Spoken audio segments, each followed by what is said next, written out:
Click कर दूं।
Is being seen to the Honorable Prime Minister and also before that when everybody speaks. तो बहुत सारे लोग हैं जो वीडियो क्लोज किए हुए हैं और दूसरा रिक्वेस्ट ये है कि एक बार अभी ही अपना जब आप लिंक करते हैं तो उसमें वो नाम आता है कि गिव योर टाइटल, तो टाइटल में अपना पोस्ट या नाम जरूर दे दें जिससे पता रहे कौन जन रहा है। जैसे अभी उदाहरण के लिए एक जगह मी करके आ रहा है ME, अब ये कौन है मुझे नहीं पता, एक बार दे दें कि वो थोड़ा ऑड लगता है क्योंकि ये भी हम सब लोग जानना चाहेंगे कि आप है वो कौन है। तो ये एक बार ये दो चीजें प्लीज इंश्योर करा लीजिए कि नाम जरूर उस पे नीचे टाइटल में आ जाए, वो आप कभी भी एडजस्ट करके डाल सकते हैं और आपका वीडियो म्यूट ना हो, आप दिखते रहें, वीडियो प्लीज अनम्यूट कर दें, स्पेशली जो लोग आ गए उपस्थित हैं। ये मेरा नाम बाकी जब भी आएंगे तो वो वीडियो आ जाएगा, लेकिन ये ध्यान रखें, ठीक है।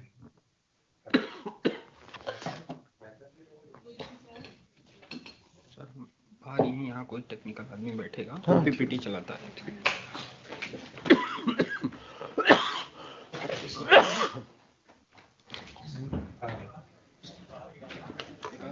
गर्म पानी तो दे ही दीजिए मुझे। लौंग दे दे सर, दे दीजिए, लौंग भी दे दीजिए।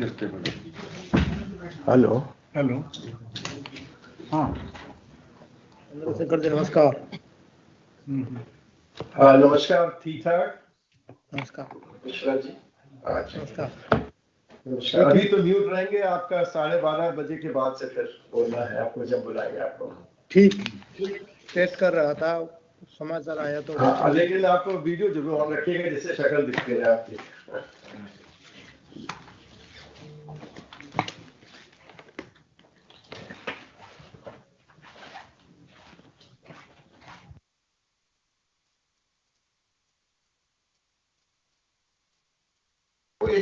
अभी देखिए अशोक किस तरह से नॉइज आ रही है, किस प्रकार की नॉइज है सर? ये जो माइक के ऊपर जैसे पेपर्स होते हैं ना सर, पेपर सर, गिलास, हाँ हाँ, वो देखिए जरा माइक के आसपास जो कुछ डिस्टर्बेंस है वो थोड़ा सा हटा दीजिए बस। पेपर थोड़ा अच्छा नहीं, हेल्प कैसे करेंगे? हाँ वो एक माइक हट गया, उसमें नॉइज थी, अभी बेटर है सर, अभी बेटर है ना?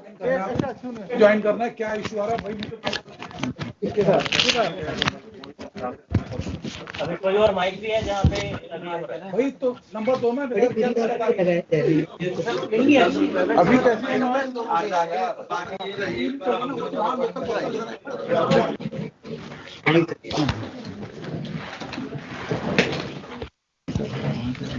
कैसे इसकी पेपर की ना नॉइज आ रही है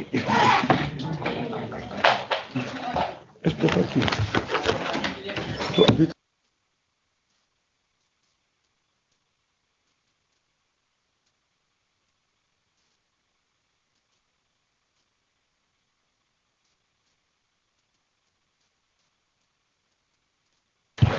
all participating active participants are requested to switch on their video, and the name which is being displayed should be adequately checked and it should be meaningful. We can identify who is the person who is speaking. respective NIC nodal officer, please check if you are aware who is there from your domain. लगाइए ना हमारा वाला क्या लगा?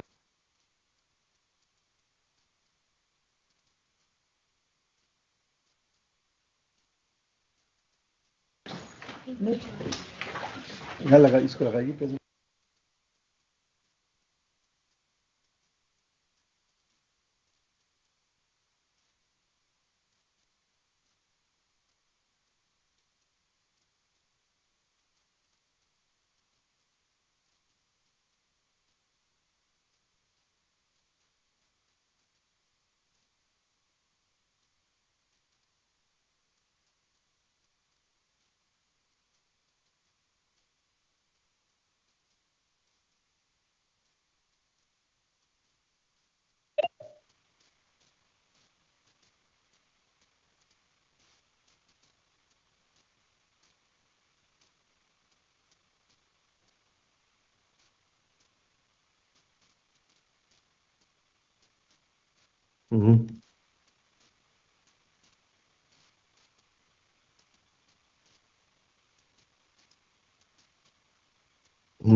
जी good morning. नमस्कार sir, आपका स्वागत है सर। अभी आरंभ करते हैं 2 मिनट में सर। मैं ब्रीफ में जो बजट घोषणाओं को 5 मिनट में बता दूंगा, फिर आपको मैं इनवाइट करूंगा। ठीक, फाइन, एक्सेलेंट।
सभी को का स्वागत है, नमस्कार। मैं देवेश चतुर्वेदी, सचिव कृषि, आज इस पोस्ट बजट वेबिनार में सभी का स्वागत करता हूं। आप अवगत हैं कि बजट घोषणाओं में कृषि विभाग को फर्स्ट इंजन ऑफ ग्रोथ की संज्ञा देते हुए माननीय वित्त मंत्री ने एक अपना बजट भाषण आरंभ किया था, और ये सरकार का निर्णय है कि बजट घोषणाओं को प्रभावी ढंग से सक्सेसफुली इंप्लीमेंट करने के इसके लिए कैसे हम आगे बढ़े, इसके लिए we need to have a discussion with all relevant stakeholders, and that's why in this theme of agriculture and rural prosperity, we have broken down this theme into 10 sub themes, and we especially welcome Honorable Minister of Textiles, Honorable Minister of Posts and Telegraph and Communication, Honorable Ministers of Rural Development, This meeting and is being other recorded. very senior dignitaries, including our eminent panelists of the main first session and also of the breakout sessions.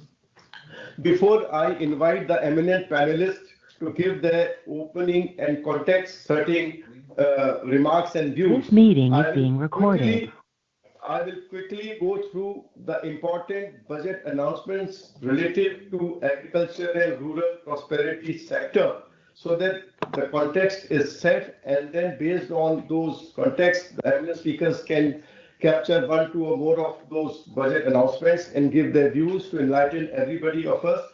This will be followed by Honorable Prime Minister's speech at 12:30, where we will listen to his directions, and then we will have a breakout sessions, followed by the plenary, where the secretaries or the anchor secretaries of each breakout session will sum up what has been deliberated in their sub-themes, which will be followed by interventions by Honorable Ministers. So I will now request the presentation to be loaded. So, as mentioned, the budget announcement, the theme of today's webinar is agriculture and rural prosperity, which is one of the first of the 7 themes which will be discussed, deliberated today. Next slide. So the sub-theme 1 is PM Dhan Dhan Yojana, and motivated by the success of the aspirational districts program, the government is proposing to initiate this Pradhan Mantri Dhan Dhan Krishi Yojana through convergence of existing schemes and also specialized measures. 100 districts will be selected based on low productivity, moderate crop intensity, and below average credit parameters. And the aim is to enhance productivity, diversification, sustainable agricultural practices, augment post-harvest storage, and also improve irrigation facilities and availability of long-term credit. And this will 100 districts with about 1.7 crore farmers will stand to benefit. The second sub-theme, next slide, is enhancing access to institutional credit through KCC. As we are aware that there are more than 7.7 crore active KCC farmers, which includes fishermen and dairy farmers. And the loan limit for modified interest subvention scheme, which was earlier rupees 3 lakh, is to be enhanced to 5 lakh rupees, which will particularly benefit farmers by practicing diversification like horticulture, animal husbandry and fisheries, where the scale of finance is on the higher side. Then we have the sub-theme 3, next slide, which is building rural prosperity and resilience, where a comprehensive multi-sectoral rural prosperity and resilience program will be launched in partnership with the states. The program will focus on rural women, young farmers, rural youth, marginal and small farmers and landless families. And global and domestic best practices will be incorporated with technical and financial assistance from multilateral development banks, and 100 agri districts from the Pradhan Mantri Dhan Dhan scheme will be taken in phase 1. We have sub-theme 4, next slide, which is mission on Atmanirbharta in pulses. And as we all know that about 10 years ago, we started this pulses self-sufficiency program, and farmers increased the cultivated area and the production by 50%. However, due to the increasing affordability and the consumption level, our 6-year mission on Atmanirbharta in pulses with special focus on tur, urad and masoor is being proposed. And one of the key features is that the central agencies will be ready to procure all these 3 pulses as much as being offered by the farmers for the next 4 years. Next, sub-theme 5 is comprehensive program for fruits and vegetables. And this program is to promote production and efficient supplies, processing and remunerative prices for farmers, launched in partnership with the states. Appropriate institutional mechanisms for implementation and participation of farmer producer organizations and cooperatives will also be set up to get the desired results. The sub-theme 6 is National Mission on High Yielding Seeds. This mission of high yielding seeds will be launched, and it is aimed at strengthening the research ecosystem, targeted development propagation of seeds with high yields, pest resistance and climate resilience, and commercial availability of more than 100 seed varieties which were launched by Honorable Prime Minister since July 2024. Then we come to the sub-theme 7, which is Mission for Cotton Productivity. This is for the benefit of lakhs of cotton growing farmers. This 5-year mission will facilitate significant improvements in productivity and sustainability of cotton farming and promote extra long stable cotton varieties. The best of science and technology support will be provided to the farmers, and aligned with our integrated 5F vision of textile sector, this will help in increasing incomes of farmers and ensure a steady supply of quality cotton for rejuvenating India's traditional textile sector. Then we come to sub-theme 8, which is India Post as a catalyst for rural economy. India Post will be transformed as a large public logistics organization. This will meet the rising needs of Vishwakarmas, new entrepreneurs, women self-help groups, and MSMEs, and also large business organizations. Then we come to sub-theme 9, which is framework for harnessing fisheries resources in EEZs and high seas. To unlock the untapped potential of the marine sector, the government will bring in an enabling framework for sustainable harnessing of fisheries from Indian exclusive economic zone and high seas, with a special focus on Andaman and Nicobar and Lakshadweep Islands. And last but not the least, the sub-theme 10 is support to NCDC, where the government is proposing to provide support to NCDC for its lending operations for the cooperative sector.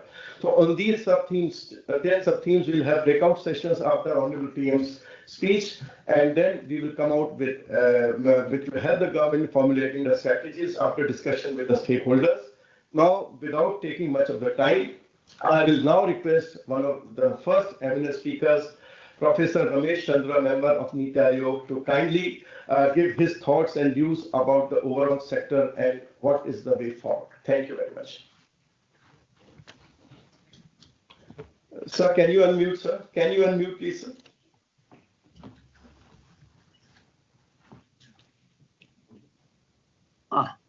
Thank you, Dveji. Honorable ministers from different ministries, eminent panelists, and distinguished participants in this important webinars. I would like to begin by making an important statement, and that is,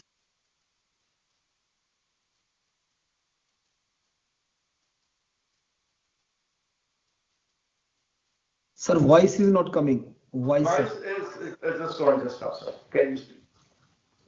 I unmute is, I think automatically it is getting muted. Sir, you have to just tell the system manager to take care.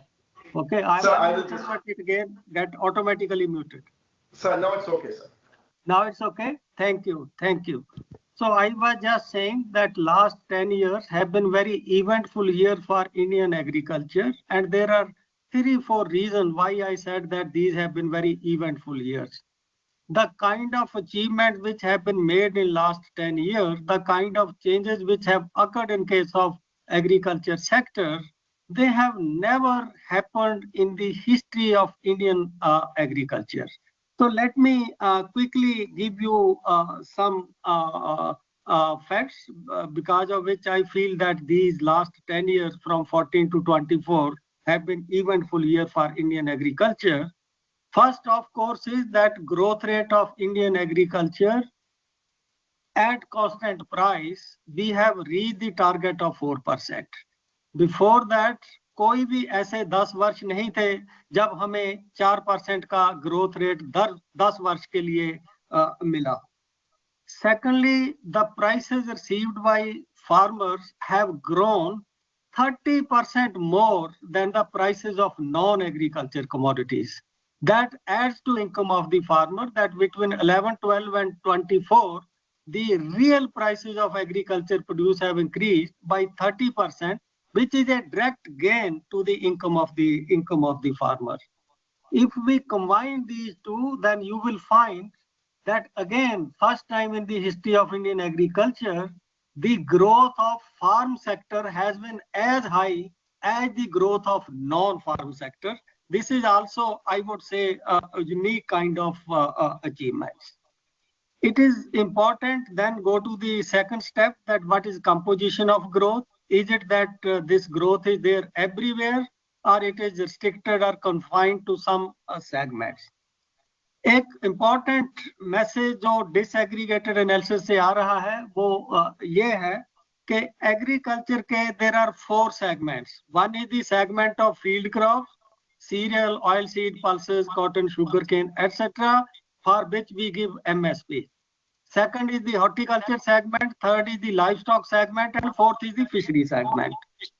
पिछले 10 साल में lowest growth हमारा field crop में रहा है, which is only 1.5%.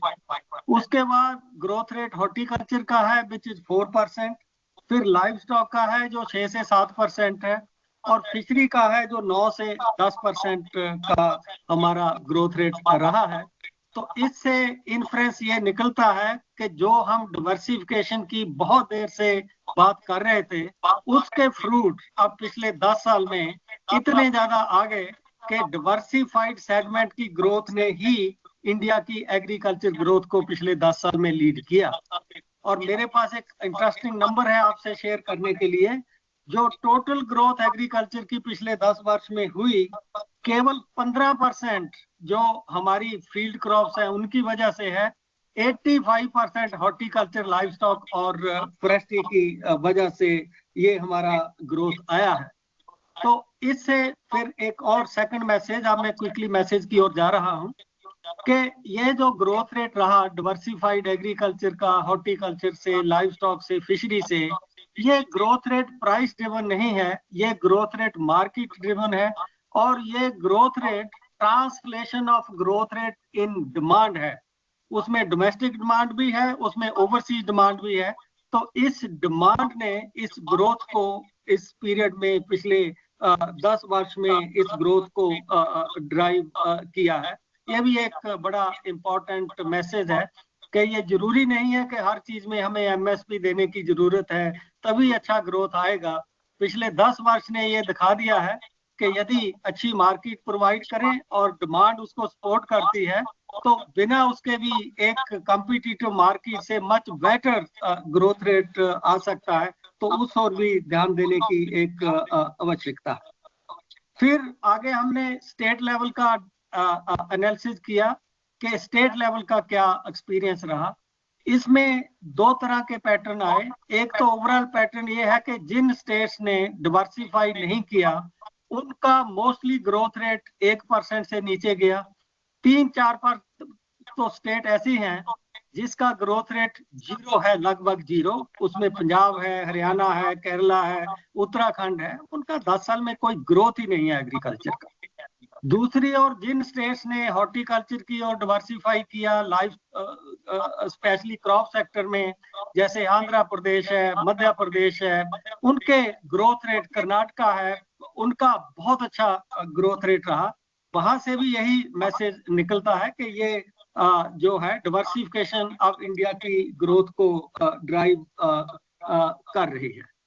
अब field crop क्योंकि एक ट्रेडिशनल फेस है वो एग्रीकल्चर का, उस पर थोड़ा ज्यादा बताना उचित होगा. फील्ड क्रॉप्स में केवल 3 स्टेट्स हैं जिन्होंने रिस्पेक्टेबल ग्रोथ हासिल किया है. वो है तेलंगाना, मध्य प्रदेश, तमिलनाडु और छत्तीसगढ़. और ये वो स्टेट्स हैं जहां इरिगेशन एक्सपैंड हो रहा है. इरिगेशन एक्सपैंड होने से एरिया अंडर राइस एक्सपैंड हो रहा है.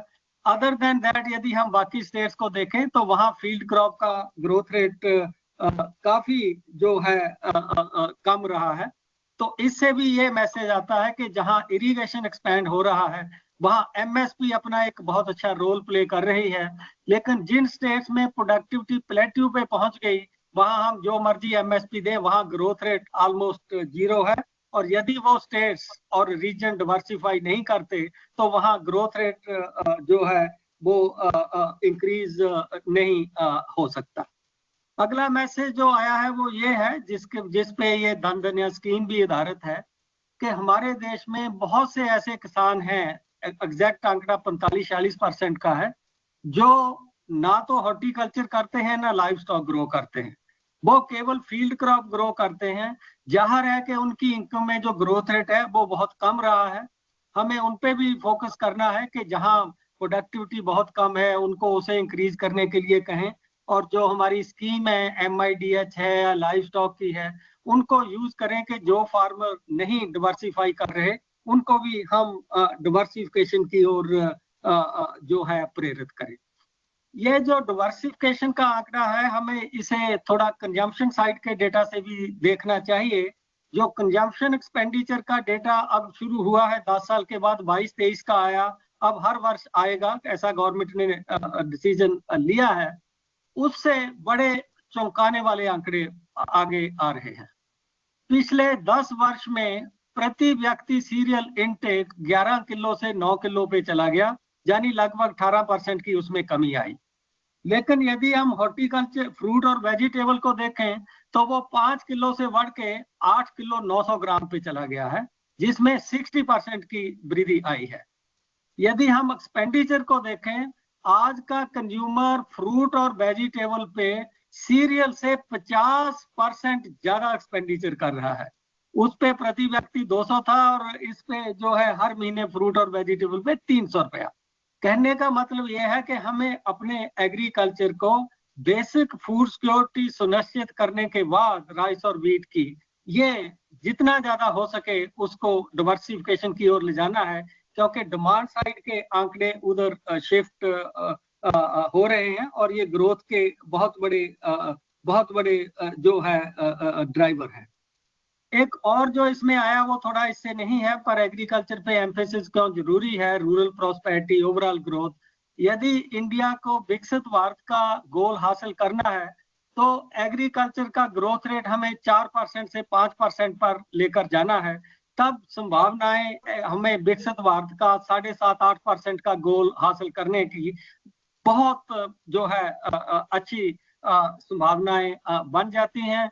उसमें जो हमारा वाइब्रेंट सेगमेंट है ऑलरेडी, हॉर्टिकल्चर, फ्रेस्ट्री, लाइव स्टॉक, इनका ग्रोथ रेट जो अभी 5.5-6% है उसको बढ़ा के 7-8%, और जो फील्ड क्रॉप केवल 1.5% से पे टिक गई हैं उसका ग्रोथ रेट 2.5 और 3%। तो दोनों सिलेंडर हमें जो है फायर उस पे करने पड़ेंगे। और एक इरिगेशन मैंने जिक्र किया कि तेलंगाना में फील्ड क्रॉप का ग्रोथ रेट इतना अच्छा क्यों आया, क्योंकि पिछले 10 वर्ष में कर्नाटका में जो एरिया अंडर इरिगेशन है उसमें लगभग 60% की ग्रोथ आई। और जब से प्रधानमंत्री कृषि सिंचाई योजना आया है उससे पहले 30 वर्ष तक हमारा पब्लिक इरिगेशन एरिया स्टैग्नेंट था, रादर वो 17 मिलियन हेक्टेयर से कम होकर 15 मिलियन हेक्टेयर पे चला गया था। लेकिन after we started PMKSY, every year we are increasing area under irrigation by 0.8 percentage points. It has increased from 47% to 55-56%. So states must pay attention to that component of Pradhan Mantri Krishi Sinchai Yojana, and they should also look at the experience of other states, that how they succeeded in diversification, how states like Telangana, Chhattisgarh, Madhya Pradesh are having even higher growth rate in field crops. We also have to pay attention to higher involvement of private sector and harness this scheme like India Post. Lastly, India Post is not new. I was in Indian Institute of Horticulture Search 2 days back. So they told me that they are already reaching far-flung farmer in sending their seed through India Post. Since seed is the carrier of technology, there is emphasis on seed also. I think we should make use of that mechanism also. So thank you very much, Devesh, for giving me opportunity to share my views with the viewers. Thank you. Thank you, sir. Thank you, sir, for your overview, sir. Now I will invite Professor Karthik Muralidharan, who is a professor of economics in University of California, San Diego. Welcome, and my request is to stay strictly on the time so that every of the 7 panel speakers can speak. Thank you very much, Professor.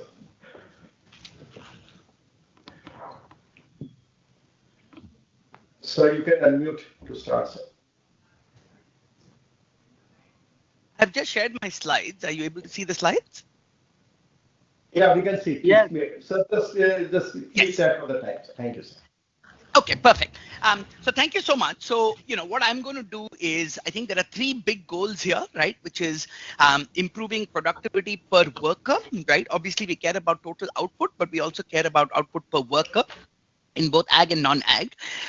The importance of protecting the vulnerable and support their ability to bounce back from vulnerabilities and investing in the future. So I'm going to present just key ideas from recent research in each of these areas, and then happy to discuss the specific implications later. So I think the first key point here is in terms of agricultural productivity. We all know that mechanization is a key to boosting productivity per worker, but a fundamental barrier to mechanization is the small size of Indian farms, which means most farmers cannot cover the fixed cost of capital when the farm size is so small. So one way to solve this problem is to have rental markets for capital, because you only need the equipment for 1 day or 2 days during the season. You don't need to own it, you can rent it. But the rental markets typically exist only for well-known and widely used forms of mechanization like tractors, but not for newer technologies, correct? So, and in many ways, mechanization is also a way of embedding newer technologies. And so this is a key barrier to growing productivity. And one of the market failures challenge is that the market will provide, say, equipment, but will not cover the cost of training and will not wait for adoption to grow. Agricultural extension officers can provide training, but they have no capital to provide. So one promising idea here is to be able to converge the capital and the training using Panchayati Raj institutes and the agriculture extension officers to create rental markets for agricultural equipment. And this is exactly kind of the study that was done by my PhD student that just finished, and it done in close collaboration with the agriculture department of the government of Telangana. And what that study does is it uses this approach to test the impact of adopting drum seeders, which is a way to avoid the cost of manual transplanting. So this is directly seeded rice. So here is a very, very simple picture that explains what it does. So as you can see, on the left-hand side is your traditional back-breaking manual transplantation, which is still, seen in a vast majority of rice cultivation across India. And what you see on the left is a very, very simple technology. This is not very expensive. It costs about 3,000 rupees.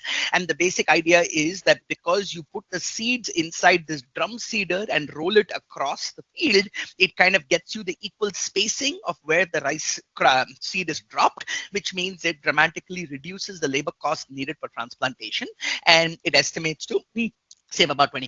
Okay, so but the reason the take up is very, very low, like I said, is it still requires a little bit of training to farmers, and the training has to be provided with access to the capital. So what the program did was essentially this program, where Stephen worked closely with both kind of the Ag department and Panchayati Raj department. And so the drum seeders were stored in the Panchayat office, and they were rented out at 250 rupees per day, which was more than enough to recover the full cost of the drum seeder within one agricultural season. The Sarpanch worked with the agricultural extension officer to ensure that the training was provided to farmers. And this was evaluated with a randomized controlled trial across 342 villages with about 205 treated villages and 70,000 farmers in Telangana. And the results were quite encouraging, which is this rental program, you could see that going through the Sarpanch office increased the salience of the drum seeders in the community. So in the Gram Sabha discussions, when you code up the topics that are being discussed, the drum seeders discussion went up from 19% to 35%. It increased the attendance at any other extensionist demonstration from 32 to 46%. It tripled the adoption of the drum seeders, leading to 44 more acres of drum seeded rice. It decreased the days of hired labor by 7% without impacting yields or the other expenses, and it increased the rice farmers' profits by about 8%. Okay, so this is all the good news on the productivity side. But there is also one challenge, which is because the demand for labor went down sharply in that transplanting season, it also, and this is mainly done by women, it also reduced women's transplanting wages by about 6%. Okay, and so this highlights a central tension as we kind of think about India's journey of structural transformation, right? And that tension is, at one level, we have to boost productivity, because the only way to get rich is by increasing productivity per worker. But when you do do that in the short term, that can reduce the demand for jobs. And so unless you're able to absorb the freed up labor in other sectors, that can cause this fall in wages, which then has distributional consequences. Okay, so I'll come back to that in a moment. But the main policy implication of this study is that panchayat leaders are actually, and again, the single biggest plea here is for greater convergence, because agriculture is different and rural development is different and panchayati raj is different, but on the ground they really have to converge to deliver for the farmers. So what we see is that panchayat leaders are often engaged in agriculture and they help encourage technology adoption. So 38% of farmers in the study showed reported getting some agriculture advice from the sarpanch. But farmers are also more likely to engage in accessing extension services when they have easy access to the capital. And so this can be, and because I was briefed by the Rural Development Department in the context of skilling and livelihoods. And the promising idea here is that agricultural device rental itself can be a self-sustaining business for self-help groups that can boost productivity and livelihoods, right? So what the study also finds is that the main barrier perhaps to scaling up of the program is that there are complaints about the administrative burden of doing the rental record keeping on the agricultural extension officers or the panchayat workers. And so because self-help groups in many parts of India have now been trained in bookkeeping skills from kind of banking operations, these women, they have the skills to basically become kind of, this can become another very sustainable and profitable business line. Obviously, you have to look at it kind of equipment by equipment, but I think this is a very promising model for boosting both productivity, mechanization, technology adoption, and livelihoods. Okay, so that's one. So let me just quickly have say two more things. Okay, the second is now kind of remember the challenge I talked about protecting the displaced workers, right? And I want to just highlight and reinforce the centrality of NREGS for inclusive rural prosperity, right? So the core challenge is productivity went up from the mechanization, but the benefits went to the landowners with the wages going down.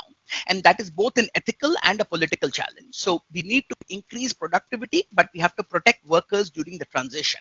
And that's why NREGS is so important for inclusive rural prosperity.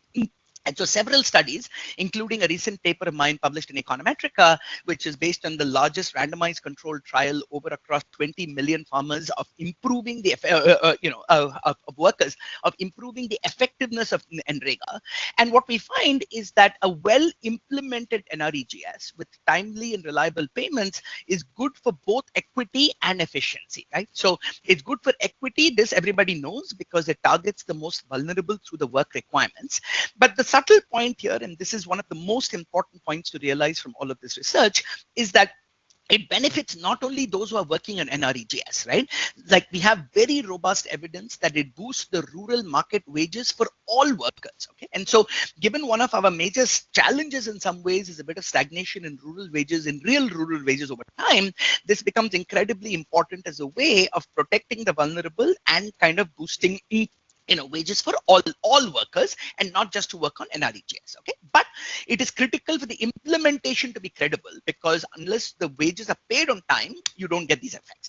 Now, I think the most interesting results for us, which frankly was mind-blowing even to me, and it actually kind of made me question some of my own prior assumptions, is that what we found in this paper was, which actually we were really struggling to make sense of, is that we found that improving NREGS implementation increased not only the wages, which is kind of expected, but also the employment, right? Because normally we think that when wages go up, employment will go down. So how could it be that both wages and employment went up, okay? And we find that there is very strong evidence of kind of local demand multipliers from boosting the incomes of the poor. So, and there are two channels here. One is what economists call monopsony and concentration among landowners. And so when you're able to countervail the power of landowners by improving the bargaining power of workers, that leads to this countervailing force that improves agricultural employment. But more importantly, is we have very strong evidence of local demand multipliers from boosting incomes of the poor. So in the economic census, what we saw is the significant increase from boosting NREGA implementation, we saw a significant increase in non-agricultural establishments and non-agricultural employment. And this is also now consistent with another really, really influential study done in Kenya about these fiscal multipliers of kind of putting money in the hands of the poor. So the most important result I want you to know from here is that only 15% of the income gains to the poor came from NREGS itself. The rest came from higher market earnings. Okay, so and this is why this book that I've just recently finished highlights this close link between social protection and jobs and productivity, because a well-designed social protection program is not charity, but it can actually contribute to growth itself. Okay, so my last slide is then we want to also invest in the future, right? And not just think about the current productivity.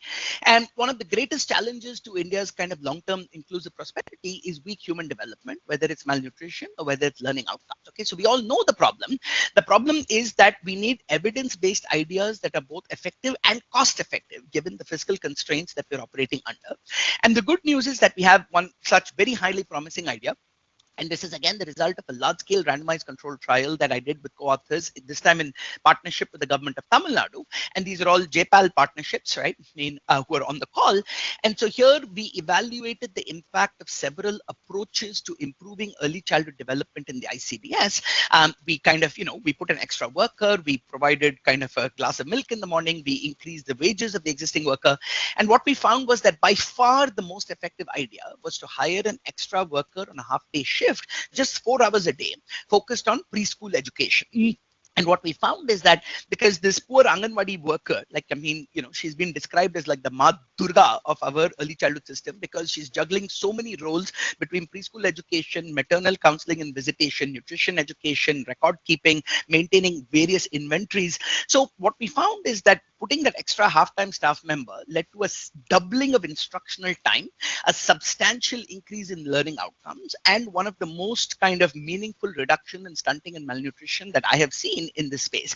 And so based on the global estimates of the long-term returns to improving early childhood kind of development, we estimate that the present discounted return on investment of doing this is about 1,200 to 2,000%, which is 12 to 20 times the cost, right? So the evidence is there. It is very robust and published again in one of the top journals in economics. So the question now is, how can we take this and scale? Now, the study is highly suggestive, but I would not recommend that we scale nationwide overnight, because Tamil Nadu has a relatively well-functioning ICDS system. So we need a lot more pilots and evaluations across India. So one obvious approach to scaling is via WCD, and we are already in those conversations. But because my brief here was to think about SHGs and think about how they can contribute, it felt like another very obvious channel here is for the SHGs to kind of become a pathway for scaling, because it wouldn't be difficult to identify kind of a 12th pass young girl who's in the SHG and upskill them to become part of the service provider. And then you can also get greater convergence, and the budget needed to do this through kind of the SHGs might be even lower than what is needed if you formally hire an extra Anganwadi worker. And so to be honest, part of the challenge and concern the government officials have when I present the results is the Tamil Nadu results were based on kind of hiring on a 2-year contract for about 4 hours. But if you were to hire a full-time worker for 30 years, then they worry about whether you will get the same gains. So when you go through SHGs, you may have the ability to augment the staffing, converge with PRIs, and also have more accountability. Okay, so let me stop there and look forward to discussing further. Thank you. Thank you very much, Professor Muralidharan, for your insightful intervention. Now I'll welcome Shri Balram Yadav, CEO of Godrej Agrovet Limited. May I restrict your 2 to 7 to 8 minutes, please.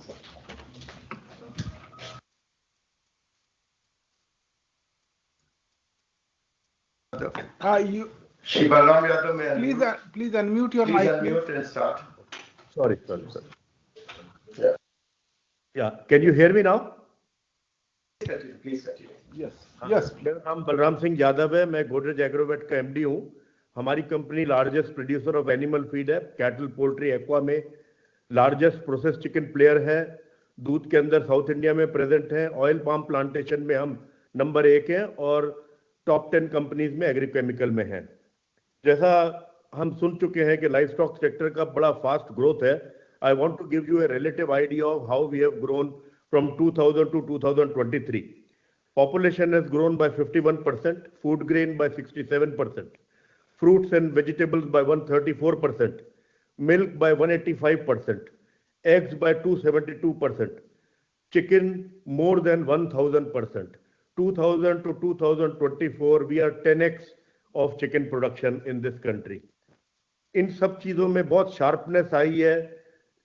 ये हमारी एक बहुत लंबी demand थी कि एक separate ministry, और जब से सेपरेट मिनिस्ट्री बनी है तो एक इस सेक्टर में बहुत अच्छा फोकस आया है। तो we all know the benefits of this sector in poverty alleviation, cash flow generation for the farmers, employment generation, providing nutritional security. हम इस सेक्टर के बारे में बहुत ऑप्टिमिस्टिक है फ्यूचर के बारे में। जिस तरह के स्टेप गवर्नमेंट और प्राइवेट सेक्टर ले रहा है, मुझे कोई डाउट नहीं है कि अगले 10 साल में 300 million ton milk production cross होगा, जो अभी 239 मिलियन टन है। पोल्ट्री इंडस्ट्री जो है डबल हो जाएगी। फिशरीज का प्रोडक्शन लगभग 250 लाख टन होगा, जो अभी 184 लाख टन है, और हम 60,000 से 1,25,000 करोड़ के एक्सपोर्ट पे जरूर पहुंचेंगे। और मुझे जिस तरह से हमारा ग्रोथ रेट है, मुझे लगता है कि अगले 7 से 8 साल में या within this decade agri GDP के, हमारा जो एनिमल हस्बेंड्री का जीडीपी है लगभग एग्री जीडीपी के 50% का हिस्सा होगा हमारा। इस बैकड्रॉप में मुझे बुलाया गया तो मैं थोड़ा क्रिप भी करना चाहता हूं कि इस इतनी बड़ी अपॉर्चुनिटी के लिए 4,840 करोड़ का एनिमल हस्बेंड्री का बजट और 2,704 करोड़ का फिशरीज का बजट मुझे थोड़ा इनएडिक्वेट लगता है, क्योंकि we should allocate more resources for harnessing this opportunity we have. मैं दोनों मिनिस्ट्री का बहुत जबरदस्त एप्रिसिएशन करना चाहता हूं। मुझे ये अपॉर्चुनिटी मिल रही है क्योंकि कुछ ऐसे इनिशिएटिव हैं जैसे animal husbandry infrastructure fund, agricultural infrastructure fund, fisheries infrastructure fund, जिसका हम प्रभाव जो है अपने सेक्टर में बहुत देख रहे हैं। हमने, हमारे पार्टनर्स ने, हमारे फार्मर्स ने इन सब फंड्स का यूटिलाइजेशन किया, और मैं कहना चाहता हूं और मैं कॉन्ग्रेचुलेट करना चाहता हूं, थैंक यू करना चाहता हूं पॉलिसी मेकर को कि इस फंड को एक्सेस करने में बहुत ईज है। सब कुछ ऑनलाइन होता है, इंटरेस्ट सबवेंशन स्कीम है, ये कोई सब्सिडी स्कीम नहीं है, तो इससे बहुत फायदा हो रहा है। एक स्कीम जो प्रधानमंत्री मत्स्य संपदा योजना है, उसका अगर आपको इफेक्ट देखना है तो आपको यूपी में देखना चाहिए। एक टाइम ऐसा था 10 साल पहले कि सारा इनलैंड फिशरीज जो था आंध्र प्रदेश में प्रोड्यूस होता था। अब UP is becoming it is going to become one of the biggest state for production of inland fisheries. आपको ये जान के सरप्राइज होगा कि लगभग 6 फ्लोटिंग फिश फीड के प्लांट, जिनका कॉस्ट लगभग 600 से 800 करोड़ के बीच में इन्वेस्टमेंट है, वो यूपी में आ रहे हैं। जो एक लिमिट एनहेंस किया है किसान कृषि कार्ड का, वो भी बड़ा इंपॉर्टेंट इनिशिएटिव है इस बजट में, उसका भी हम सराहना करते हैं, क्योंकि उससे एनिमल एग्रीकल्चर के फार्मर्स को फायदा होगा जिनका वर्किंग कैपिटल रिक्वायरमेंट ज्यादा है। इसके अलावा राष्ट्रीय Gokul mission, nation wide artificial insemination program, bovine IVF technology, sex sorted semen, ये सब इनिशिएटिव जो हैं ये बहुत अच्छी डायरेक्शन में, लेकिन इन सबको एक्सेलरेट करने की और ज्यादा रिसोर्सेज देने की जरूरत है। थोड़ा सा मैं एम्फसाइज करना चाहता हूं कि जहां हमें एक बहुत जबरदस्त फोकस और बहुत वॉर फुटिंग पे काम करना चाहिए, एक डिजीज प्रिवेंशन एक ऐसी एरिया है हमारे सेक्टर में जिसके ऊपर प्राइवेट और पब्लिक पार्टनरशिप जो है बहुत बढ़नी चाहिए। डिजीज प्रिवेंशन ब्रोवाइन के अंदर भारत सरकार का बड़ा जबरदस्त काम है। लंपी स्किन डिजीज एक एग्जाम्पल है कि उसको हमने विद इन 1 ईयर एलिमिनेट कर दिया। एफएमडी वैक्सीनेशन बहुत अच्छा हो रहा है, लेकिन पोल्ट्री के अंदर जो हैवक बर्ड फ्लू की वजह से आता है, जिससे 15 से 20,000 करोड़ का नुकसान होता है इंडस्ट्री को because of morbidity, mortality, as well as market prices going down because of I would say consumers going away at the time of bird flu. इस LPI HPI को करने के लिए वैक्सीनेशन प्रोग्राम की जरूरत है। I am thankful to the government for allowing LPI vaccine to be produced in this country, but it is a very small step towards making India free from bird flu, तो इसके ऊपर ध्यान देना चाहिए। दूसरी चीज मैं बात करना चाहता हूं इन विट्रो फर्टिलाइजेशन की, एम्ब्रियो ट्रांसफर टेक्नोलॉजी की। ये एक नई पद्धति है, नई टेक्निक है जिससे बहुत बड़ा फायदा होने वाला है।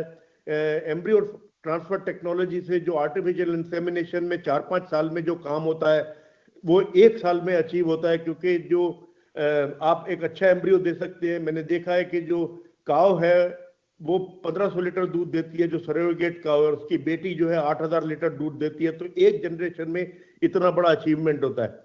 ये साइंस भी है और ये स्किल भी है। इसके लिए भारत सरकार को काफी ज्यादा फंड देना चाहिए और इसके लिए वॉर फुटिंग पे काम होना चाहिए। प्राइवेट सेक्टर को इसके अंदर लेना चाहिए, क्योंकि हम जैसी कंपनियां भी ये सब काम कर रही हैं, लेकिन इतने बड़े स्केल पे कर नहीं सकते।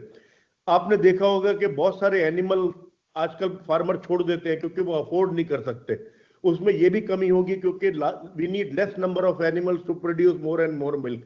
उसके अलावा एम्ब्रियो ट्रांसफर टेक्नोलॉजी से 99% चांस है कि मेल प्रोड्यूस नहीं होगा, जिसकी अभी हम आवश्यकता नहीं है।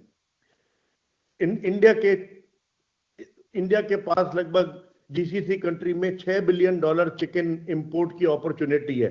जिस तरह का जबरदस्त काम एमपीडा ने किया है एक्वा एक्सपोर्ट के अंदर, एक ऐसा ऑर्गेनाइजेशन पोल्ट्री के लिए भी होना चाहिए जिससे हमें पोल्ट्री एक्सपोर्ट के अंदर बेनिफिट हो। उसमें 2-3 चीजें करनी जरूरी है। एक तो जोनिंग जरूरी है, क्योंकि हम हमेशा बर्ड फ्लू स्टेटस रहते हैं तो हम अपने गेम एक्सपोर्ट के गेम से बाहर ही हो जाते हैं। अगर जोनिंग होगी तो जो जोन बर्ड फ्लू अफेक्टेड नहीं है वहां से एक्सपोर्ट पॉसिबल होगा। उसके अलावा कॉस्ट ऑफ प्रोडक्शन कम करने के लिए फीड कॉस्ट के ऊपर हमें ध्यान देना पड़ेगा। एथेनॉल की वजह से जो मेज का प्राइस है वो बिल्कुल आसमान से छू रहा है, जिसकी वजह से हमें बहुत तकलीफ हो रही है। फिशरीज और श्रिम्प के अंदर मैं कहना चाहता हूं कि सबसे बड़ा हमारा प्रॉब्लम है ब्रूट स्टॉक का। बजट के अंदर प्रोविजन किया है, बात की गई है nucleus breeding centre for shrimp की, लेकिन इसके अंदर हमें एक्सेलरेशन लाना चाहिए। ये कैपिटल इंसेंटिव एरियाज हैं, इसके अंदर कोई सपोर्ट सरकार का होगा तो हम इसमें जल्दी से आत्मनिर्भर बनेंगे। एक एग्जांपल देना चाहता हूं कि रूपचंद करके एक फिश है जो आज कल बहुत पॉपुलर हो रही है इंडिया में, लेकिन उसका सारा ब्रूट स्टॉक जो है बांग्लादेश से आता है और आज की स्थिति में वो सब आने में बहुत तकलीफ हो रही है। मैं ये कहना चाहता हूं कि जिस तरह से इंफ्रास्ट्रक्चर डेवलपमेंट फंड सिर्फ प्रोडक्शन की तरफ फोकस थे, लेकिन हमें फ्यूचर में इंफ्रास्ट्रक्चर डेवलपमेंट फंड्स को मार्केट एक्सेस और वैल्यू एडिशन पे भी फोकस करना चाहिए। जैसा रमेश चंद साहब ने कहा कि जो value realization also has to go up for the farmer to make more money. Marine fisheries के ऊपर जो बजट के अंदर बात हुई है वो बहुत अच्छी बात हुई है। एक्सक्लूसिव इकोनॉमिक जोन जो है वो एक बड़ा सोर्स हो सकता है हमारे लिए, मरीन इनलैंड कंजम्पशन के लिए भी और एक्सपोर्ट के लिए भी। हमारा कोस्ट लाइन 8,118 किलोमीटर है, लगभग 2.02 मिलियन स्क्वायर किलोमीटर हमारे पास एरिया है जिसमें हम मरीन कैप्चर कर सकते हैं। आजकल हमारा मरीन प्रोडक्शन जो है कैप्चर जो है 3.5 बिलियन टन है, जबकि ग्लोबल प्रोडक्शन जो है 90 मिलियन टन है। तो ये एक बहुत बड़ी अपॉर्चुनिटी है, लेकिन मैं कहना चाहता हूँ ये कैपिटल इंटेंसिव है। इसके अंदर भी कोई सब्सिडी स्कीम होगी फार्मर्स के लिए या सपोर्ट स्कीम होगी, इंटरेस्ट सब्वेंशन स्कीम होगी, उसका फायदा होने वाला है। तो मैं एक चीज कहना चाहता हूँ अंत के अंदर कि हमें इस सेक्टर को, हमें एमएसपी की जरूरत नहीं है, लेकिन हमें एक एनेबलिंग एनवायरनमेंट की जरूरत है। और हम श्योरली जो है जो ग्रोथ रेट हम पास्ट में ला रहे हैं 6 से 7% लाइफ स्टॉक में, 8 से 9% फिशरीज में, उसको अगले 5 साल में हम एक्सीड कर देंगे। बहुत बहुत धन्यवाद। धन्यवाद बलराम यादव जी। अब मैं श्री सतीश के मराठे जी को इन्वाइट करता हूँ कि वो 7 से 8 मिनट में अपना बात रखना चाहें। मैं सतीश मराठे बोल रहा हूँ, सुनाई दे रहा है? हाँ बोलिए सर। सुनाई दे रहा है ना? हेलो जी जी जी हाँ जी, नमस्कार, मैं सतीश मराठे बोल रहा हूँ। सहकार भारती जो देश की कोऑपरेटिव सेक्टर में काम करने वाली सबसे बड़ी ऑर्गेनाइजेशन है, उसका मैं प्रतिनिधित्व करता हूँ और रिजर्व बैंक के सेंट्रल बोर्ड का भी डायरेक्टर हूँ। एक तो मैं केंद्र सरकार को पहले अभिनंदन करना चाहता हूँ कि पिछले 10 वर्षों में हमारे रूरल सेक्टर के ग्रोथ के लिए वहाँ की इनकम लेवल्स बढ़ने के दृष्टि से और इनकम अर्निंग अपॉर्चुनिटीज की संख्या बढ़ने की दृष्टि से बहुत बड़ा प्रयास हो रहा है और उसके नतीजे हम सब लोगों को दिख रहे हैं। रूरल डिमांड जो है वो सब सेक्टर्स में बहुत अच्छी तरीके से बढ़ रही है और ये हम रिटेल स्पेंडिंग के माध्यम से भी हम देखते हैं। विशेष करके मैं 3 विषयों पर आपके सामने विषय रखना चाहता हूं। हमारी कोऑपरेटिव क्रेडिट डिलीवरी सिस्टम में प्राइमरी एग्रीकल्चरल कोऑपरेटिव सोसाइटीज ये महत्वपूर्ण उसका घटक है। और समय समय पर स्टेट और डिस्ट्रिक्ट सेंट्रल कोऑपरेटिव बैंक को स्ट्रेंथन करने के लिए प्रयास किए गए, किंतु पिछले 2-3 वर्षों में विशेष करके हमारी पैक्स को मजबूत करने की दृष्टि से जो प्रयास हो रहे हैं वो बहुत ही अभिनंदनीय है। पैक्स को मल्टीपर्पज करके उनकी इनकम लेवल्स बढ़ाने से ये संस्थाएं डेफिनेटली वायबल बनेगी। और जो हमने अध्ययन किया है उसमें अध्ययन से ध्यान में आता है delivery of credit in rural areas through cooperatives is the cheapest. ये विषय अपने देश के सामने, हमारे एकेडमिशियंस के सामने आया नहीं है, ना बैंकर्स ने केवल इंटरेस्ट बढ़ाने कम करने की दृष्टि से 3 टायर स्ट्रक्चर न रखते हुए 2 टायर रखे, इस प्रकार की चर्चा होती है। बट 3 टायर की स्ट्रक्चर की आवश्यकता अपने जैसे बड़े देश में बहुत आवश्यक है, क्योंकि cost of delivery of credit is the lowest through cooperatives. इस दृष्टि से जो केंद्र सरकार पहल कर रही है उसके लिए भी मैं विशेष अभिनंदन करता हूं। उसी प्रकार डेयरी सेक्टर में जो प्राइमरी मिल्क कलेक्टिंग सेंटर्स हैं, जैसे सोसाइटीज हैं, उनको भी मल्टीपर्पज करने के दृष्टि से जो प्रयास हो रहे हैं उस काम को अब गति आने की आवश्यकता है। वो भी अपने देश में ग्रामीण इलाकों में बहुत बड़ा परिवर्तन करेगी, क्योंकि आज के दिन में लगभग 1,20,000 primary milk collection societies active हैं, प्रॉफिटेबल हैं। किंतु ये जो सोसाइटीज हैं ये केवल वेस्टर्न इंडिया में है। Central India, east India, north और नॉर्थ ईस्ट में इस प्रकार की सोसाइटीज की संख्या बहुत कम है। और जो अपना पहले 10 वर्ष का ऑपरेशन मिल्क फ्लड का प्लान बना था, उस समय विचार हुआ था कि कम से कम 3 लाख सोसाइटीज हम रजिस्टर करें। अनफॉर्चुनेटली हम केवल 1,90,000 तक रजिस्टर कर पाए, जिसमें से आज 70,000 सोसाइटीज डिफंक्ट हैं, उसको रीएक्टिवेट भी करने की जरूरत है। क्योंकि डेयरी सेक्टर से किसानों का जो आमदनी बढ़ती है वो बहुत बड़ी सब्सटैंशियल होती है। दूसरा विषय किसानों के दृष्टि से मैं कहना चाहूंगा कि जो नॉन लैंड होल्डर्स किसान हैं उनके तरफ किसान क्रेडिट कार्ड की व्यवस्था बढ़ाने की बहुत बड़ी आवश्यकता है। जिस प्रकार का एक प्रयास माइक्रो फाइनेंस इंस्टीट्यूशंस कर रहे हैं कि ऐसे किसानों को जॉइंट लायबिलिटी ग्रुप्स में ऑर्गेनाइज करे और ऐसे किसानों को फिर किसान क्रेडिट कार्ड दे, तो उसका बहुत बड़ा लाभ होगा। आज जो प्रत्यक्ष खेती नहीं करते ऐसे लोगों को किसान क्रेडिट कार्ड मिला हुआ है, उसकी संख्या भी ऑटोमेटिकली उससे कम होगी। और जो ठीक से क्रेडिट की आवश्यकता है जो प्रत्यक्ष खेती करते हैं उनके तरफ जाने की, इसकी एक बहुत बड़ी मैं मानता हूं उपलब्धि होगी। उनको एक सहायता भी ऐसे किसानों की होगी। तीसरा विषय मैं कहना चाहता हूं फिशरीज के कॉन्टेक्स्ट में, किसान क्रेडिट कार्ड का जो फिशरीज के लिए दायरा बनाया गया है उसको एक्सपांड करने की आवश्यकता है। बहुत कम आइटम्स उसके अंदर आज कवर हो रहे हैं, उसके अंदर उस दृष्टि से ये बढ़ाने का दायरा बहुत आवश्यकता है। आज के दिन में फिशरमैन के पास यदि नेट न हो, वो बह गया हो, वो बेचारा इनऑपरेटिव बन जाता है।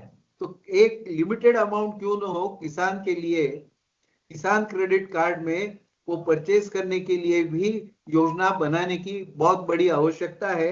उसके दायरा बढ़ाने की दृष्टि से एक कमिटी अपॉइंट की जाए तो उसे फिशरमैन कम्युनिटी उसका लाभ अधिक अच्छा ले पाएगी। हमने पिछले 2 वर्षों से फार्मर प्रोड्यूसर ऑर्गेनाइजेशंस को प्रमोट करने के लिए बहुत सारे प्रयास किए हैं। ये जो स्ट्रक्चर है इसमें एक बेसिक चेंज करने की आवश्यकता है, ऐसा मैं मानता हूं, to make so that it gets momentum.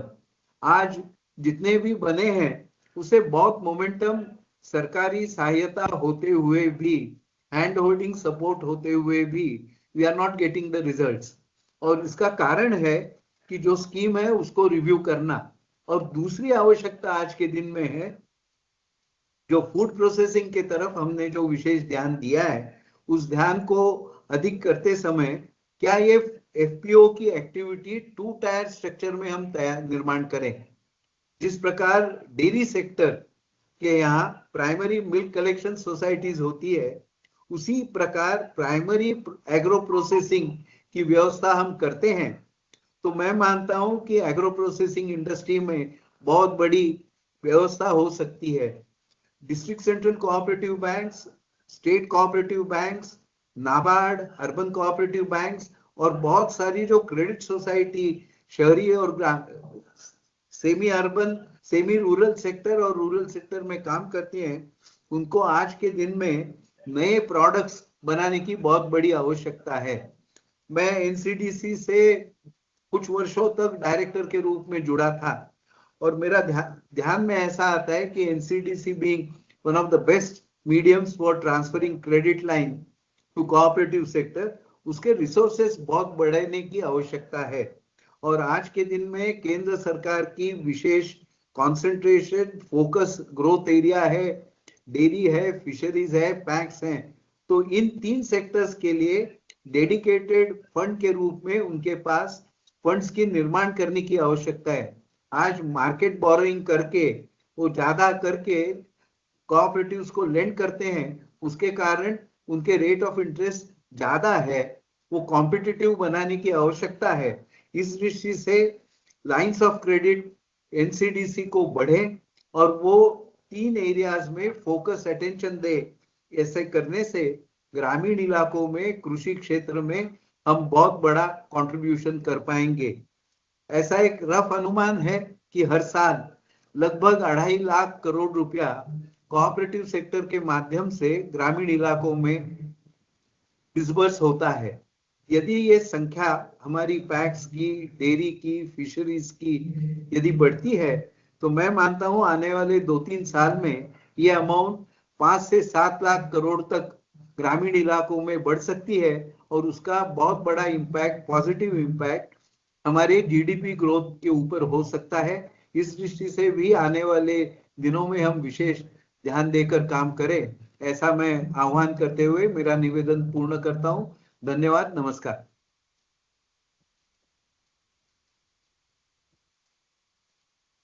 जी, इससे पहले कि मैं डॉक्टर सीडी माई को बुलाऊं, मैं अनुरोध करना चाहूंगा कि कुछ पार्टिसिपेंट्स हैं जो ज्वाइन किया है लेकिन उनका वीडियो जो है वो म्यूटेड है, उनकी शक्ल नहीं दिखाई दे रही, तो अनुरोध रहेगा कि वो अपना वीडियो जरूर अनम्यूट कर दें और उनका दिखे, क्योंकि वो पिक्चर में ब्लैंक अच्छा नहीं लगता दिखने में।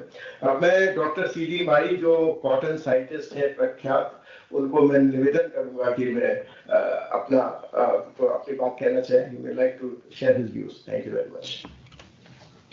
Thank you Dilip ji. Distinguished participant, are you able to hear me? हाँ, आवाज आ रही है? 7 से 8 मिनट में आप बात करना चाहते हैं। Thank you. 7 मिनट में मैं खत्म करूँ। I am extremely grateful to this organizer for giving me this opportunity to be there.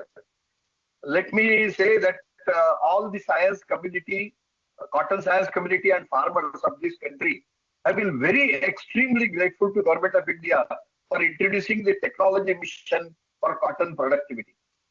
In fact, this was a very long due process because of stagnating and decelerating cotton yield in the last decade. Probably you are aware that once we reached something like 560 kg yield per hectare in the year 1913, 14, 2014, 2015. And also we were exporting nearly more than 70 lakh bales. But all of a sudden, I think in the last decade, there has been a decrease in the productivity. And productivity decrease has a direct influence in terms of the farmers' profitability and also availability of the raw material for the industry. That's why I think the mission, which is projected to be on cotton productivity, has a very great significance. I think there are obvious reasons. We have all analyzed scientifically what are those reasons where we have failed to really achieve. The main thing is that basically there has been development of resistance to BT cotton to pink bollworm. So pink bollworm has become a very damaging pest after helicoverpa in this country. There is also that climate induced a lot of changes in the actually pest and disease scenario, particularly in the north. We have cotton leaf curl problem, whitefly transmitted. There is whiteflies, jassids, boll rot. All these problems are basically coming, and that's why you'll see that the area in the north has been sometimes certainly reduced. One of the other reasons I must also point out that there has been what is called as GM fatigue in the entire GM technology, particularly which has brought down in 2006. After that, we have not introduced any. Let me tell you, when I was a commissioner agriculture, I think we had the first technology mission of cotton introduced. It is one of the most successful missions that we had because the productivity nearly doubled during that period from 300 kg lead to around 600 kg lead. But that mission had one very good component of GM technology, that was BT cotton, which possibly now, when we talk about any mission, second mission, I think we'll have to look into what are those new technologies that are available with us. India is a cotton hub. Actually, we are the largest cotton producer in the world, with nearly 12 to 13 million hectares area.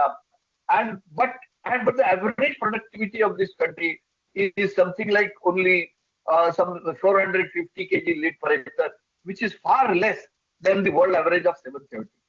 Somehow by 2030, we must reach 450 lakh bales. That is our, today we are again hovering around something like 310, 320 lakh bales. I think there's a wide gap, and therefore I say that productivity concern is very important. If we have to really strengthen our value chain of 5F, that is from farm to fashion, farm to fiber to fashion to the foreign to see all those 5Fs, if we have to really achieve, there is a necessity that we target first the productivity. Now we are bringing transformative seed out of agronomic change. That is one new technology which we have tried for the last 4 or 5 years with our scientific community in India throughout the country, and which appears to be very good. I mean, you all know 65% area in the country is rain-fed, and the productivity of rain-fed is already hampered because of fluctuating rains, and that is excess or drought. Now this HDPS technology has been very successful where the cotton is grown on light to medium shallow soil. And our experience shows very clearly that if we try this technology, I think we can really achieve very good yields and we can boost up our yield. But there are also questions. Can we have research and development support to this technology? Number one, can we see support HDPS or high density technology by using something like development of new breeding line, new breeding technology, so that we have short statured hybrids available in the country? I think that is one very important factor, and therefore I would request all the researchers to really change their breeding methodologies and concentrate only on these things, where we have nearly 45% area we can cover with HDPS in this market. So that is one. In the developmental aspect, what we find, what our problems when we have gone to the field is, weed management is a very serious issue. Probably you all know that today the farmers are worried because of the non-availability of labor or labor cost. Nearly 40% of the cotton cultivation cost is on labor. Can we therefore have some technology where if we have to introduce HDPS, I think weeding would be a more challenging situation for all of us.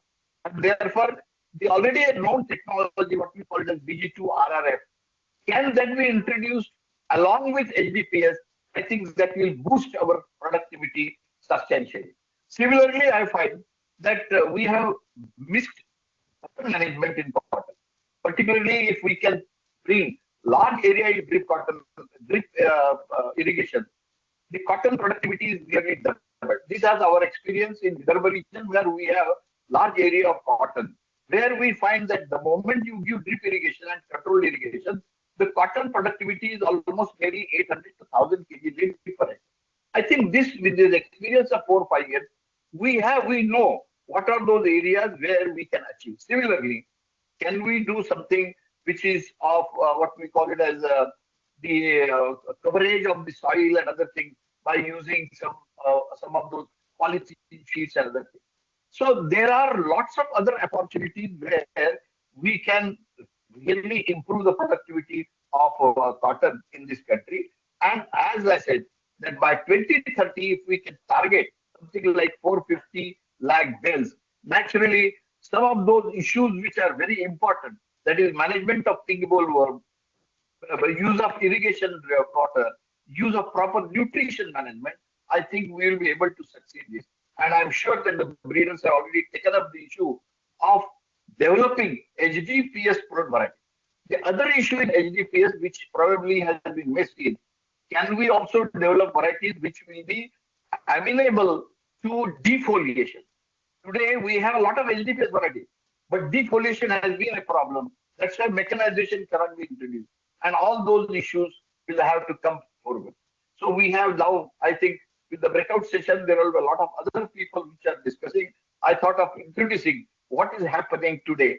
We have a new technology, but to promote that technology and to expand that technology, what are the hindrances? Can we remove them? I think this technology will definitely be useful for the cotton productivity. Thank you very much. Thank you, Dr. Pai. Now I will request Dr. Anjali Kochar, who was former Director India Program at King Center of Global Development at Stanford University, to give her views about this sector in 8 to 10 minutes. Thank you very much. At the onset, let me congratulate the government on the 2025-26 budget and thank the ministry for giving me this opportunity to participate in these deliberations. I will make just a few points since time is short, and these points relate to the sub-theme of rural prosperity and resilience. My comments are broad in that I build on the concept note prepared for these deliberations. That note identifies key achievements of the past decade as well as the challenges ahead. I'd like to identify 2 additional key achievements of this past decade that I believe are necessary for ensuring rural prosperity and the structural transformation of the rural economy.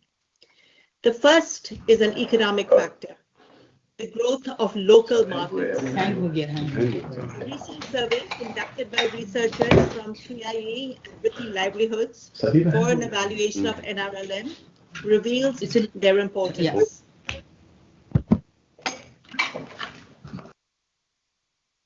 Please continue, ma'am.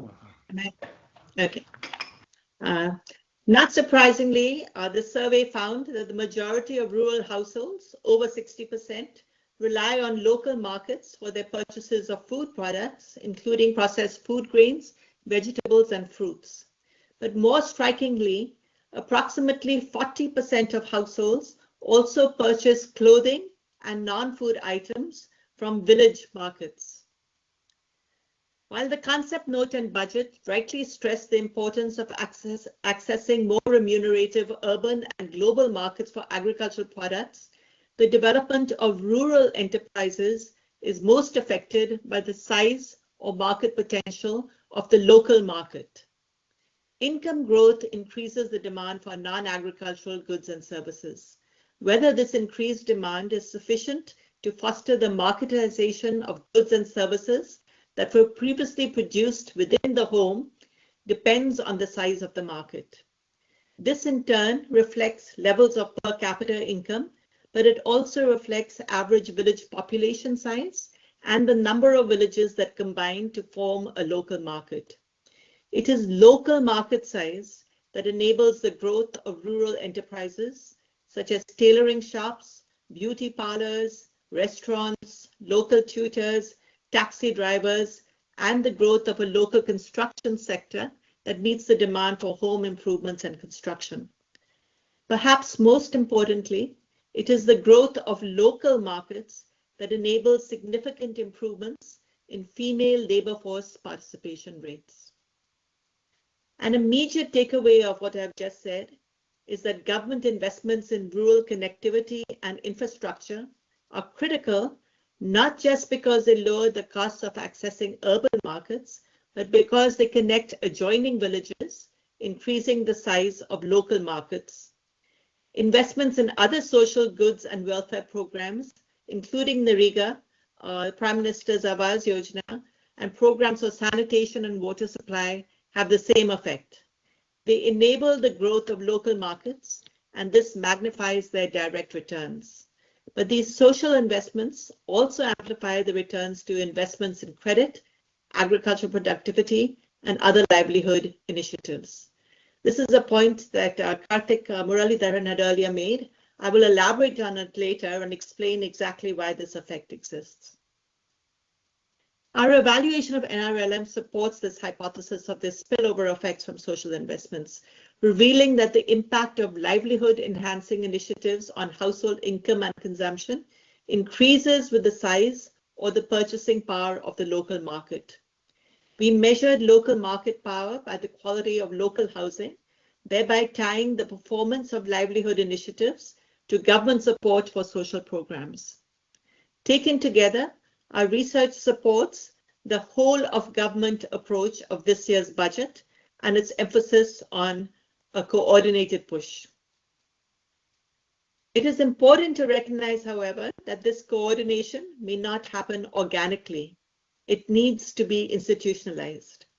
As an example, the convergence of NRLM with welfare programs was institutionalized in some states but not others, and was done so through policies which closely aligned cluster-level federations with gram panchayats.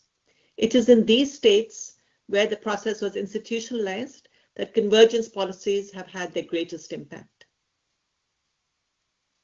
The second major achievement of this last decade that I wish to emphasize is a social factor, the development of an expansive social network that links rural households within a village and across villages. This social network is a consequence of NRLM's investment in a federation of community institutions that connects small, socially homogeneous self-help groups to form an expansive, heterogeneous network, which includes village organizations and cluster-level federations. While strong social networks obviously affect social outcomes, such as friendships and social connectivity, recent research emphasizes their importance for economic growth and for the nature of economic growth. Their effect on growth derives from their impact on women's labor force participation. A woman's decision to work is what is termed a social good. Its levels reflect social norms. Because these are societal norms, change occurs primarily through a process of social learning, rethinking social costs and benefits from observing the behavior of others in your social network. Expansive networks, such as NRLMs, promote social learning. The 3IE Vritti survey found that approximately 50% of rural women across 9 states held regressive norms regarding women's labor force participation. More importantly, we found that NRLM's livelihood initiatives, conducted through its set of community institutions, reduced the prevalence of regressive norms and increased female labor force participation rates. Perhaps even more important than the effect of these social networks on economic growth is their effect on the nature of economic growth. The societal organization of a society determines whether growth is accompanied by rising inequality or not.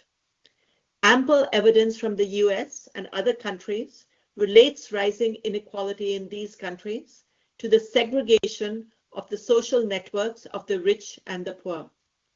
This segregation means that the poor have less access to valuable information on job opportunities, endowments, and rights. It also limits the bargaining power of the poor and weakens support for government programs that adversely affects their functioning. In contrast, strong networks of women are perhaps the single most important determinant of women's bargaining power, and hence the effectiveness and inclusivity of government programs. But should I be?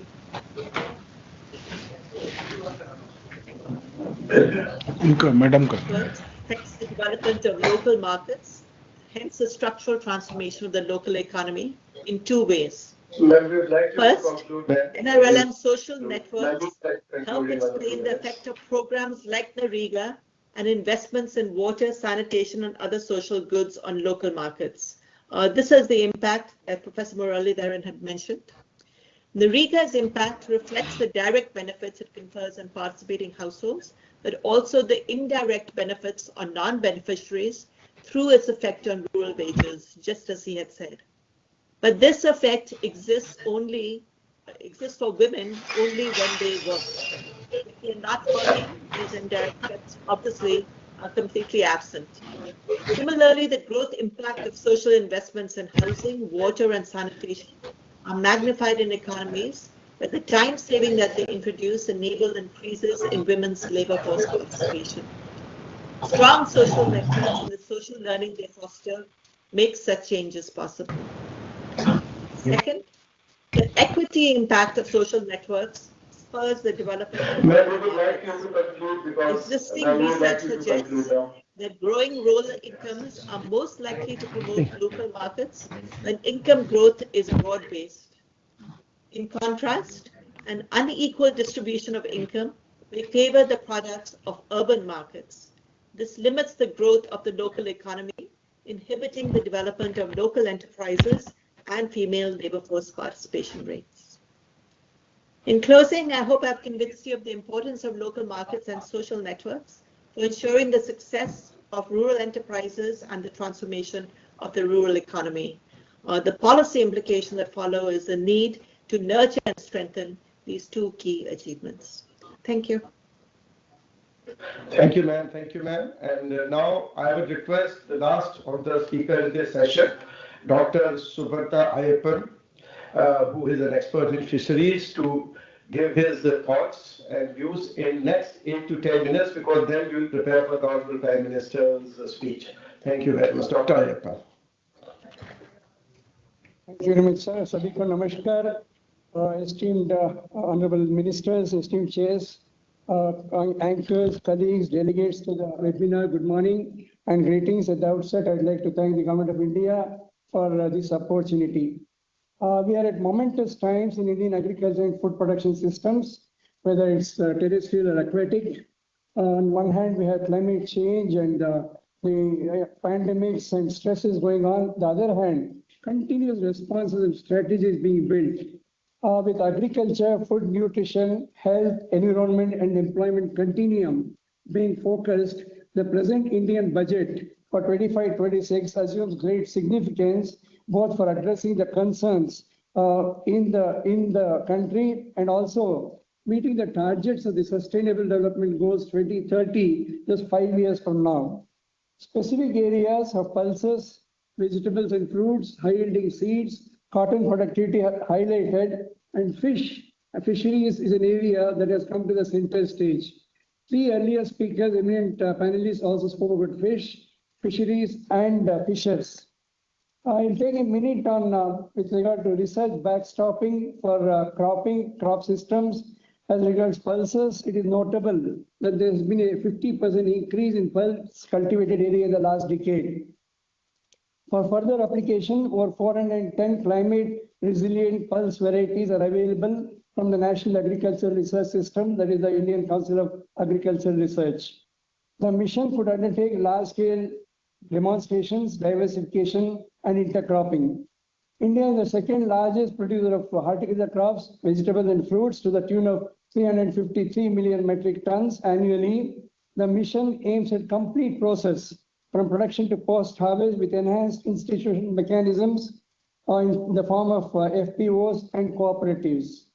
Seed being the basic input in farming, development and propagation of seeds with high yield, pest resistance and climate resilience, which is very important, with commercial availability of over 100 seed varieties, with a strong research backstopping has been envisaged.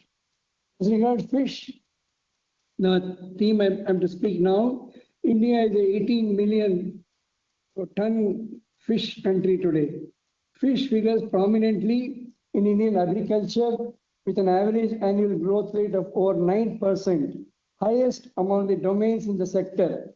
in the blue economy, in health, nutrition and pharma, as also agri-exports and trade, constituting over 15% of the agri-exports to the tune of 60,000 crore rupees annually.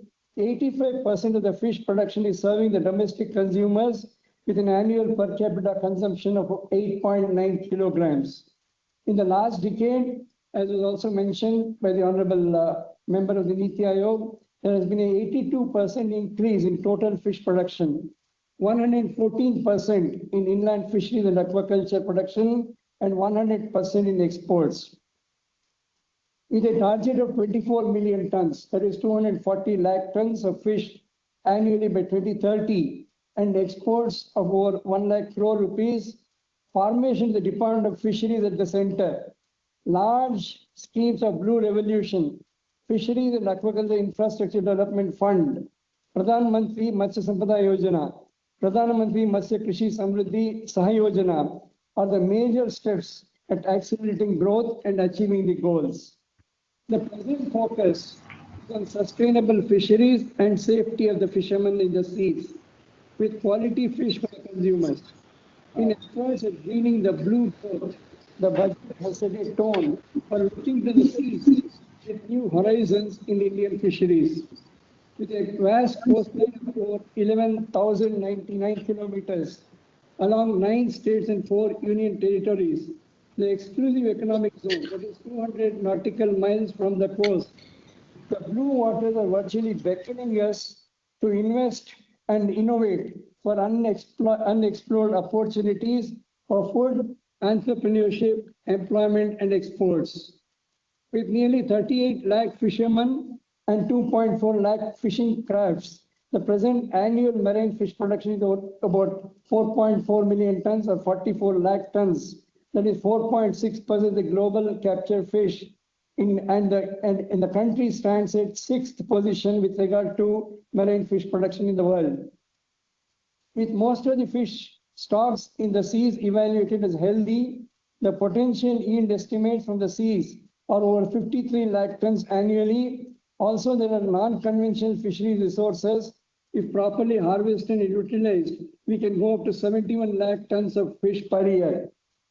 When the commercially available fishing resources, conventional ones, are being optimally harvested, the fishery resources in the EEZ, exclusive economic zone, including the tunas, pelagic sharks, deep water snappers, shrimps, and squids, and in the high seas, myctophates and toothfish are still available. Their potential yield is over 2.3 lakh tons every year. Present catch is only of the order of 50,000 tons of yellow fin and skipjack tuna and about 10,000 tons of oceanic sharks. Seaweeds are another important resource for use as feed, fodder, agar, argin, etc. Another dimension being mariculture with sea cage farming that can yield up to 20 lakh tons in the long run with due backward linkages. I'd like to mention about the National Policy on Marine Fisheries of 2017, which envisioned a healthy and vibrant marine fisheries sector that meets the needs of the present and future generations. The main pillars of the policy are sustainable development, socio-economic upliftment of fishermen, partnerships, intergenerational and gender equity with an ecosystem approach to fisheries management and participatory or co-management. It also recommends due consideration of resources, infrastructure, vessel construction, survey and certification, capacity building, implementable set of rules and regulations with a strong monitoring, control and surveillance program, MCS.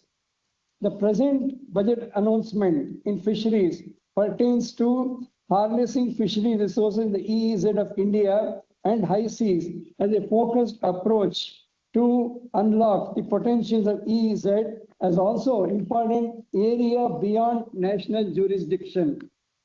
This can provide an economic boost to Indian marine fisheries, augment seafood exports, enhance food security, and generate new opportunities.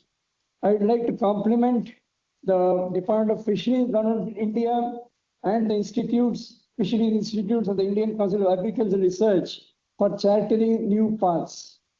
The two major island ecosystems, Andaman and Nicobar and Lakshadweep, possess over 45% of the EEZ of the country. The potentials are something like 1.4 lakh tons and 1.1 lakh tons of tunas respectively with regard to these two islands, and billfish and other oceanic squids and flying squids and so on.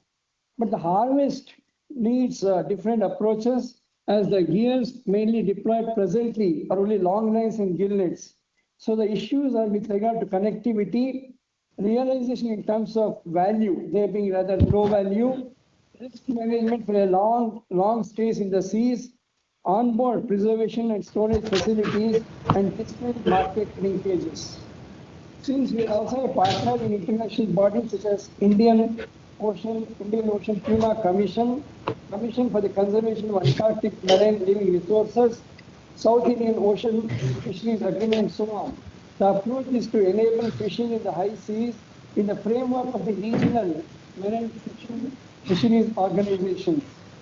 This will also entail sustainable and responsible resource utilization through conservation and management measures, including combating IUU fishing, what we call as illegal, unreported, and unregulated fishing.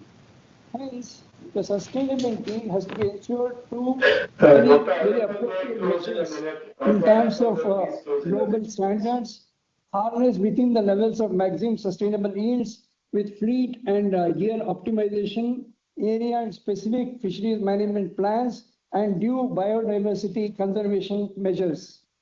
Tuna and seaweed clusters around the islands, fisher safety through transponders, AI tools, the insurances, the eco-labeling and fish stock certification, modernizing the fish landing centers and harbors, and cold chain infrastructure are the right steps in this direction. Data collection, analysis, very important.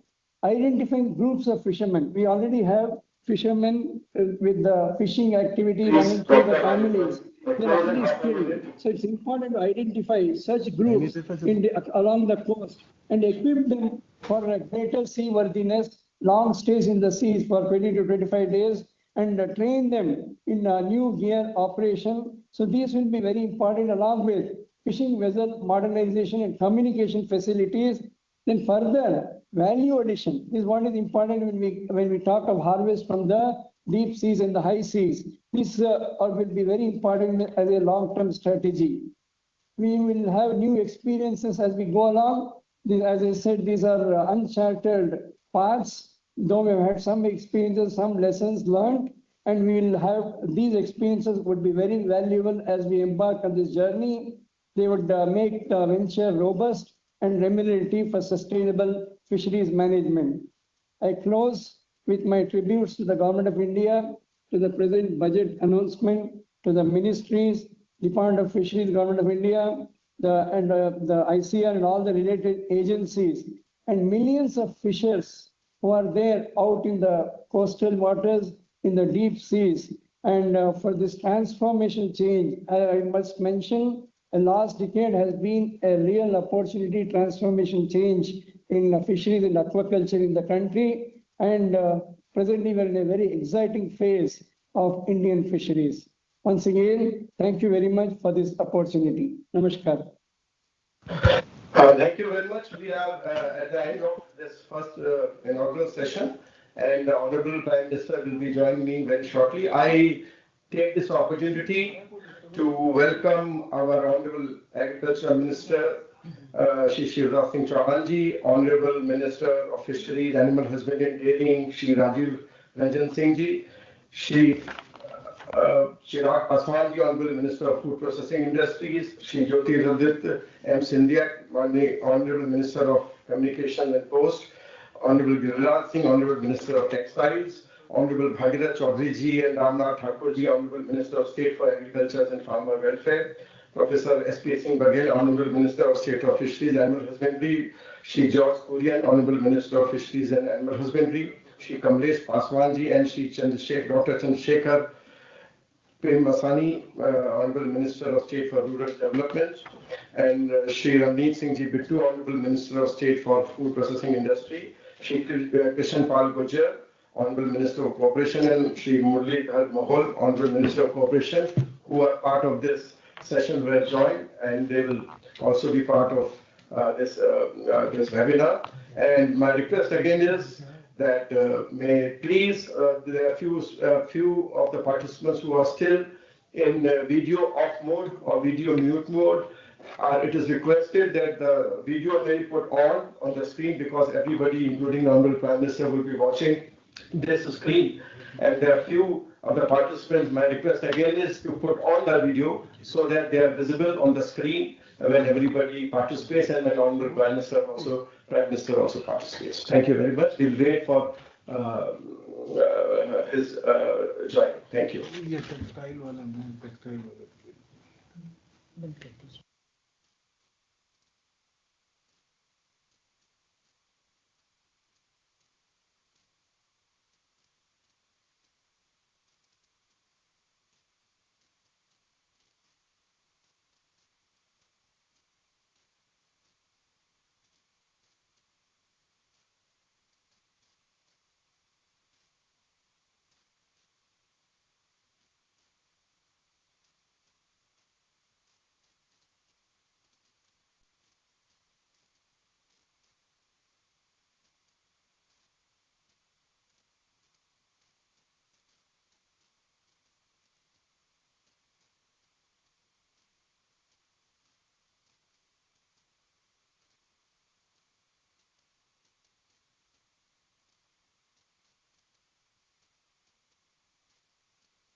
All participants whose video is not on, kindly switch on the video. फिर से एक बार अनुरोध है कि जितने participants जिनका video on नहीं है, वो कृपया ऑन कर दें। एलेक्स निगाल है, श्री भास्कर है, कुछ और भी ऐसे नाम है। अदरवाइज हमको आपको ऑफ लिंक करना पड़ेगा। प्लीज वीडियो ऑन कर लें जो भी पार्टिसिपेंट्स जुड़े हैं। मेरा फिर से अनुरोध है। ये नहीं आई और ये अनम्यूट कर अनम्यूट भी कर लें, वॉइस अनम्यूट करें, वीडियो म्यूट करें। वॉइस अनम्यूट कर दें प्लीज, वॉइस अनम्यूट कर दें, वॉइस म्यूट कर दें प्लीज। वीडियो ऑन रहे और ऑडियो ऑफ रहे। सागर कौशिक जी अपने को आप वॉइस म्यूट कर दें please. Sagar Kaushik ji voice mute कर दें। कर दिया, ठीक है, थैंक यू। लेकिन यार स्क्रीन पे आ रहे हैं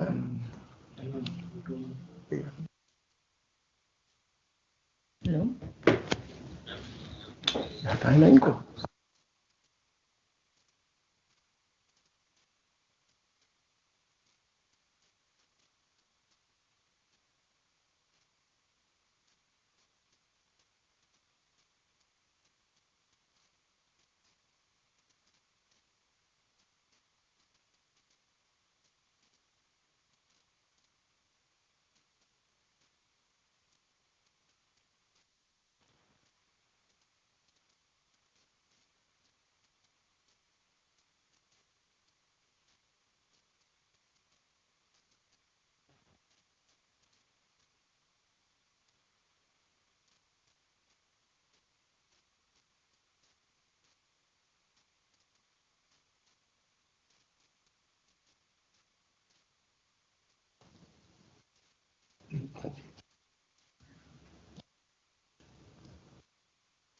जरूर ये फोर्थ दिखाई पड़ रहा है।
हेलो सागर कौशिक जी, क्या कहना है? नहीं नहीं माइक ऑन है हमारा, हमारी आवाज सही आ रही है? अरे फिर आगे प्लीज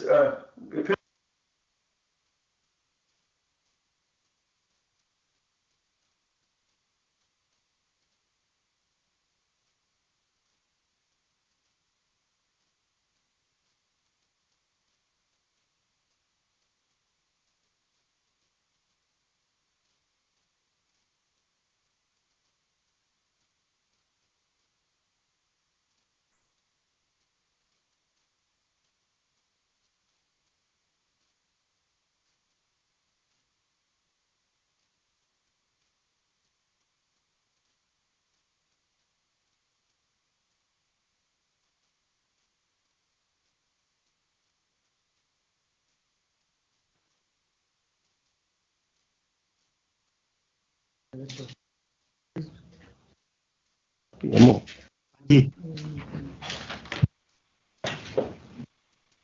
हाँ हाँ, मैं मोबाइल बंद कर रहा हूँ पर हो नहीं रहा है। NIC headquarter, NIC headquarter, PM sir NIC headquarter sir आ गए। हाँ ठीक ठीक है।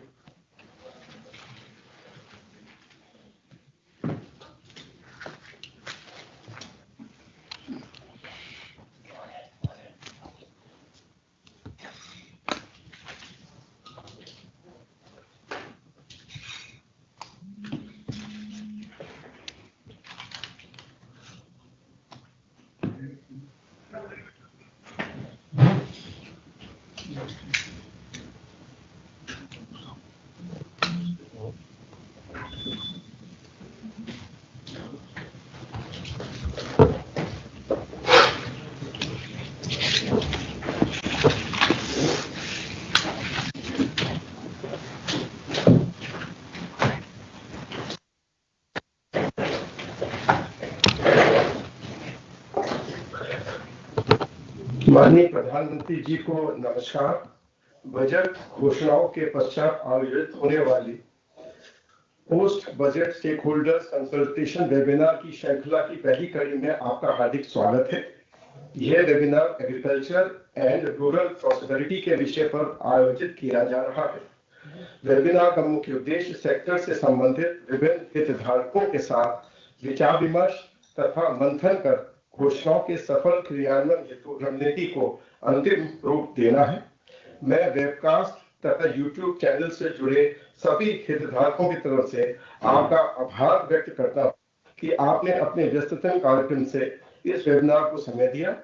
अब मैं माननीय प्रधानमंत्री जी से निवेदन करता हूं कि वे अपना उद्बोधन देकर हमें मार्गदर्शन प्रदान करने का कष्ट करें। नमस्कार। बजट के बाद बजट से जुड़े वेबिनार में आप सबकी उपस्थिति बहुत अहम है। इस कार्यक्रम से जुड़ने के लिए आप सभी का धन्यवाद। इस वर्ष का बजट हमारी सरकार के तीसरे टर्म का पहला पूर्ण बजट था। इस बजट में हमारी नीतियों में निरंतरता दिखी ही है, साथ ही विकसित भारत के विजन में नया विस्तार भी दिखा। बजट से पहले आप सभी स्टेक होल्डर्स ने जो इनपुट दिए, जो सुझाव दिए, वो बजट बनाते समय बहुत काम आए। अब इस बजट को और ज्यादा प्रभावी रूप से नीचे उतारने में, सही में उसका अच्छे से अच्छा, जल्दी से जल्दी आउटकम मिले, सारे निर्णय नीतियां प्रभावी बने, उसमें आप सबकी भूमिका और बढ़ गई है। साथियों, विकसित भारत के लक्ष्य की ओर बढ़ रहे भारत के संकल्प बहुत स्पष्ट है।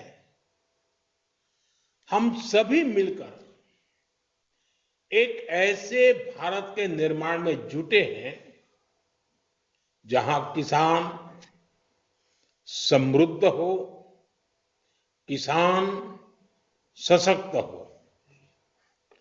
हमारा प्रयास है कि कोई किसान पीछे न छूटे। हर एक किसान को आगे बढ़ाएं। हमने कृषि को विकास का पहला इंजन मानते हुए अपने अन्नदाताओं को गौरवपूर्ण स्थान दिया है। हम दो बड़े लक्ष्यों की ओर एक साथ बढ़ रहे हैं। पहला, कृषि सेक्टर का विकास और दूसरा, हमारे गांवों की समृद्धि।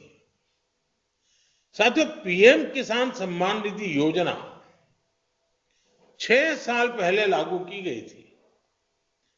इस योजना के तहत अब तक लगभग 4.25 लाख करोड़ रुपए किसानों को मिल चुके हैं। इतनी राशि करीब करीब 11 करोड़ किसानों के खाते में सीधे पहुंचाई गई है। 6,000 रुपये सालाना की इस आर्थिक मदद से ग्रामीण अर्थव्यवस्था सशक्त हो रही है। हमने एक किसान केंद्रित डिजिटल इंफ्रास्ट्रक्चर तैयार किया है ताकि देश भर के किसानों तक इस योजना का लाभ पहुंच सके। यानी इसमें किसी बिचौलिए के घुसने या लीकेज की गुंजाइश ही न रहे। नो कट की कंपनी।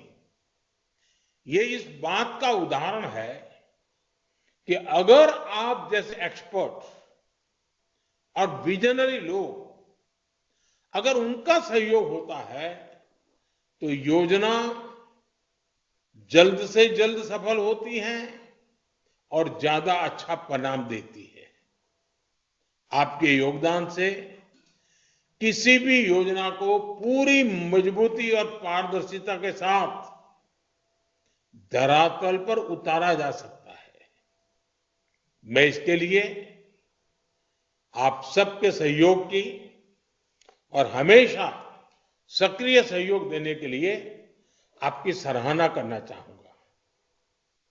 अब हम इस साल के बजट की घोषणाओं को जमीन पर उतारने के लिए मिलकर के तेजी से काम करें, ये आवश्यक है।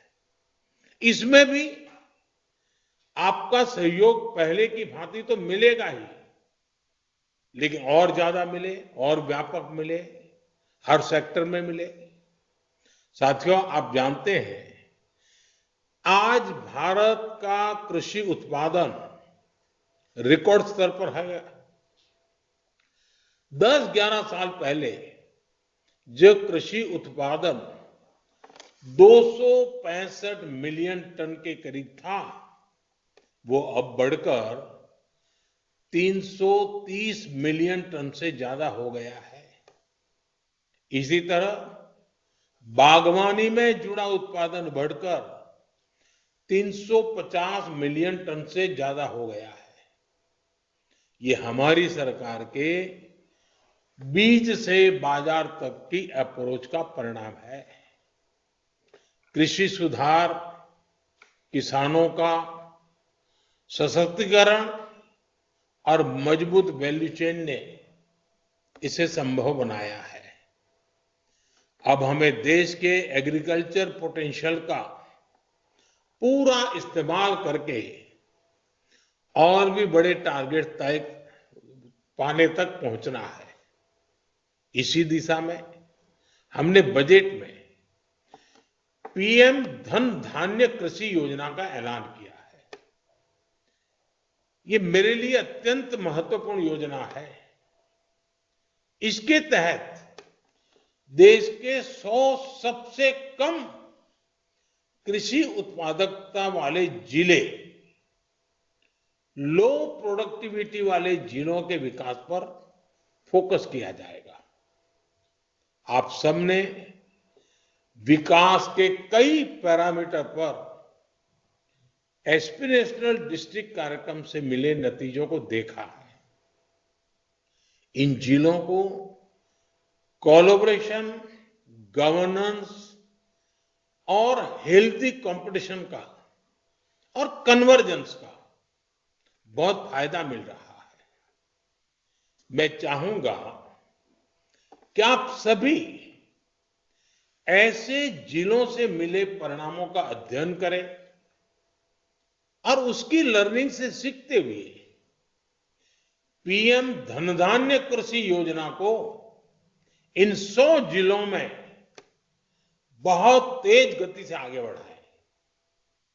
इससे इन 100 जिलों में किसानों की आय बढ़ाने में मदद मिलेगी। साथियों, पिछले कुछ वर्षों में हमारे प्रयासों से देश में दाल का उत्पादन बढ़ा है और इसके लिए मैं किसानों का अभिनंदन भी करता हूं। लेकिन अभी भी हमारी घरेलू खपत का 20% विदेशों पर निर्भर है, आयात पर निर्भर है। यानी हमें अपने दलहन उत्पादन को बढ़ाना ही होगा। हमने चने और मूंग में आत्मनिर्भरता हासिल कर ली है, लेकिन हमें तुअर, उड़द और मसूर के उत्पादन को बढ़ाने के लिए और तेजी से ज्यादा काम करना ही है। दाल उत्पादन को गति देने के लिए आवश्यक है कि उन्नत बीजों की सप्लाई बनी रहे और हाइब्रिड किस्मों को बढ़ावा दिया जाए। इसके लिए आप सभी को जलवायु परिवर्तन, बाजार की अनिश्चितता और दाम में आने वाले उतार चढ़ाव जैसी चुनौतियों के समाधान पर फोकस करना होगा। साथियों, पिछले दशक में आईसीएआर ने ब्रीडिंग प्रोग्राम में मॉडर्न टूल्स और कटिंग एज टेक्नोलॉजीज का इस्तेमाल किया। इससे 2014 से 2024 के बीच अनाज, तिलहन, दालें, चारा, गन्ना, विभिन्न फसलों में 2900 से अधिक नई किस्मों का विकास हुआ। आपको ये सुनिश्चित करना होगा कि हमारे देश के किसानों को ये नई वैरायटीज सस्ती दर पर मिलती रहे। हमें ये भी सुनिश्चित करना होगा कि किसानों की उपज मौसम के उतार चढ़ाव से प्रभावित ना हो। आप जानते हैं कि बजट में इस बार अधिक उपज वाले बीजों के लिए राष्ट्रीय मिशन शुरू करने की घोषणा हुई है। इस कार्यक्रम में अभी जो प्राइवेट सेक्टर के लोग हैं, उन्हें मैं विशेष तौर पर कहूंगा कि इन बीजों के प्रसार पर जरूर फोकस करें। ये बीज छोटे किसानों तक पहुंचने लगे, इसके लिए इन्हें सीड चेन का हिस्सा बनना होगा। और ये काम हमारा है कि हम कैसे बने। साथियों, आप सब देख रहे हैं आज लोगों में पोषण को लेकर काफी जागरूकता बढ़ी है। इसलिए बागवानी, डेयरी और फिशरी प्रोडक्ट्स की बढ़ती मांग को देखते हुए इन सेक्टर्स में काफी इन्वेस्टमेंट किया गया है। फल और सब्जियों का उत्पादन बढ़ाने के लिए अनेक कार्यक्रम चलाए जा रहे हैं। बिहार में मखाना बोर्ड के गठन की घोषणा भी की गई है। मेरा आग्रह है कि आप सभी stakeholders diverse nutritional foods के प्रसार के लिए नए रास्ते तलाश करें। ऐसे पोषण युक्त खाद्य पदार्थों की पहुंच देश के कोने कोने में और ग्लोबल मार्केट तक होनी चाहिए। साथियों, 2019 में हमने पीएम मत्स्य संपदा योजना को लॉन्च किया था। इस सेक्टर के वैल्यू चेन को मजबूत बनाने, इंफ्रास्ट्रक्चर तैयार करने और इसे आधुनिक बनाने की दिशा में ये एक महत्वपूर्ण कदम था।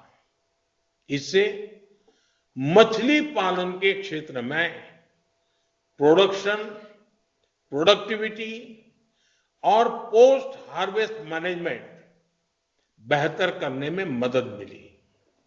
बीते वर्षों में कई योजनाओं के माध्यम से इस सेक्टर में निवेश भी बढ़ाया गया, जिसके परिणाम आज हमारे सामने है।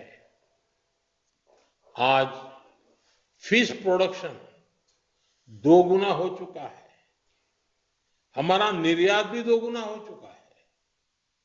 हमारा प्रयास है कि इंडियन एक्सक्लूसिव इकोनॉमिक जोन और खुले समुद्र से सस्टेनेबल मछली पालन को बढ़ावा मिले।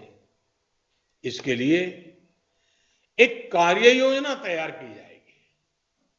मैं चाहूंगा आप सभी इस सेक्टर में ईज ऑफ डूइंग बिजनेस को बढ़ावा देने वाले आइडियाज पर मंथन करें और उस पर जल्द से जल्द काम शुरू करें।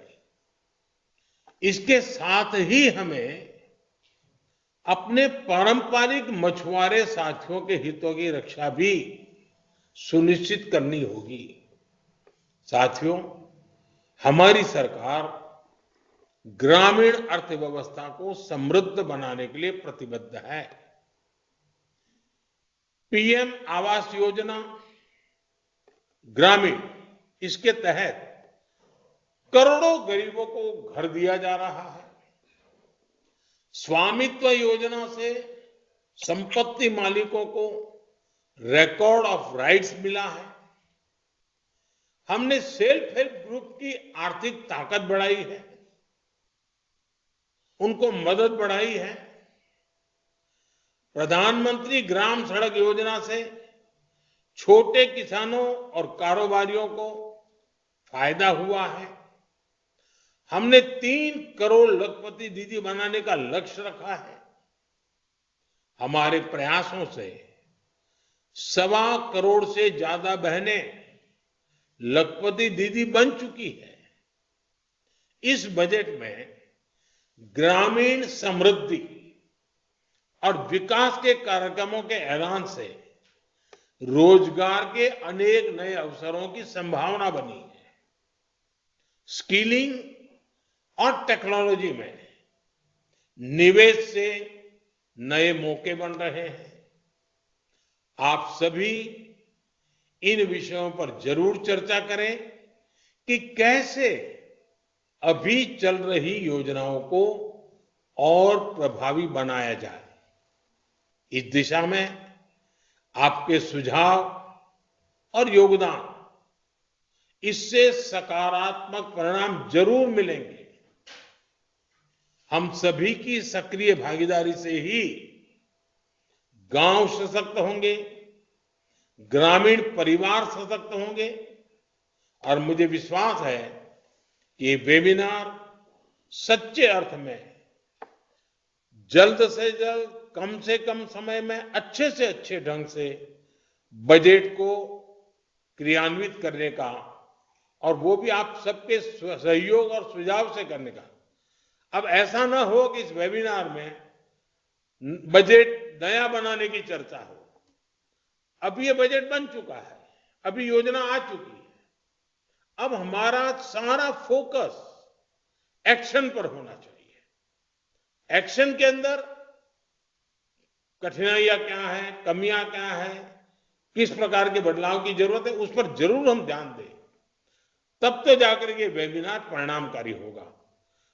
अन्यथा हम एक साल के बाद जो बजट आने वाला है उसकी चर्चा आज कर लेंगे तो अभी जो हुआ है उसका फायदा नहीं मिलेगा। और इसलिए मेरा आप सबसे आग्रह है कि हम जो बजट आया है अब उसी बजट से हमने एक साल में लक्ष्य हासिल करने हैं और उसमें सरकार अकेली नहीं, इस क्षेत्र के सभी स्टेक होल्डर्स एक दिशा में, एक मत के साथ, एक लक्ष्य के साथ चल पड़े। यही एक अपेक्षा के साथ आप सबका बहुत बहुत धन्यवाद।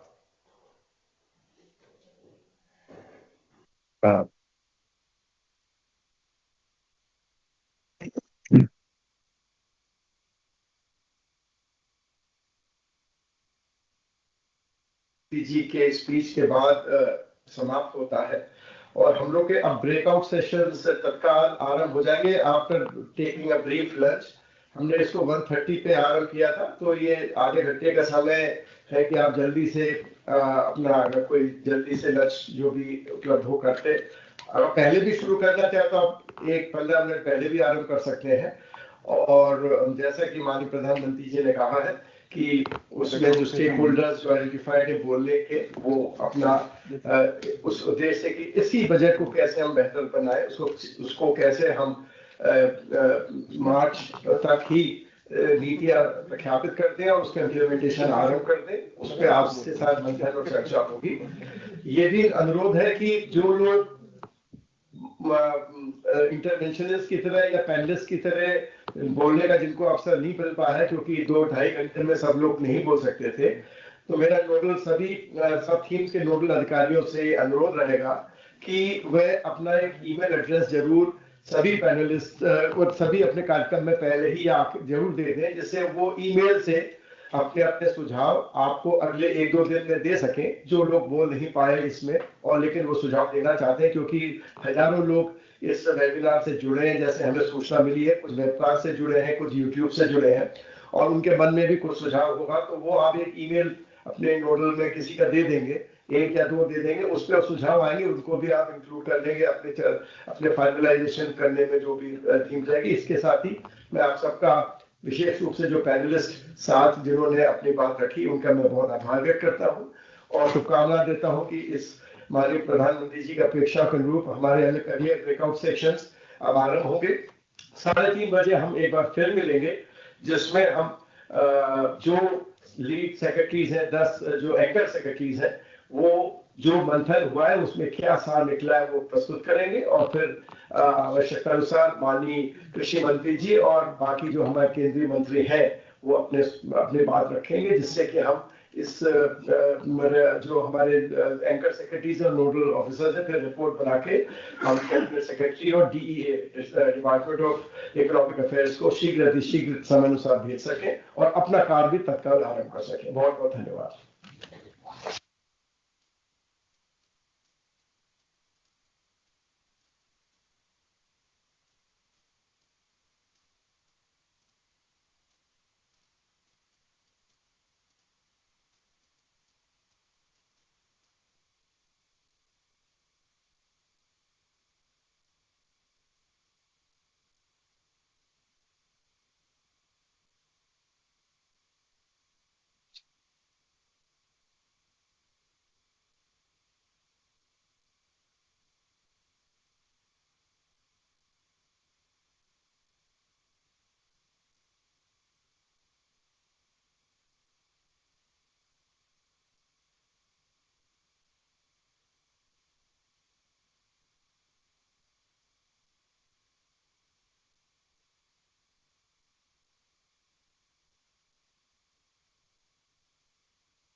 नहीं अभी तो चलना है। वही हो क्या रहा है, बंद क्यों? हाँ? ये बंद क्या है? ब्रेक की क्यों मैंने लंच ब्रेक थोड़ा लंच था। ये लेना लो। मैंने नहीं लेना लंच हो गया तो डबल दे दिया तुमने।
नीचे घरों को ऊपर गमले को जो आगे जाते हैं ना, नीचे सामान नहीं रखा जाता है।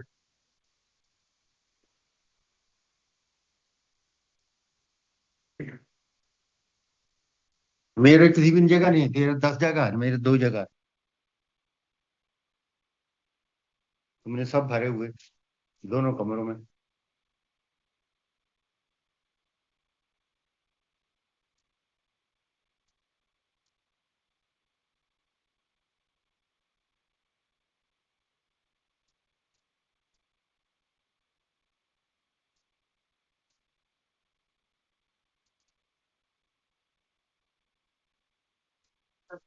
हेलो। हाँ जी। म्यूट है।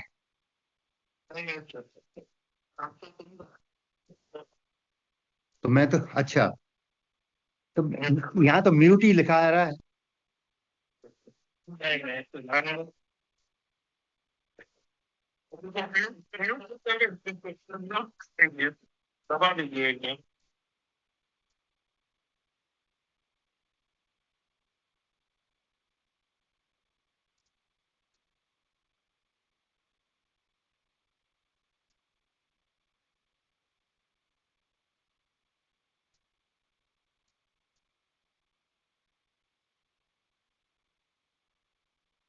अब इसको म्यूट कर रहा हूं तो ये हो गया क्या?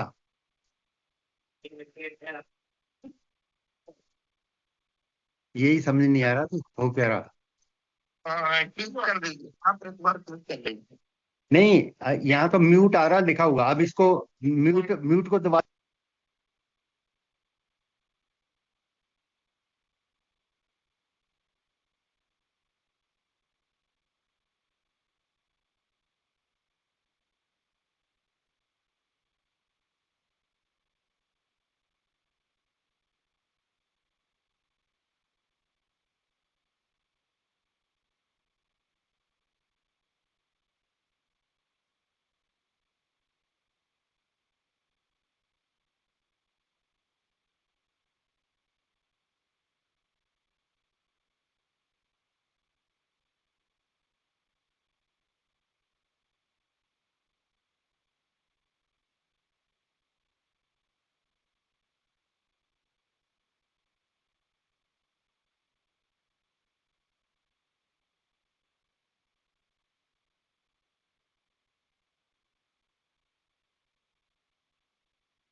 ठीक है, हम खुले हुए हैं।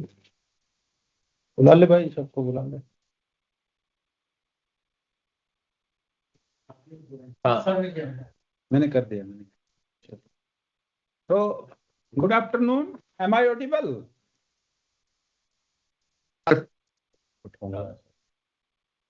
Yes, sir, audible.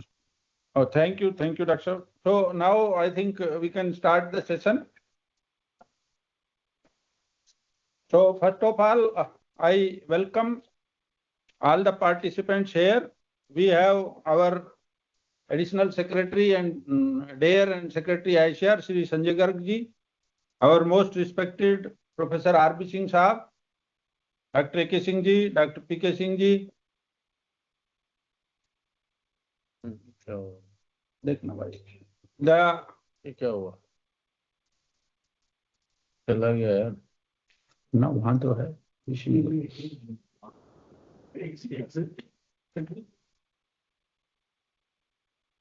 वहाँ तो आ रहे हैं। देखो तुम बता यार, वो दूसरा वाला तो वो तब से क्या कर रहा था? खाना नहीं खाया उसने? ये भी गले ऐसे समझा करते हैं, ऐसे डांस कर गाड़ी नहीं क्या है साहब को बुला ले गोपाल, सेक्रेटरी साहब के जो स्टाफ ऑफिस है ना, उसमें है 109 नंबर में है वो।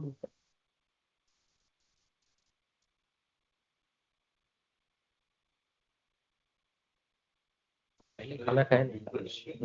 पहले ही खाना, तो इतनी देर से क्या कर रहा था? खाना नहीं खाया? कंप्यूटर कनेक्टिविटी का कुछ प्रॉब्लम है टीवी से। कोई एक बटन दबा होगा। और में हमेशा ही रहता है सारा प्रॉब्लम, 4 साल हो गए। कोई ना, कब से कितने कितने पैसे लगा के ठीक करा चुके, वैसे ही रहता है, पता नहीं क्या करते। ऐसी स्थिति है।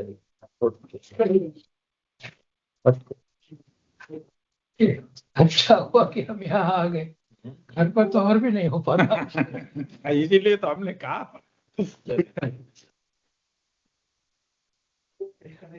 तो होगा उसको। So sorry for the interruption.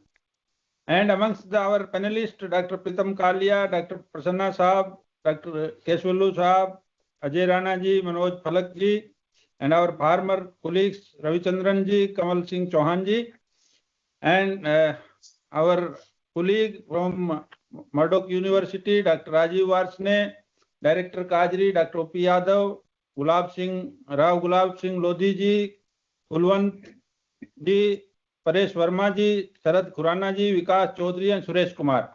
So I welcome you all, and I also welcome all my colleagues sitting here with us and all our directors, project coordinators, and the various colleagues joined from the various AICRP centers, KVKs, State Agriculture Universities, ICR regional stations, and all the ICR institutes. So thank you very much for joining this program. And as you all are well aware that this program has been well structured, where we'll be talking about the various modalities that how to best implement this national mission on oil high yielding seeds. And in this series, already I have mentioned that we have our panelists.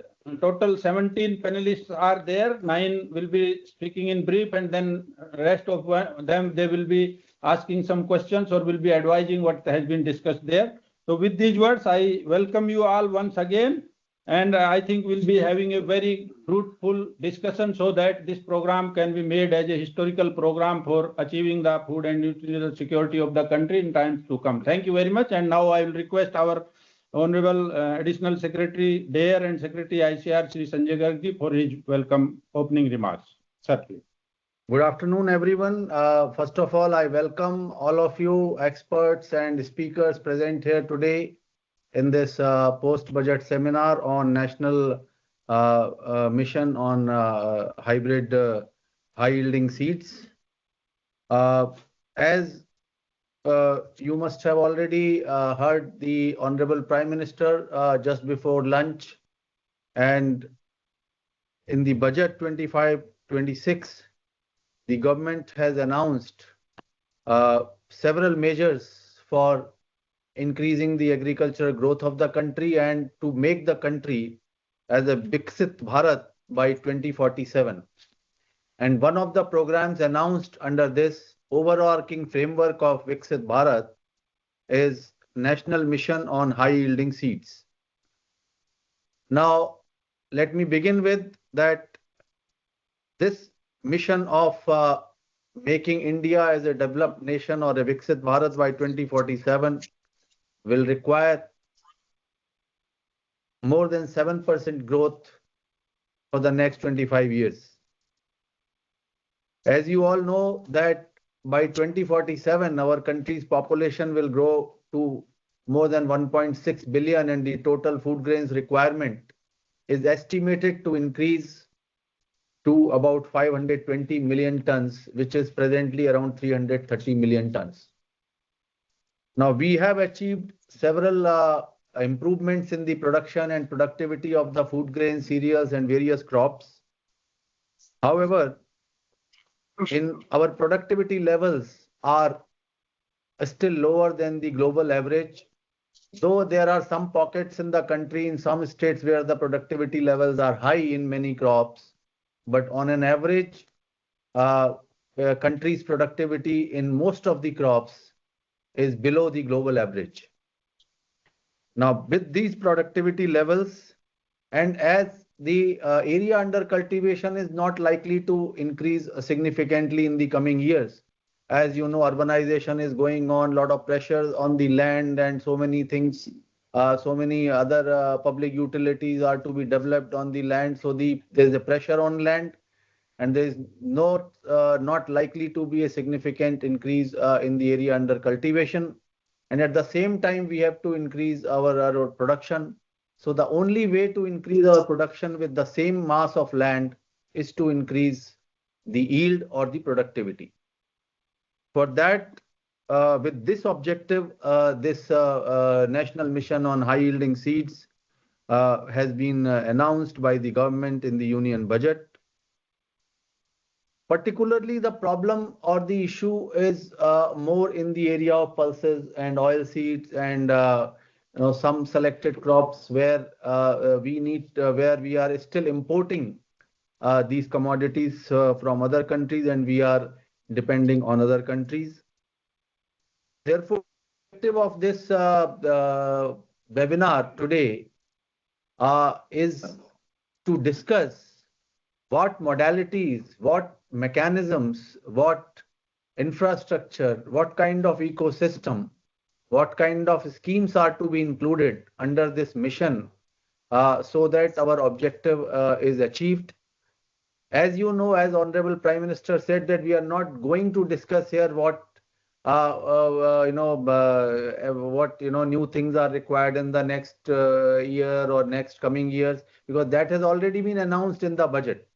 But the internal components of this mission, under this mission, what all activities can be undertaken, there we will focus more. So I will request all the speakers and all the experts here to focus more on the specific activities and specific action points under this mission. So when we formulate the scheme for the approval of the competent authority, we include the relevant points in that scheme. And I am very, very thankful for all of you to be present here. And I am sure that deliberations today with your specific inputs will definitely help the department and the ICR to formulate this scheme in a more effective and more comprehensive manner so that we don't leave out anything and at the same time we achieve the maximum output. So therefore, I will now request Dr. Yadav to make a brief presentation just highlighting the contours of the mission, and then we will open the floor for discussion. Thank you. PPT share करना है. Folder के अंदर. हाँ वही है. सब share किया है ना? शेयर करना है.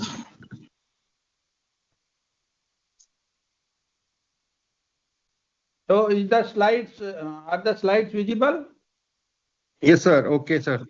Thank you. Thank you. So thank you, sir, for your words of advice. And I'll be just having a very brief presentation that why it is required and how we'll be going ahead. And based on your further intervention, definitely we'll be coming out with a very robust project.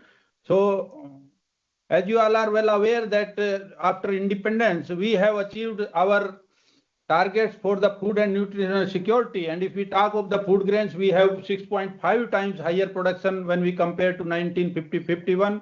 Likewise, in pulses, it is almost 3 times. Oilseeds, it is almost 8 times. In case of cotton, it is 14 times, and sugarcane 8 times, as well as in horticulture crops, it is again 14.12 times. In the morning, Honorable Prime Minister has already mentioned about the genetic improvement of in case of various crops by developing more than 2,900 varieties during last 10 years. And most of them, they are in the seed chain. And more important thing is that 85% of these field crop varieties, they are having one or more traits for the climate resilience. Likewise, in case of horticulture sector also, in all the horticultural, floricultural, vegetable crops, we have 819 varieties of vegetable crops, which are also in the seed chain.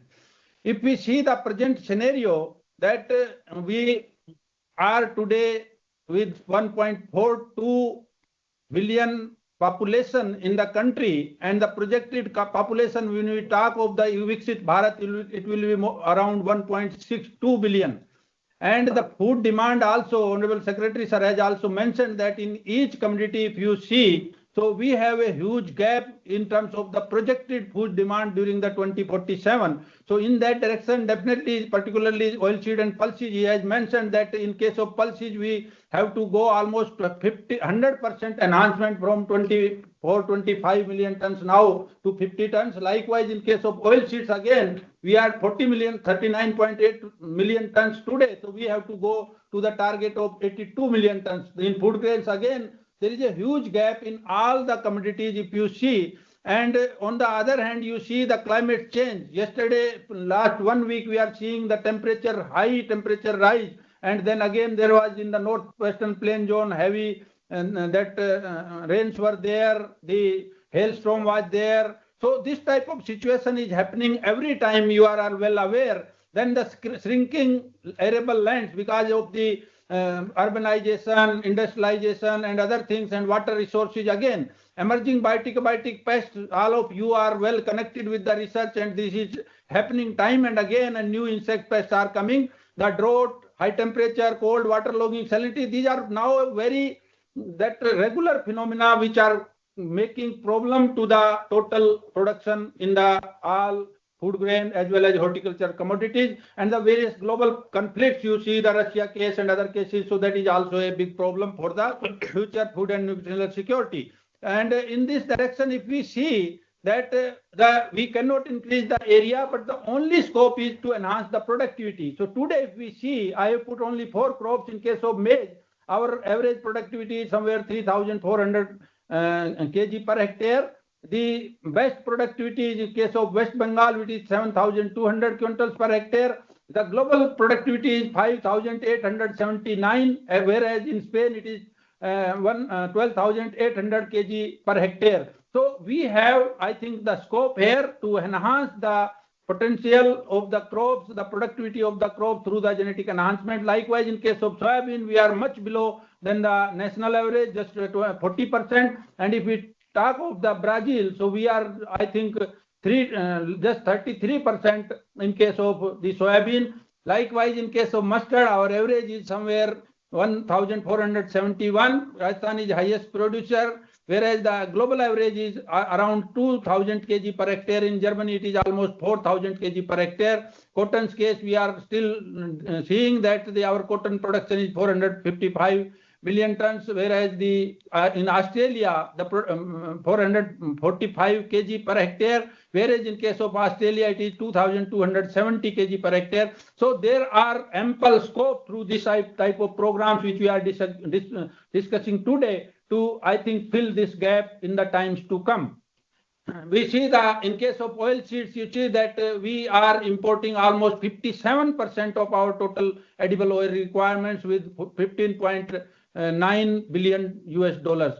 And most of the import is being done through the palm oil, almost 70%, and which 69%, which is again that not of a good quality oil. So here also we need to stress upon.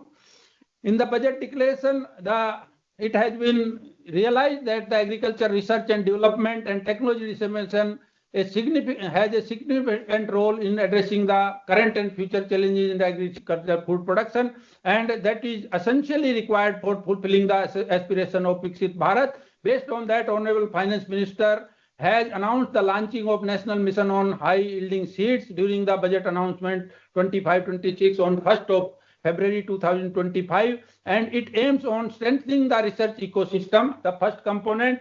Second one, the targeted development and propagation of seeds with high yield, pest resistance and climate resilience. And third one is the commercial availability of more than 100 seed varieties released in July, after July 2024. Honorable Prime Minister has released 109 varieties. They have been referred here. And during his visit also, he asked one very pertinent question, that how much time will take to these varieties to the farmer's field. And generally we talk about the nucleus seed, breeder seed, foundation certified. So our Honorable Ministry is also asking this question, that why we cannot reduce this gap of the release of variety to take it to the farmer's field from 4 years to 2 years or lesser than that. So that aspect also we'll have to address here.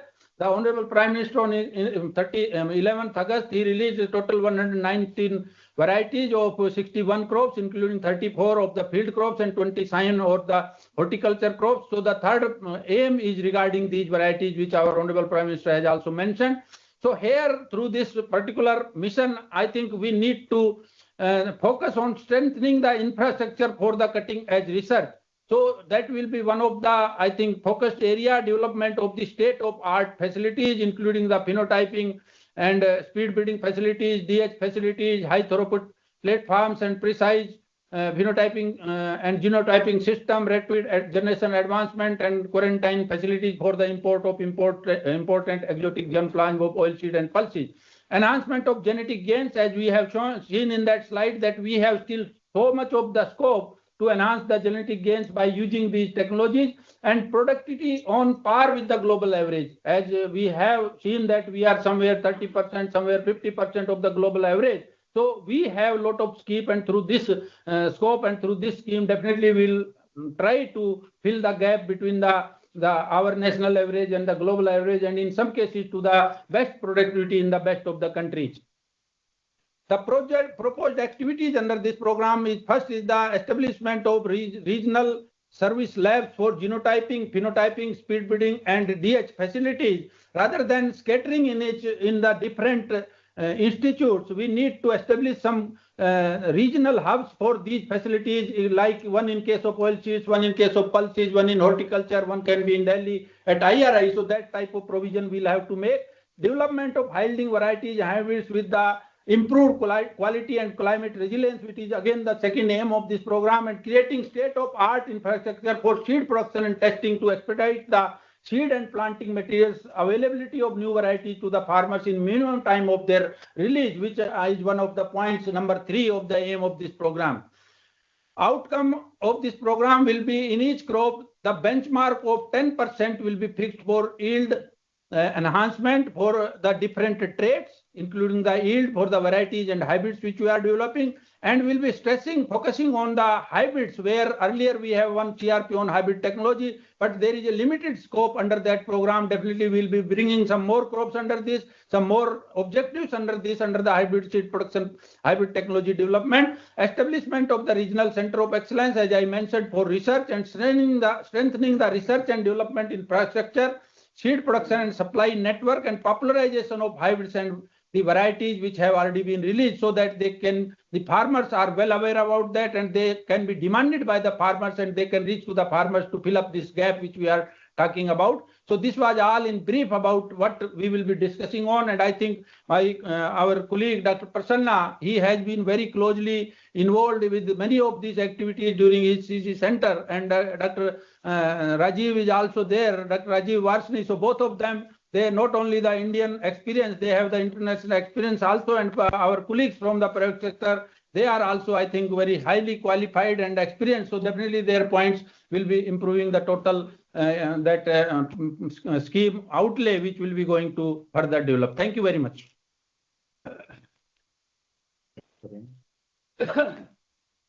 So thank you. And I think with this, we will be inviting our honorable speakers one by one. My humble request will be, because we are 16, 17 and up to 3:30 we have to finish. So the target is 5 to 6 minutes. And please meet the target so that we can listen sufficiently from all of us. So our first speaker is our honorable Dr. R.B. Singh Saab, and you are well aware about Dr. R.B. Singh Saab that he is Padam Bhushan during 2003, and he has been the chairman of the SRP as well as the Assistant Director General and Regional Representative for the South Asia and Pacific FAO in Bangkok. He was the member of the National Commission on Farmers, Ministry of Agriculture, Government of India. All of are taking the proud of that. So it is very fortunate that he is today with us. And he has the DSc honoris causa from the 10 universities, including the IRI. He is fellow of NAS and NASI, and his expert area on plant genetics, crop improvement, plant biotechnology, policies in agriculture, farmers and agriculture research and education. Sir, with these words, I welcome you and I seek your advice in this. Thank you very much, sir. Thank you, Dr. Yadav. A very good afternoon to each one of you, ladies and gentlemen. As the Honorable Prime Minister said, we have to move from beach to bazaar, beach se bazaar tak. And this is exactly what we are doing at the moment. We are grateful to the direction given by our chair. We all recognize that if we have to wait for the enhanced productivity, profitability, and sustainability, then the fundamental requirement of that will be that we produce maximum from the minimum. And there is something called MLM, more from less for more. And this is how this has to be achieved. And the king of the whole process will be seed. To achieve this, seed is the central requirement to meet this development, which I have just mentioned. We would like to see that there is intensification of the improvement of the high-yielding varieties, as we are seeing the number of varieties Dr. Yadav mentioned between in the last 10 years or so, almost 3,000. We will be continuing with that with high speed. But then the new technologies which have come will find a much greater intensity today.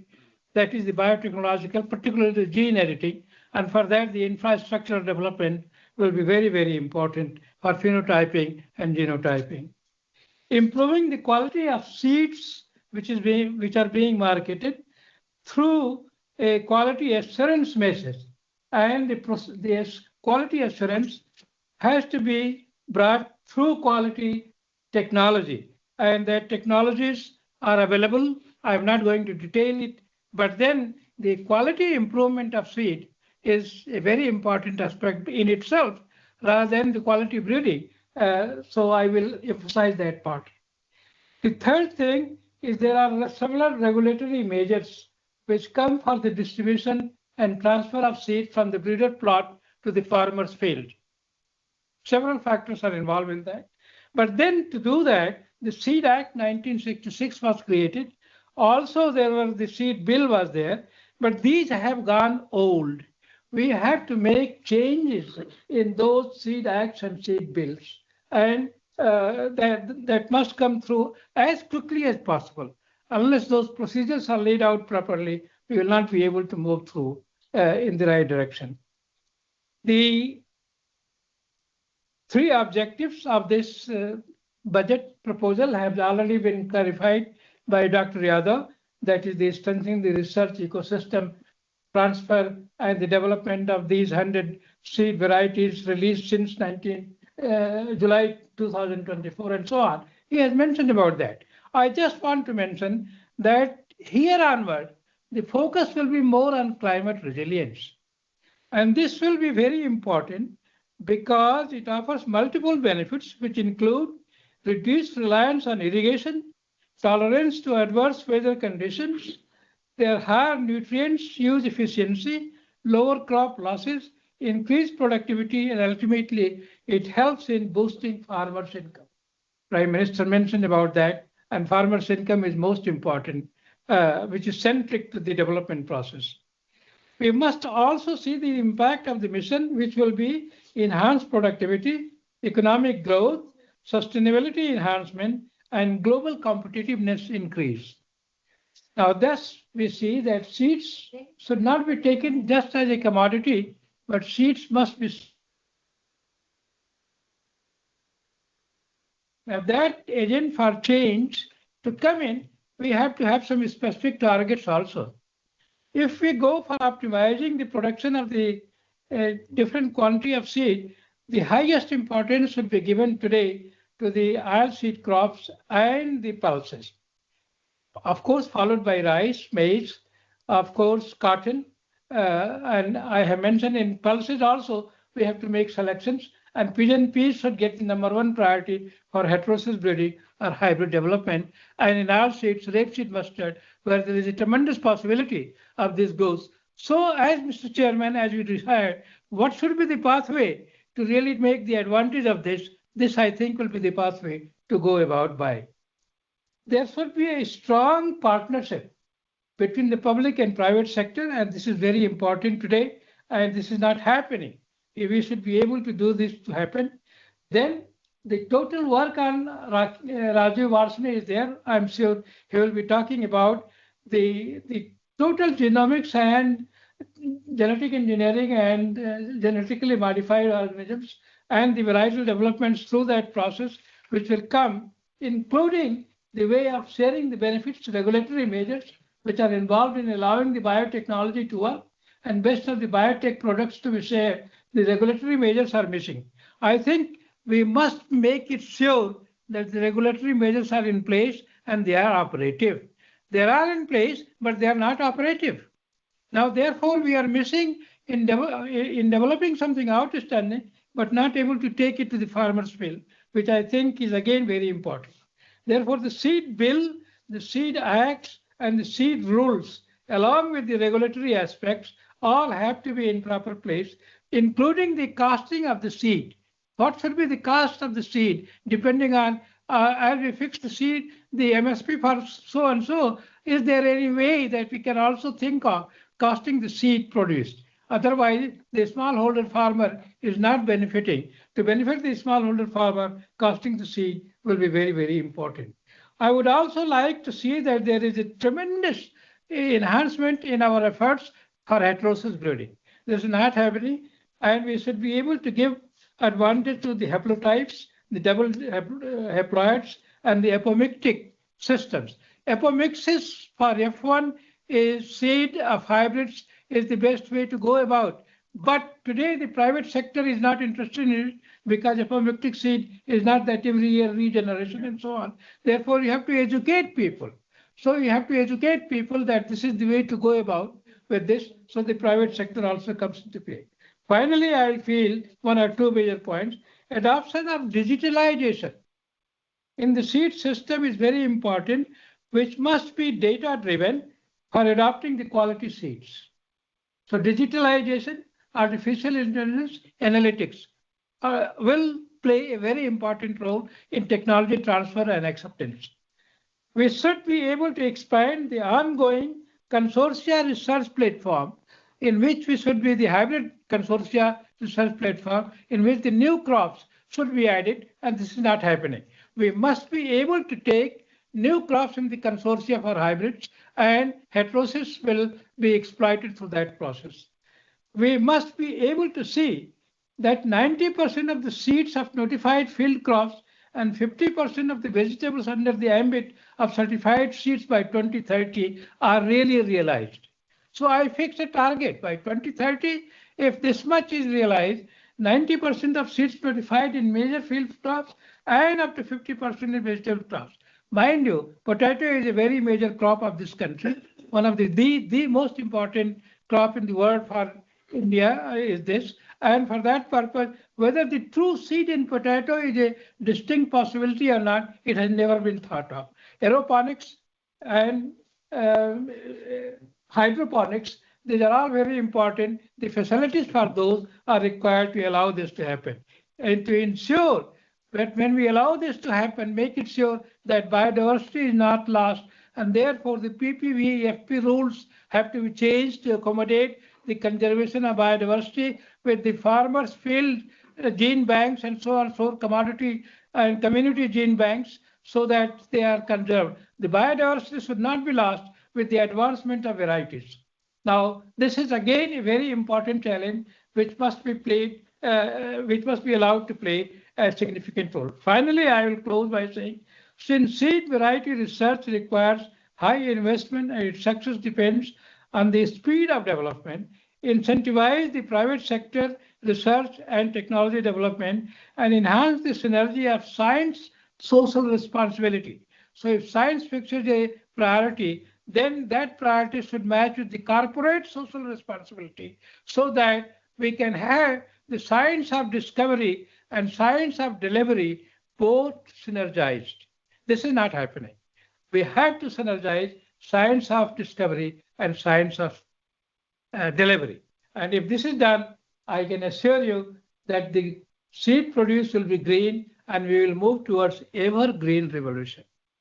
Green revolution was caused by a good seed, but we want to move to evergreen revolution, and for that green seed is needed. And I say green quote unquote, and I have told you what is the green seed earlier describing and in that process. Thank you very much. Thank you very much, sir. Thank you. I think you have covered very exhaustively and covering almost all the aspects. All our colleagues will also be, I think, throwing light on that. So with this, sir, thank you very much. I will now invite my best friend and our colleague, senior colleague, Dr. A.K. Singh ji. You all are well aware, Dr. A.K. Singh is the former director IRI and a Basmati man of the India, and mainly Basmati man of the world. ठीक बात अभी correct कर देंगे. There is nothing left for us to say.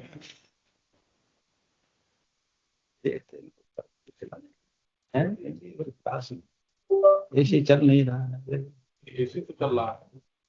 घर में लग रही है. ऐसे बहुत तेज ठंडा हो रहा है. बहुत ठंडा लग रहा है. अरे जहीर देखो ना भाई, हम लोग आए थे 9 तो बढ़ा दिया, 25 कर दिया है.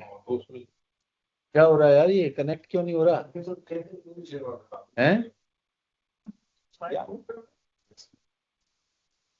तो हैं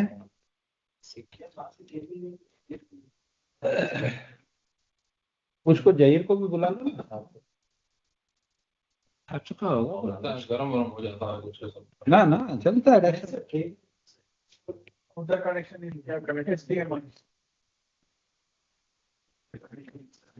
कनेक्टेड तो है लोग, खाली डिस्प्ले नहीं आ रहा मेरे ख्याल से. यहाँ का डिस्प्ले प्रॉब्लम. हाँ डिस्प्ले खाली उड़ा हुआ है, तो उसको छोड़ देते हैं. लोग तो कनेक्टेड हैं ही. Are we audible? Dr.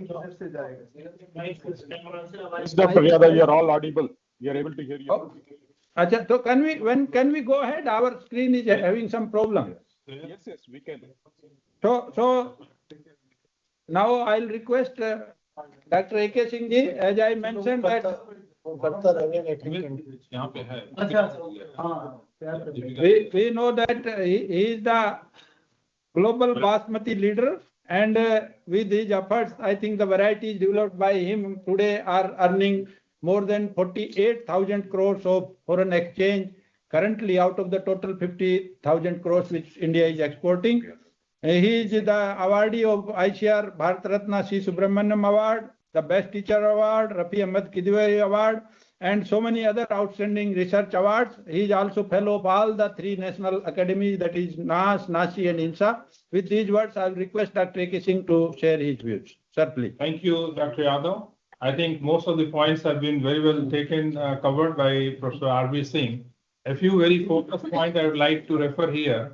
And the first point is coverage under hybrid. If you have to increase productivity, because that's the only way by which productivity, vertical increase in production can happen, the coverage under hybrid in different crops, where they are available and where they are not available, should be intensified.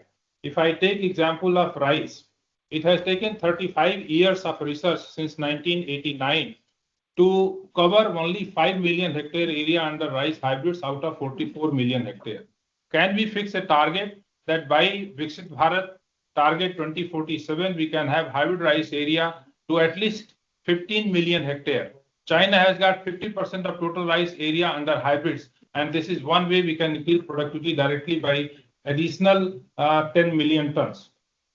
Now we have to also see why hybrid rice is not getting popular. And one of the most important limiting factor that has been that the procurement of hybrids is not happening. In spite of good hybrids available, when it comes to mandi, people say that there is high percentage of broken and they are not buying. And there has been a lot of chaos last crop season because of non-procurement. Now, when these hybrids are released by national system after testing their head rice recovery and everything, suddenly coming and saying that the hybrids are not having good head rice recovery is something, it seems a spurious game which is done by the traders. So there has to be a clear policy on this so that the farmers do not face problem, because the procurement doesn't happen, farmers will not adopt, they will not grow in spite of hybrids being available.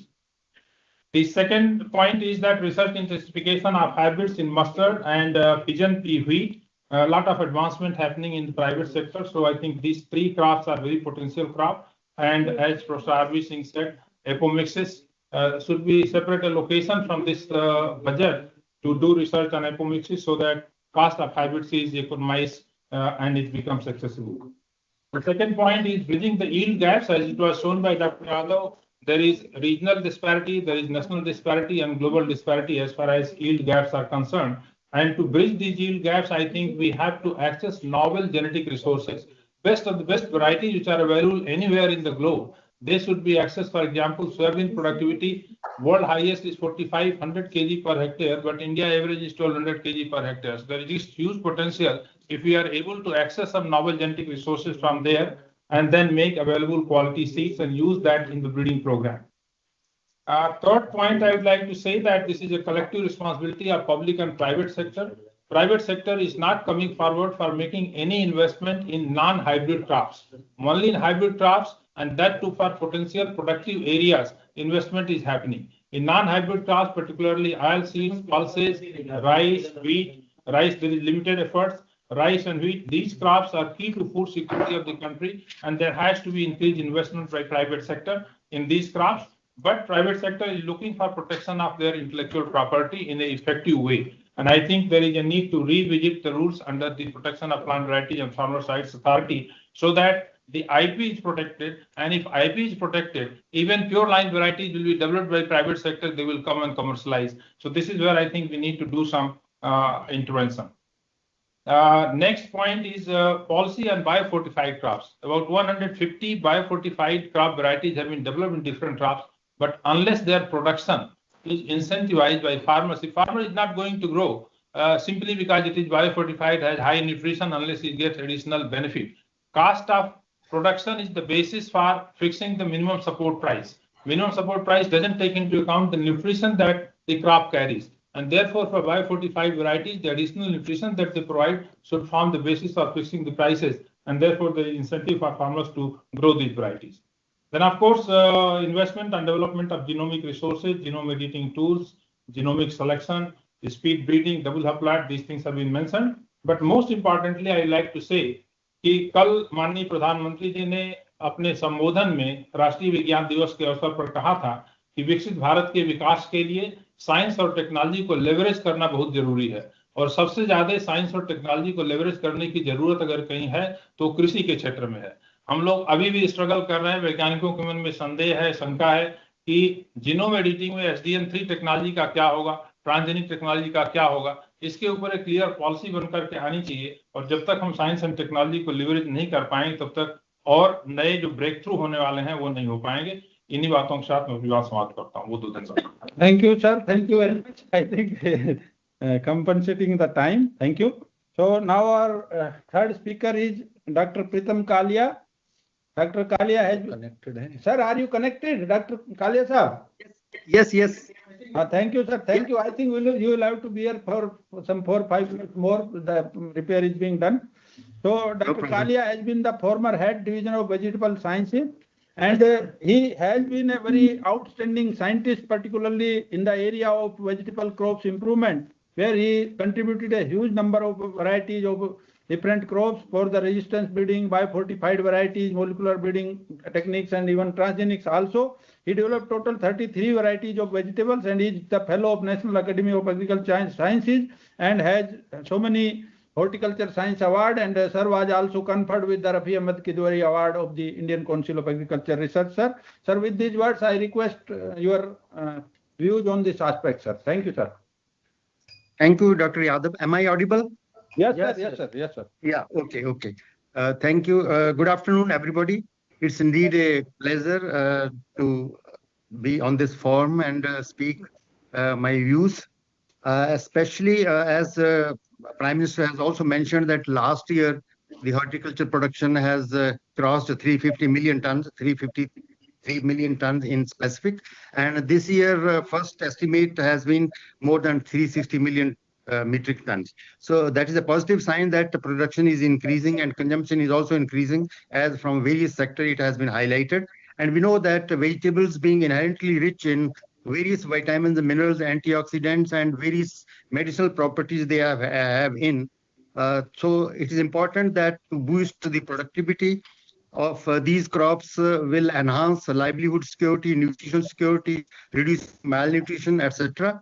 And therefore the emphasis has to be on multiplication of new varieties, improved varieties, especially which are biotic and abiotic stress resistant, as Professor R.B. Singh mentioned that climate resilience has to be given more emphasis on. Secondly, the indent from DAC for breeder seed has to be enhanced. We have seen in the past that new varieties they are not concentrating upon, and the new varieties remain in the backyard, and the old variety they continue to request for breeder seed. So that's a very important aspect in order to multiply breeder seed of the new varieties. DAC has to be guided that the indent for new varieties has to be given. From the public sector especially, which is important, as the public sector is making a lot of efforts in bringing out new varieties, taking a lot of times, so that has to be there. Thirdly, the quality seed availability to the farmers, as has been mentioned by Professor Ramesh Chandji, that India Post has to be utilized, but that is in 1 or 2 institutes, and we have to concentrate upon that. Every ICR institute and the SAUs has to be guided upon that they must use India Post to send quality seed to the farmers so that they make use of them and enhance their production.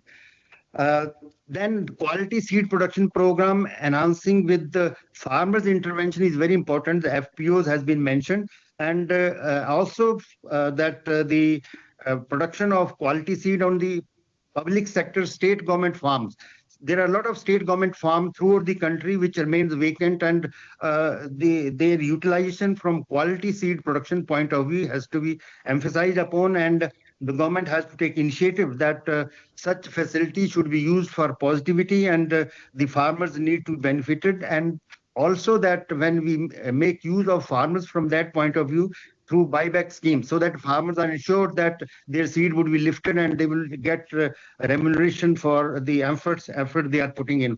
And in that efforts, we must make use of private sector. They should not go here and there from their own viewpoint. The government should have say that they should do these activities to enhance the government programs and enhance the farmers' activity and their benefits. And it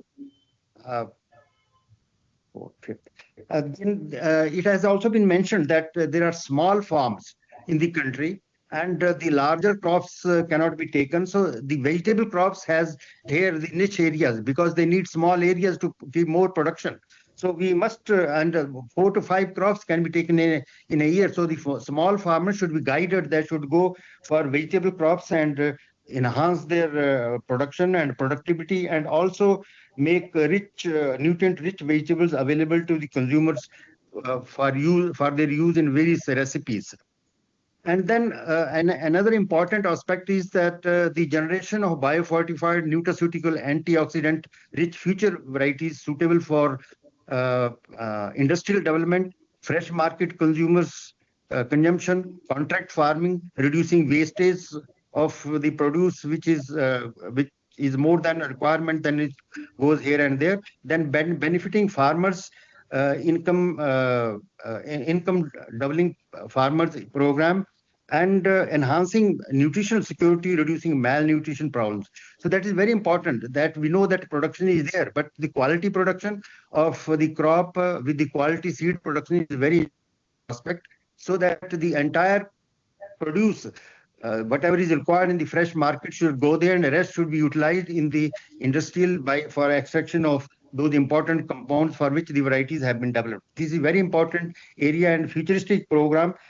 Presently, the farmers face a lot of problems that their produce is not sold. It goes waste. Next day, they do not produce them. So it is important aspect that we concentrate upon, and the institutions are guided on these aspects for future programs.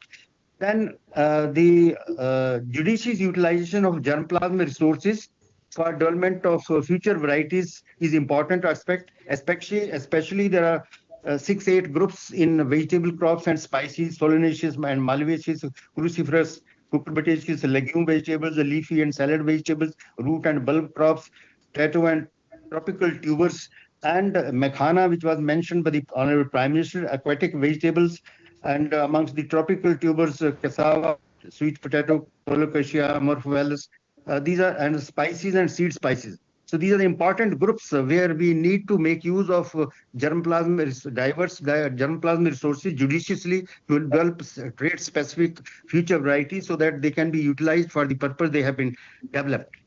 And apart from this, the cutting-edge technologies, as Professor R.B. Singh has mentioned, they have to go to the vegetable crops also, so that the utilization of these technologies for improved varieties, quality varieties can be developed, especially double haploidy and hybrid development, especially in cruciferous crops with CMS system, cucurbitaceous with gynocism, root crops with CMS system has to be concentrated upon, and also the development of hybrids for protected cultivation. Protected cultivation is not getting emphasis because of this reason that the improved varieties are not available. And the improved varieties, especially in cucumber, capsicum, tomato, which is important aspects of parthenocarpic and gynoecious varieties in cucumber are important from that purpose. So these aspects needs to be emphasized upon, so that we ultimately go for developed India और विकसित भारत की तरफ, और अपने farmers को की productivity और production बढ़ाएं और उनकी income बढ़ाएं. Thank you very much. Thank you, sir. Thank you very much. I think very specifically for the use of the maximum hybrids and particularly the protected cultivation and use of germplasm are very important issues. So, sir, thank you. And with this, I will invite Dr. V.M. Prasanna. Dr. Prasanna is the former Director Global Maize Program, CIMET, and CIMET Regional Director for Asia. He is an eminent maize breeder who has global experience in breeding seed systems in Africa, Asia, and Latin America. Sir has been awarded with the Magnolia Memorial Award of Shanghai Government People's of Republic of China during 2024, and recently he has been awarded with Professor M.S. Swaminathan Award for the leadership in agriculture research by the TAS, and sir is also fellow of NAS. Sir, I will invite you to kindly share your views, sir.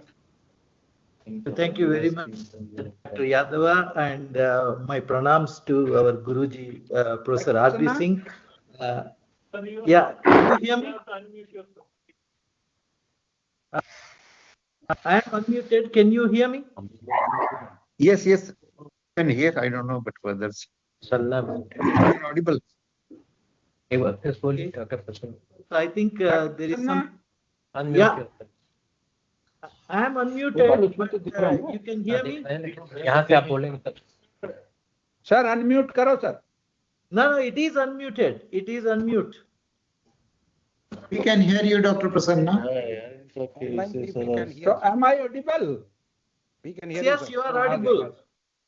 Sir, please, sir, go ahead. Okay. Thank you, Dr. Yadava and Professor R.P. Singh, sir, our Guruji, and he has covered extensively everything.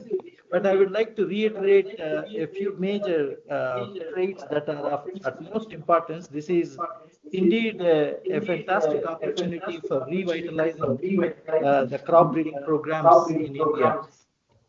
To me, climate resilience, of course, is the #1 priority. We should not only focus on yield maximum, but also yield stability. That is the utmost of utmost importance in stress-prone tropical environments like ours. Nutrient use efficiency is going to be extremely key, together with water use efficiency. The next most important aspect is nutritional quality. Then I would lay emphasis on ecomixes and diversified pollination management systems across the different crops that we are going to target. And the final issue I would like to touch base upon is plant health management. We should not only increase genetic gains, but also protect genetic gains from devastating pests and diseases that are happening across the global south. How do we achieve all these targets? To me, there are fundamental requirements in terms of crop breeding programs need to have very well-defined product pipelines or product profiles. What specific target market segment that we are going to serve, which will provide significant return on investment. This is fundamentally important. We need to prioritize our product profiles in each of the crop breeding programs and invest our efforts. Secondly, we need to accelerate the breeding process. That would require reducing the breeding cycle time. And that's where I think the concept note very clearly highlights about rapid generation advancement and double haploid facility, for instance. In maize, we established a state-of-the-art double haploid facility at Kunigal in India. And that is now providing 43,000 to 50,000 double haploid lines in maize every year, not only to the CIMID breeders, but also to the national programs, and very soon also to the small and medium enterprise seed companies. Genetic gain measurement has to become an integral part of breeding pipelines. No breeding pipeline should exist without monitoring genetic gains in a systematic manner. And this means that we need to improve our selection accuracy and our selection intensity. And that's where molecular markers and genomics assisted breeding together with high throughput phenotyping are going to be extremely important. Genetic diversity. When you drive genetic gains, we should not lose focus on genetic diversity, because diversity could be a trade-off when you try to drive genetic gains. So periodically, we need to also incorporate novel or favorable alleles, exotic sources, including CIMID germplasm, XPVP sources, for example, in case of maize. So as Dr. A.K. Singh has also pointed out, we need to keep a constant watch on where are those favorable germplasm resources or alleles located or haplotypes located, and how do we mobilize in our breeding programs. There are now excellent candidate genes available for a diverse set of traits. In fact, I am right now at Mexico, and it is 2:50 a.m. here. I have not slept yet. And Professor Jinsheng Lai, one of the topmost maize geneticists, together with 22 scientists from China, is visiting Mexico right now. Jinsheng today made a presentation, a brilliant presentation, highlighting what are all the candidate genes that they have discovered in case of maize. And you'll be surprised to know they are far, far, far, far ahead. They have candidate genes for tailoring plant architecture, candidate genes for nutrient use efficiency, candidate genes for nutritional quality, And they have devised their own Cas12i and Cas12j novel Cas enzymes that will take them away from this intellectual property minefield associated with genome editing. And that's how they are rapidly moving forward in terms of, he's the director of the National Key Laboratory for Genome Editing across entire China. So we need to reflect, how are we proceeding in this area? There are excellent genomic resources, pan-genomes available in different crops. How are we mining this information? How are we identifying candidate genes, annotating their functionality, and utilizing them for genome editing projects? The next important aspect is predictive breeding. If you have to do much better in terms of breeding pipelines, you have to adopt predictive breeding. This means our scientists should be very well trained on computation biology. They need to have an excellent understanding of breeding analytics. They need to be well trained on artificial intelligence and machine learning. And today we are discussing with Jinsheng on how do we organically integrate biotechnology with data technology and information technology so that we can drive iterative updates and refinement in genomic prediction algorithms. I'm sorry to say that we have not done very well in this area.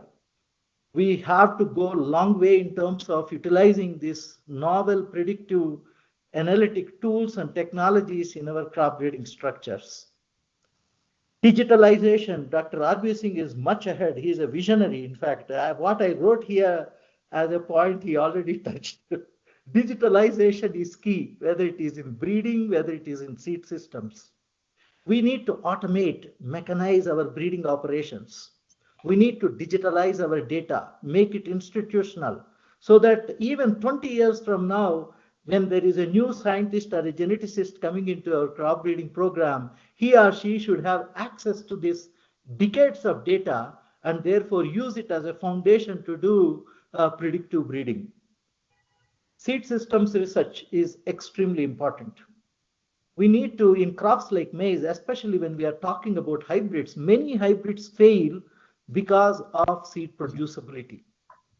So as Dr. A.K. Singh also highlighted, cost of goods sold is a key criteria. And how do we reduce the cost of goods sold? Only through excellent seed producibility. So I'm touching these various areas. I'm sure that together, when we put our brains together, mobilize these institutional mechanisms, identify priorities, and invest adequately, India can forge ahead much better in crops like maize. We are targeting from 38 million metric tons to 65 million metric tons. That is possible. And secondly, from 3.4, let's give a target for ourselves 6 tons per hectare by 2030. I think these are all achievable targets. India has the institutional strength and human resource strength to achieve this. Thank you so much. Thank you very much, sir. Thank you for your very innovative ideas, and definitely because now you are here in India, so we will be troubling you time and again for all these ideas which you are talking about to train our younger scientists. Thank you. So our next speaker is Dr. K. Keswalu. Keswalu Sahab is the director of the Telangana State Organic Certification Authority and president of the International Seed Testing Association of Switzerland. He is the first ever president of ISTA from India, and he is also, as far as the certification agency and the corporation is concerned, so I think he has made so many innovations in the seed system. So, sir, we would like to listen from you. And my further request to all our panelists is kindly restrict to 5 minutes. Otherwise, the last people, they will be, I think since morning they are waiting, they will be left with, because at 3:30 the connection will be merged with the other. Dr. Keswalu, please. Thank you very much, sir. I hope it's audible, sir, but it's resound. You are audible, sir. You are audible. Thank you so much, sir. Once again, so very good afternoon, respected countries and participants present over here. Many earlier speakers have have highlighted the most of the points I'm going to talk.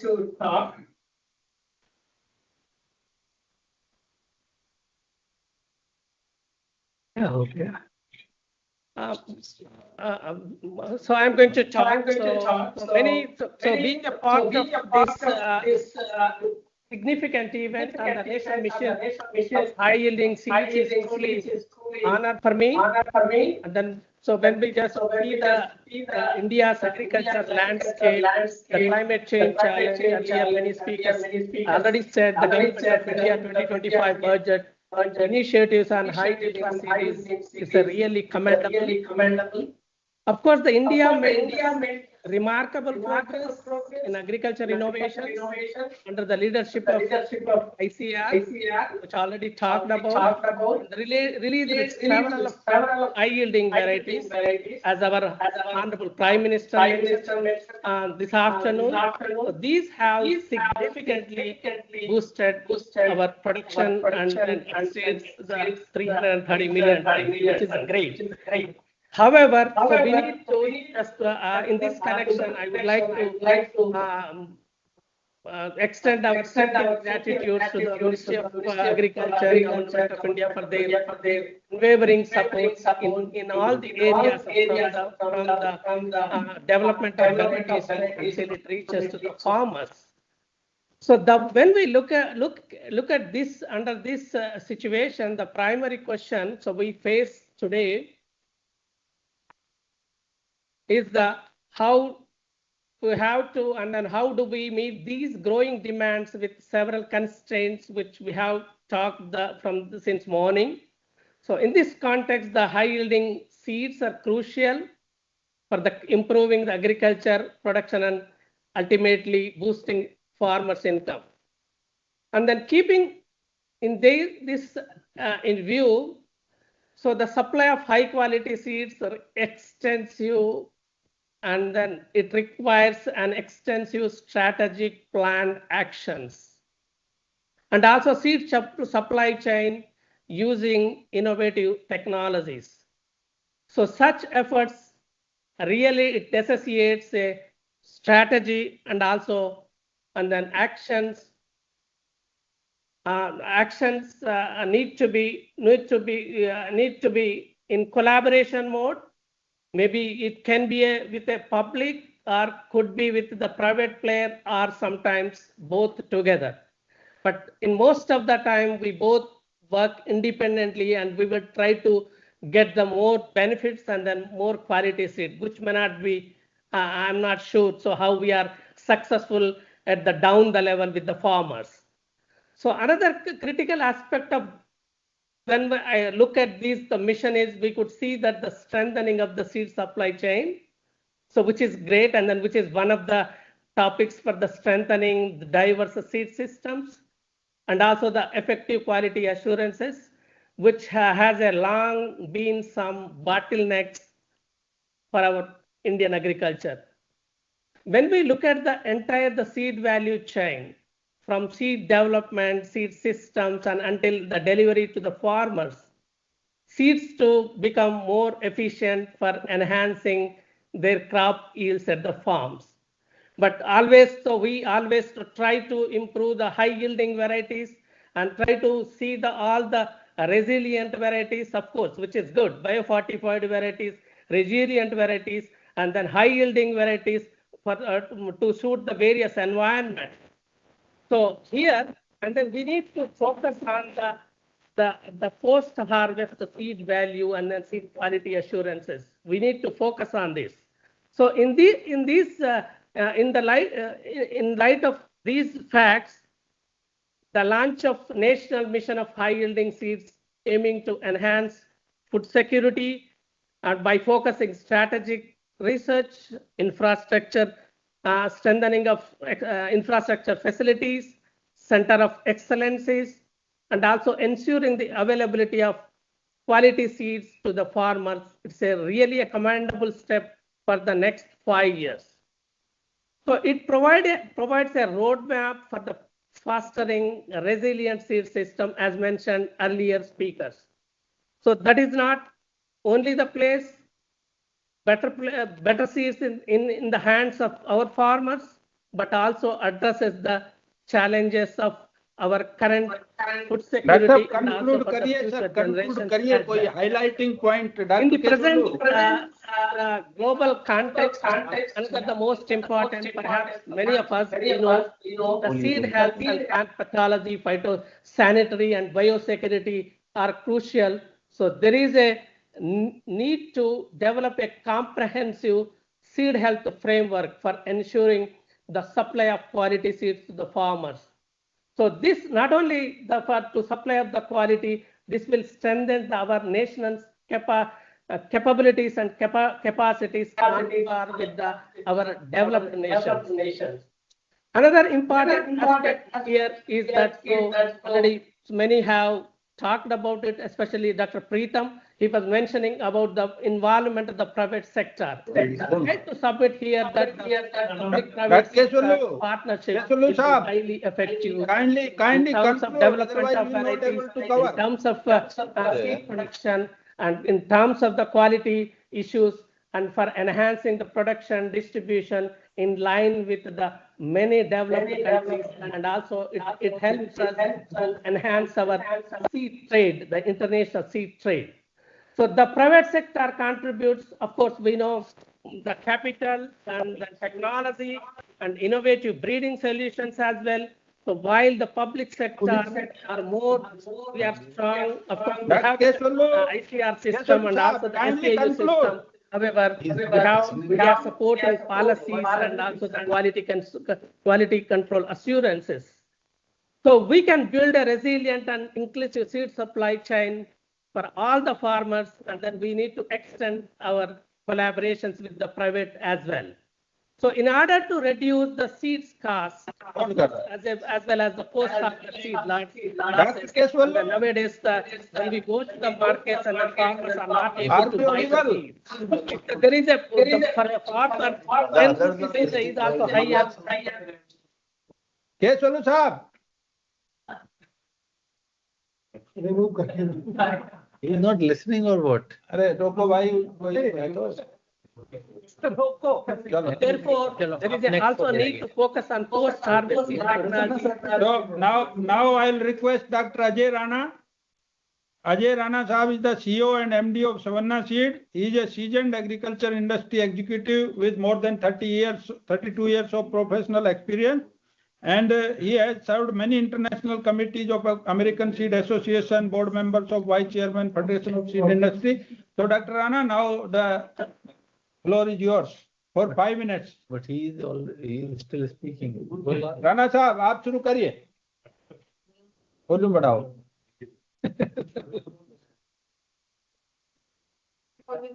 यार उसके वो कहाँ है जो यही वहां से close करा दो नहीं. अजय राणा भी ये नहीं बंद करना है. चलो तो म्यूट है उसको छोड़ो. Doctor Yadav ji, Ajay Rana is not on the call. मैंने यहाँ का बंद करवाया. He is not there. He is not there. चलो तो राणा साहब ने अपना भेज दिया था. So Dr. Manoj Falak, Dr. Manoj is there. Yes, sir. Yes, I am here, sir. Please. Dr. Manoj is Managing Director of Ankur Seeds Private Limited, Nagpur, and an expert of molecular breeding, representing the National Seed Association of India. Thank you very much, Dr. Yadav. Respected. Yeah, I am audible, sir. Yeah, you are audible. Respected panelists, thank you for giving me this opportunity. I'm just listening to the earlier panelists, and I think most of the points are covered because we are aiming towards the same goal, and we are getting the India Viksit Bharat by 2047.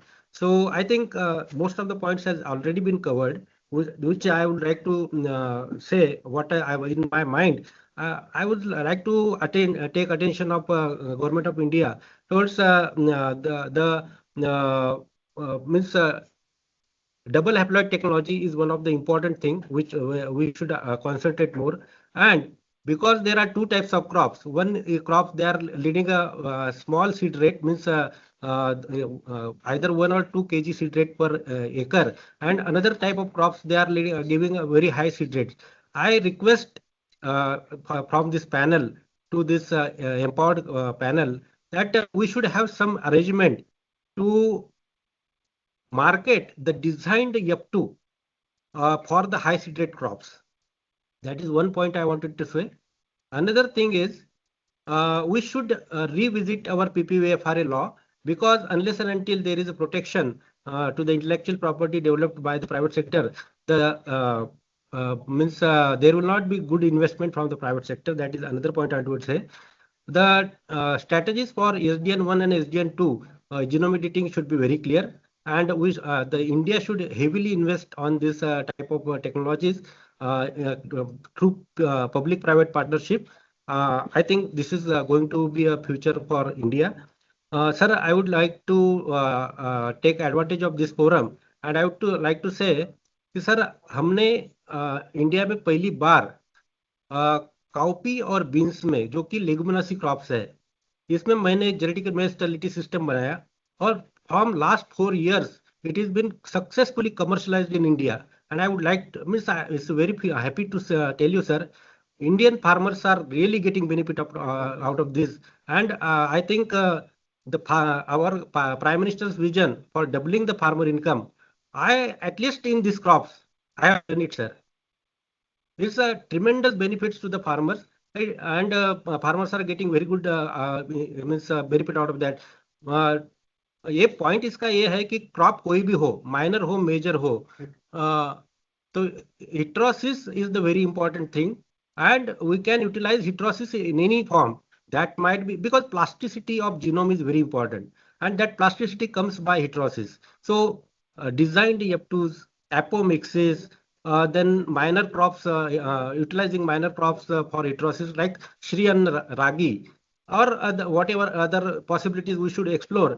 And we should try to get the heterotic gene combinations of this crops to the farmers, because heterosis gives you climate resilience, heterosis gives you high yield, as well as the nutrition goal can be only achieved through heterosis.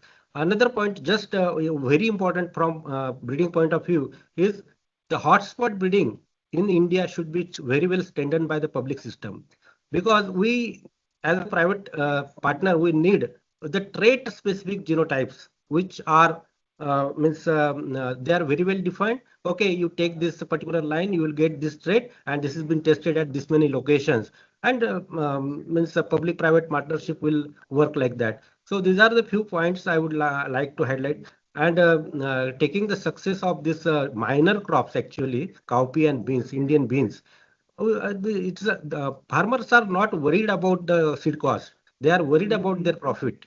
I think we should give them a good thing which will double their income. Thank you, sir.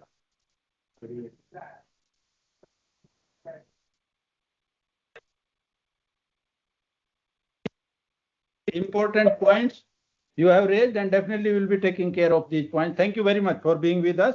So our next speaker now will be changing little bit more from science to practical application. So I will request Sri Ravichandran ji to kindly share his views. He is a very practical farmer using the cutting edge technology and always in the favor of cutting edge technology.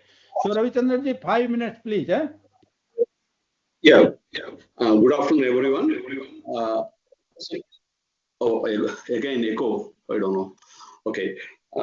So at the outset, I would like to thank the Ministry of Agriculture and Farmers Welfare for providing me this platform. So the very fact that the end user, I'm the end user, all the technologies we discussed, you are giving importance for the farmers. So thank you for giving importance for farmers. Without further ado, I would like to share some of my thoughts very briefly. I will finish it in 4 or 5 minutes. See, profitability can be increased in 3 different ways: by increasing the yield, reducing the cost of cultivation, and getting the right price for our product. Yield is affected by this, from the farmer's point of view, I'm telling that. Yield is affected by this biotic and abiotic stress factors. Fortunately, we have robust technology that could address the problem of yield reducing stress factors. Scientific interventions like genome editing, GM crop, hybrids, mutation breeding technology, all such things, hybrids, then tissue culture, all such things would definitely enable us to increase the production and productivity. So I would like to say with my farmer friends, I used to say this. So by incorporating desirable traits in the seed, we can create an ideal condition for the plant to perform. It's something like providing the ideal condition for the automobile to give more mileage.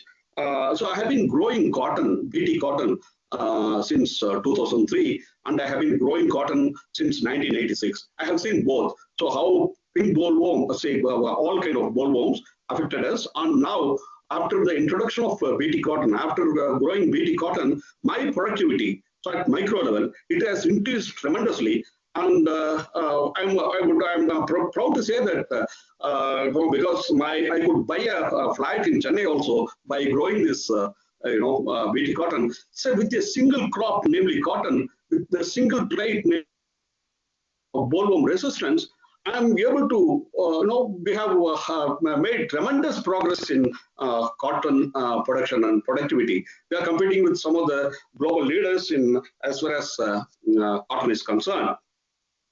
And coming to that recent, in the month of July, our Honorable Prime Minister, he introduced through this IARI 109 varieties, including some of the herbicide-tolerant basmati rice variety.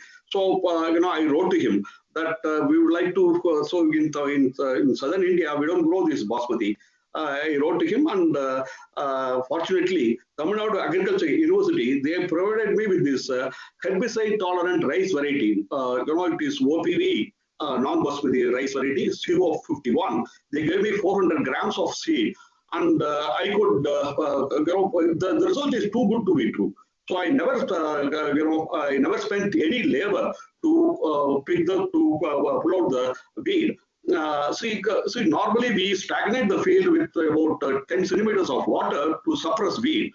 Rice grown in such an inundated condition would emit a lot of this CH4. Our Vice Chancellor, she did an experiment about more than a decade back, how rice ecosystem releases a lot of this CH4. So I'm able to, reduce the methane emission by using this herbicide-tolerant rice variety. So our Honorable Prime Minister in his speech, he mentioned about this, when are we going to provide the seed material, 109 high-yielding varieties to the farmers? So what is it, accelerated breeding technology. So why not use that so that all farmers get these benefits. So even I have been trying to get this lamb seed variety, what is that, Orad, and Saker to I have been trying, moving heaven and earth to source that material, but I'm unable to get that material. So, we are blessed with a lot of wonderful brains, world-class breeders, scientists, and biotechnologists. So they have done tremendous work. Unfortunately, their research work is confined to the lab only. They haven't reached the farmers yet. So because of a lot of, for reasons other than science. So they are all confined to the lab.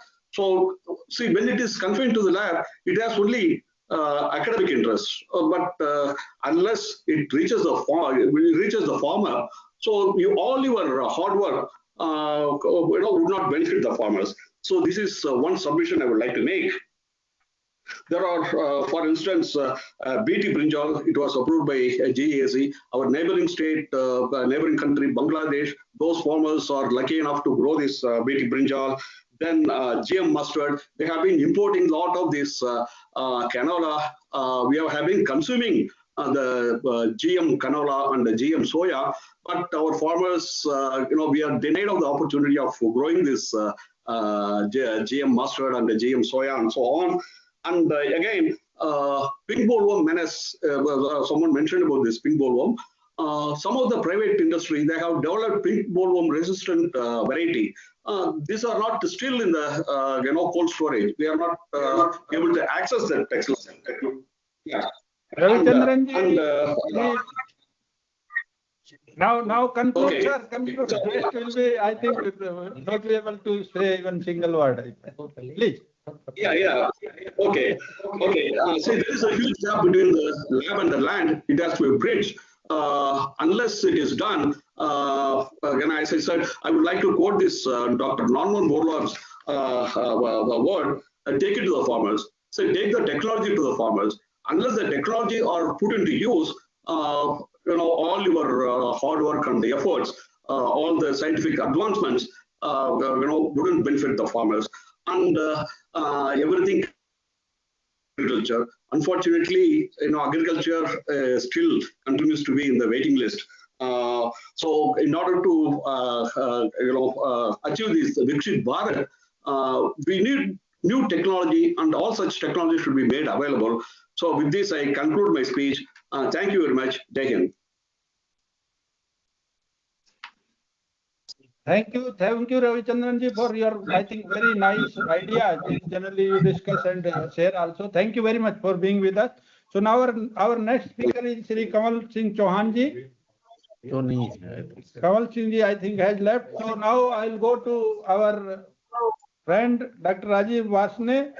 Dr. Rajiv is the director for the Center for Crop and Food Innovation and director and WA State Agriculture Biotechnology Center in Murdoch University, Australia. He is a very highly cited scientist in the various high-level accredited journals. And Dr. Rajiv is also fellow of Royal Society of London, American Association of Advancement in Sciences, and the Indian academies like INSA, NASI, and NAS. And he is the fourth Indian to be the FRS. That distinction he has. So, sir, with these words, we would like to listen you in brief. Thank you, sir. Thank you very much, sir. And I would like to recognize the presence of Sri Sanjay Gargi ji and Professor R.V. Singh ji, Dr. Ashok Singh ji, and many other stalwarts, including Dr. Prasanna and many other friends. So, Dr. Yadav, thank you for your invitation. And we have really good presentations from the different stalwarts. So, I would be very brief. And one thing is, I would like to congratulate you for laying out that roadmap for the ICR for the national mission. So, this is very nice, and I'm sure that ICR will be reaching the new height following this roadmap. As you mentioned, I'm here in Australia, and Australia, I always tell that Indian agriculture is a success story, and you already have presented in your slides that how we have been, right now we are producing more than 330 million ton grains. But now there is further, we need to push this thing further, especially to feed 1.6 billion people by 2047, to make India as a Viksit Bharat, self-sufficient, self-reliant in all the different crops across the sectors. In this regard, in addition to other stalwarts, I would like to suggest 4 or 5 bullet points, and I will share those bullet points with you as well. First is that procurement and testing of the improved varieties. You made the point that in many countries, several crops, they are having higher productivity than us in India. So the question is definitely the technology, one thing, agronomy is the other thing. But in this regard, we can have that at least procurement and testing of the improved varieties through the faster procurement, faster quarantine, faster testing. So I think this will be really good to test in our conditions and provide that appropriate agronomy. Second is that we will like to have the pre-breeding research. In this direction, Dr. Prasanna also mentioned, Dr. A.K. Singh mentioned, and I think that this is the time now that we need to have the genome sequence of all the crops, and not only the genome sequence, we need to think about the genome sequencing of germplasm to understand the genome architecture of the germplasm collection. Now we have entered in the era from the genomes to the pangenomes, super pangenomes, and this is that way forward now. And when I was in India, we worked with ICR Institute like ICR-IRI, ICR-IIPR, State Agriculture University, and we demonstrated that even the crops like chickpea, we can deliver the molecular breeding products. I know that Dr. Bhardwaj is sitting there, IIPR scientists must be there, State Agriculture University, where we released, like, for instance, varieties like Super Annigri, etc.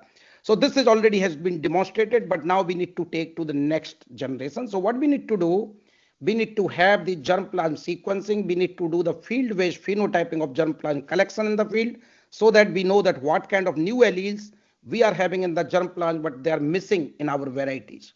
Third area is that we have talked a lot about these varietal release. Dr. Prasanna mentioned, Dr. A.K. Singh mentioned, even in the pulses, as I said, that in the case of chickpea, which used to be called orphan crops, now through the modern breeding in India, through IRI, IIPR, SAUs, we have released varieties like Pusa Manav, Sneha for wilt, Pusa 10216, Pusa JG16 for drought tolerance. And these varieties are grown by farmers. I know that Gulab Singh Lodhi ji also is here, and we are growing these crops now in Chhattisgarh, MP, Bundelkhand, South Rajasthan, Maharashtra, Gujarat. Pusa 405 and IPC 414 are being grown in northwestern plain zones, Rajasthan, Punjab, etc. Super Nigri is being grown now in Karnataka. So I feel so happy that these genomics assisted breeding products, now they are grown in the different states in India, and even the crop like chickpea, we can have these things. And thanks to the technology policies, etc., that now in chickpea, India has done a wonderful job. We are producing around 12 to 14 million tons. So this is great. But now what next we need to do? We need to use the genetics and AI approaches to catalog the superior alleles, haplotypes for both genomics assisted breeding as well as gene editing. There was a mention of gene editing. We know Dr. Vishwa is leading that network for gene editing. And I also mentioned in our NAS conference on the other day that through the genomics assisted breeding, now this is the time that we can stack the superior haplotype combined with the speed breeding. Dr. Yadav mentioned that they are planning now to have these speed breeding center, etc. This is fantastic, but now we need to talk about stacking of the superior haplotypes in faster manner. We need to think about that how we can develop these varieties in faster manner. Furthermore, through the ECRIP, how we can do the fast track release of these new varieties. So this is about the modern breeding approaches. Regarding the genome editing, this is great that in India we got the clear-cut pipeline now for SDN1 and SDN2. But in this direction, we need to have the genes in our hand. As Dr. Prasanna mentioned that in China, they have done the great work for maize, they are working for rice, they are working for wheat. Similarly, we should have those kind of system in India that we are having those gene discovery program in parallel so that we should have the genes in our hands which have the causal effect on the trait. We need to think about the developing the transformation protocol in many crops. Furthermore, I would like to say that in the case if we can handle some traits through natural variation, we do not need to think about genome editing. But now the next thing is in United States and Australia, we are talking about again multiple gene stacking, because when you are talking about the complex trait like drought, yield, etc., we need to think. Lastly, I would like to mention, and this point was already mentioned by Dr. R.V. Singh, Dr. A.K. Singh, Dr. Prasanna, many other colleagues, strengthening the seed system. For instance, in the case of chickpea, when I was talking to Bhardwaj, he mentioned that Pusa chickpea Manav is a high-yielding molecular breeding product, which is having up to 3.8 ton per hectare potential.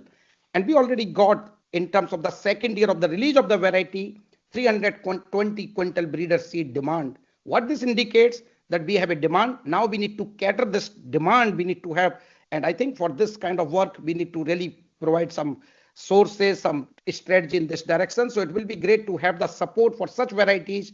Either they are coming through genomics assisted breeding or even through the traditional breeding, but which are in the demand. We need to cater this need. And India has done wonderful work in this direction during last few years. But I think that now we need to use this digital agriculture technology as well.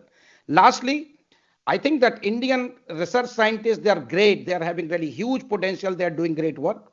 But when we are talking about the modern areas, we are talking right now AI, that we are generating large amount of sequencing data. At Murdoch University, I'm doing after sequencing 10,000 chickpea lines by using AI and ML approaches, how we can define the better idiotype on the computer through the simulation approaches. And then based on these things, we can figure it out that how and from which chromosome, which haplotype we need to merge. So what I'm trying to say that our scientists need to be well equipped with these modern approaches, because this is learning is a continuous process. So I'm not saying that they are not expert, but now how to come up or how to pace this new ways. Either we need to have that coordinated training in India, or we need to bring those scientists in United States, Europe, Australia on the CG system. And many of us who are Indian origin people will be very happy to work in this direction.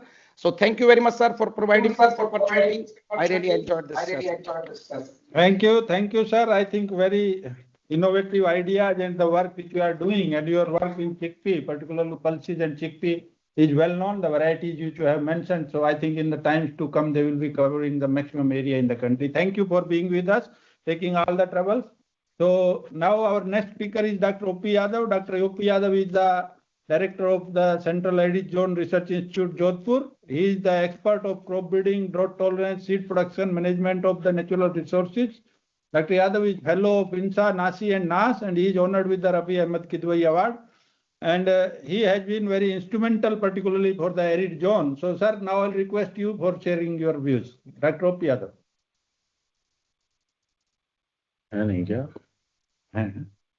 Unmute karo, sir, unmute karo. Yeah, Dr. Am I audible now? Yeah, yeah.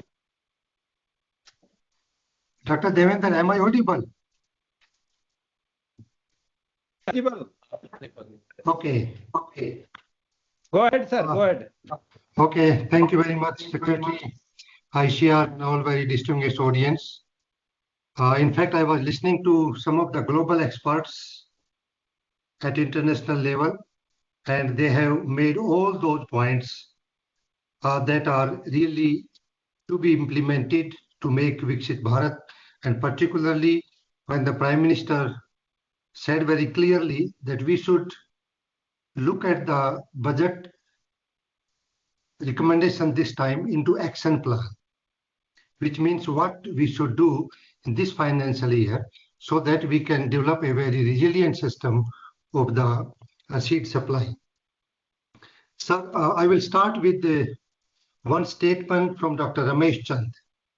He said that the productivity gain in Punjab and Haryana and Uttarakhand is less than 1.0% annually, which makes that the area which are really agricultural very, very productive, they are probably reaching at a plateau where the yields are almost very, very difficult to enhance further. And for that, some of the long-term planning highlighted by Dr. Rajiv Varsne, Dr. B.M. Prasanna, Dr. A.K. Singh, Dr. R.B. Singh have already been highlighted. I am not going to repeat it to save the time. But still, I would like to put before you 5 points. Number one, we need to have a very, very high intensity of focus in dryland areas.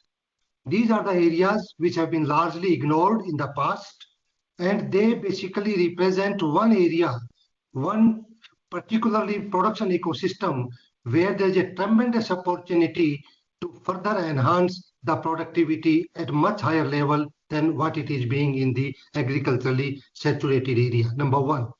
Number two, how to do it? It's the most practical thing is that we have to map these drylands and which area is suitable for which crop, and in which crop, which particular variety. Once we are able to identify the area, identify the variety, then basically developing the seed production chain and further strengthening it so that supply is not the limiting factor, it can be addressed. My third point is that seed supply chain in drylands is really one of the most difficult issues we are witnessing today. I have been fortunate enough to lead 2 programs of the country, maize and palm millet. Dr. Prasanna is here as a witness, and now we see even 60 to 70% area of maize is rain-fed. And you look at the productivity of the maize in the rain-fed areas, it is much lesser than what we are witnessing in the Rabi maize, that is the winter season. So the point is that what is the choice of our cultivars, particularly for the rain-fed farming? Come to palm millet, again a hybrid crop. 90% of area is rain-fed, but now the seed supply chain in the rain-fed is very, very unpredictable. We talk about the global average and national average. I will take national average and then regional average. Regional average in certain areas is less than half the national average. Take Western Rajasthan, take some parts of the maize growing area in the country. Number 4, the seed supply chain in these rain-fed areas is very, very weak. Because the private sector, both in palm millet and hybrid, they find that the seed requirement in the rain-fed areas is very, very unpredictable. It can be plus 30%, it can be minus 30% in particular season, depending upon the rain in the rainy season. So again, the seed supply chain have to be really further strengthened, particularly for the rain-fed areas. Finally, one point, we conducted national demonstrations in maize and palm millet few years back. Two things very, very clear. Number one, the same hybrid being marketed by the multiple companies with the different names. Then the quality of the seed in that particular same hybrid with the different names by different company was tremendously different.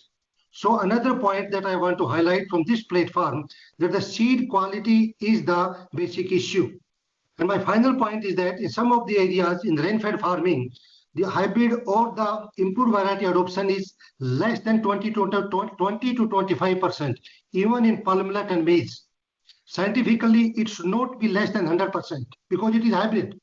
And still it is, what to talk of 100%, we are moving around 20 to 30%. Then probably if we can increase by the rain-fed area, at least by 50%, I think we can witness a tremendous change in the productivity of rain-fed crops in minimum possible time. These are all 5 points I wanted to present before you. But finally, I will take a lesson from the Dr. Prasanna, Dr. Rajiv Varsne. At some point of time, we have to make an investment which will really deliver the goods and services in long-term basis. And if we don't awake today, then probably it may be too late tomorrow. Thank you very much, sir. Thank you very much, sir. Thank you. I think you're totally a unique view about particularly dryland areas, which is your domain also. So thank you for your very important points. So now our next speaker is, we will be again shifting to our farmer colleagues. Shri Lodhi Saab is there. So Lodhi Saab is a progressive, innovative farmer from Narsinghpur, Madhya Pradesh. And he is an early adopter of the improved crop varieties, water saving practices, including drip irrigation. Lodhi Saab, हैं आप? गुलाब सिंह लोधी जी छोड़ गए, चलो तो कुलवंत है, कुलवंत है नहीं Kulwant. So now I'll request Dr. Paresh Verma. Dr. Paresh Verma is the Director Research and the President Research of Shriram Bioseed Genetics India Limited, and he has been working with the industry for more than 3 decades and a very high understanding of the various aspects of breeding as well as the local field conditions. So we'll like to listen to you, Dr. Paresh. Kindly, Dr. Paresh Verma. Thank you. Thank you, Dr. Yadava, and good afternoon to everyone.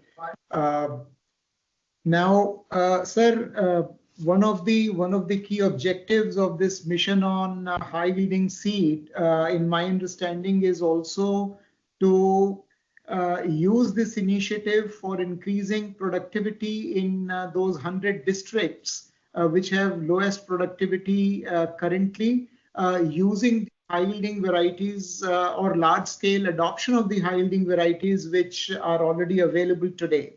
And so from the seed industry perspective, I would like to make 4 or 5 points related to that. As you know, sir, the Honorable Prime Minister also talked about the more than 100 varieties that he recently released in the last 1 year, and also about almost 3,000 varieties that were released by ICR in the last 10 years. To increase the adoption of these varieties at the farm level, I think there is an accelerated effort that is needed to conduct very aggressively frontline demonstrations and adaptation trials for 2 reasons. One, we need to identify specific micro agroclimatic zones where these varieties will have a better fit, and also these adaptive trials come frontline demos would also be used to promote these varieties amongst the farmers, because as you know, the shifts in seed replacement rates are largely driven by the demand by the farmers. So they are largely demand driven, and unless we promote these varieties at the farmer level, we will always be constrained in terms of their limited adoption going forward. The other thing is, once we have created the demand, sir, we have to ensure that these varieties also enter in the seed supply chain. And in that, the private sector will have to be involved, and not only involved in the first few years, the private sector will have to be incentivized, because a point was made by Dr. O.P. Yadav earlier that the private sector will be very hesitant to produce the seed of a variety if its demand is not very certain. And therefore, to mitigate that risk, it will be desirable to incentivize the production of these varieties until they reach a certain scale in terms of volumes, etc. That incentivization could be through royalty-free access of breeder seed. It could be through giving some production subsidies to the seed producing companies, or any other mechanism to incentivize. Particularly incentivization for more aggressive adoption of biofortified varieties, I think, is very, very critical. Related to this, sir, the second thing is that we already have a lot of high yielding varieties or hybrids with superior genetics which are available, which take a longer time to reach the farmers' fields because of the various constraints that we currently have in the system, which requires state level registrations and licenses. So we have, and you are aware, sir, that we have also been engaging with the government to identify a few industries, seed companies, which have very credible research, seed production, quality testing programs. And based on their accreditation, these companies could be given one license to operate throughout the country, that one nation, one license approach for selected companies which meet that criteria, based on which the accreditation can be given. And then related to, again, to the seed supply chain, and the point was mentioned, sir, by several speakers earlier, we need to really enhance our seed production and quality testing capacities, because currently in the industry, and I'm sure you are aware of that, most of us are really facing a tremendous constraint in just producing enough quantity of quality seed which is required to meet the demand. So I think that is, and these constraints are likely to increase in the future, and therefore there is a great need to increase this capacity. It will require some research effort, it will require some infrastructure development, training, and most importantly, I think some initiatives so that we can have more number of seed testing labs equipped with state-of-the-art equipment. My last point, sir, relates to the point that has been mentioned by many speakers, and that is enhancement of the research efforts, both in the public sector as well as in the private sector. And from the private sector perspective, sir, we would like improved policy environment in the form of better IP protection, which was also mentioned by Dr. A.K. Singh, and incentivization of research investments in the private sector through restoration of the 200% weighted average deduction scheme, that the provision that we had earlier. So these are my limited points, sir. Thank you again very much for giving me this opportunity to share them with you.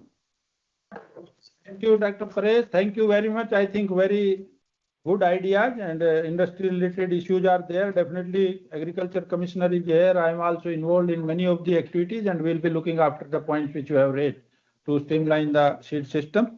So thank you very much. So our next speaker is Dr. Sharad Khurana. Dr. Sharad Khurana is there.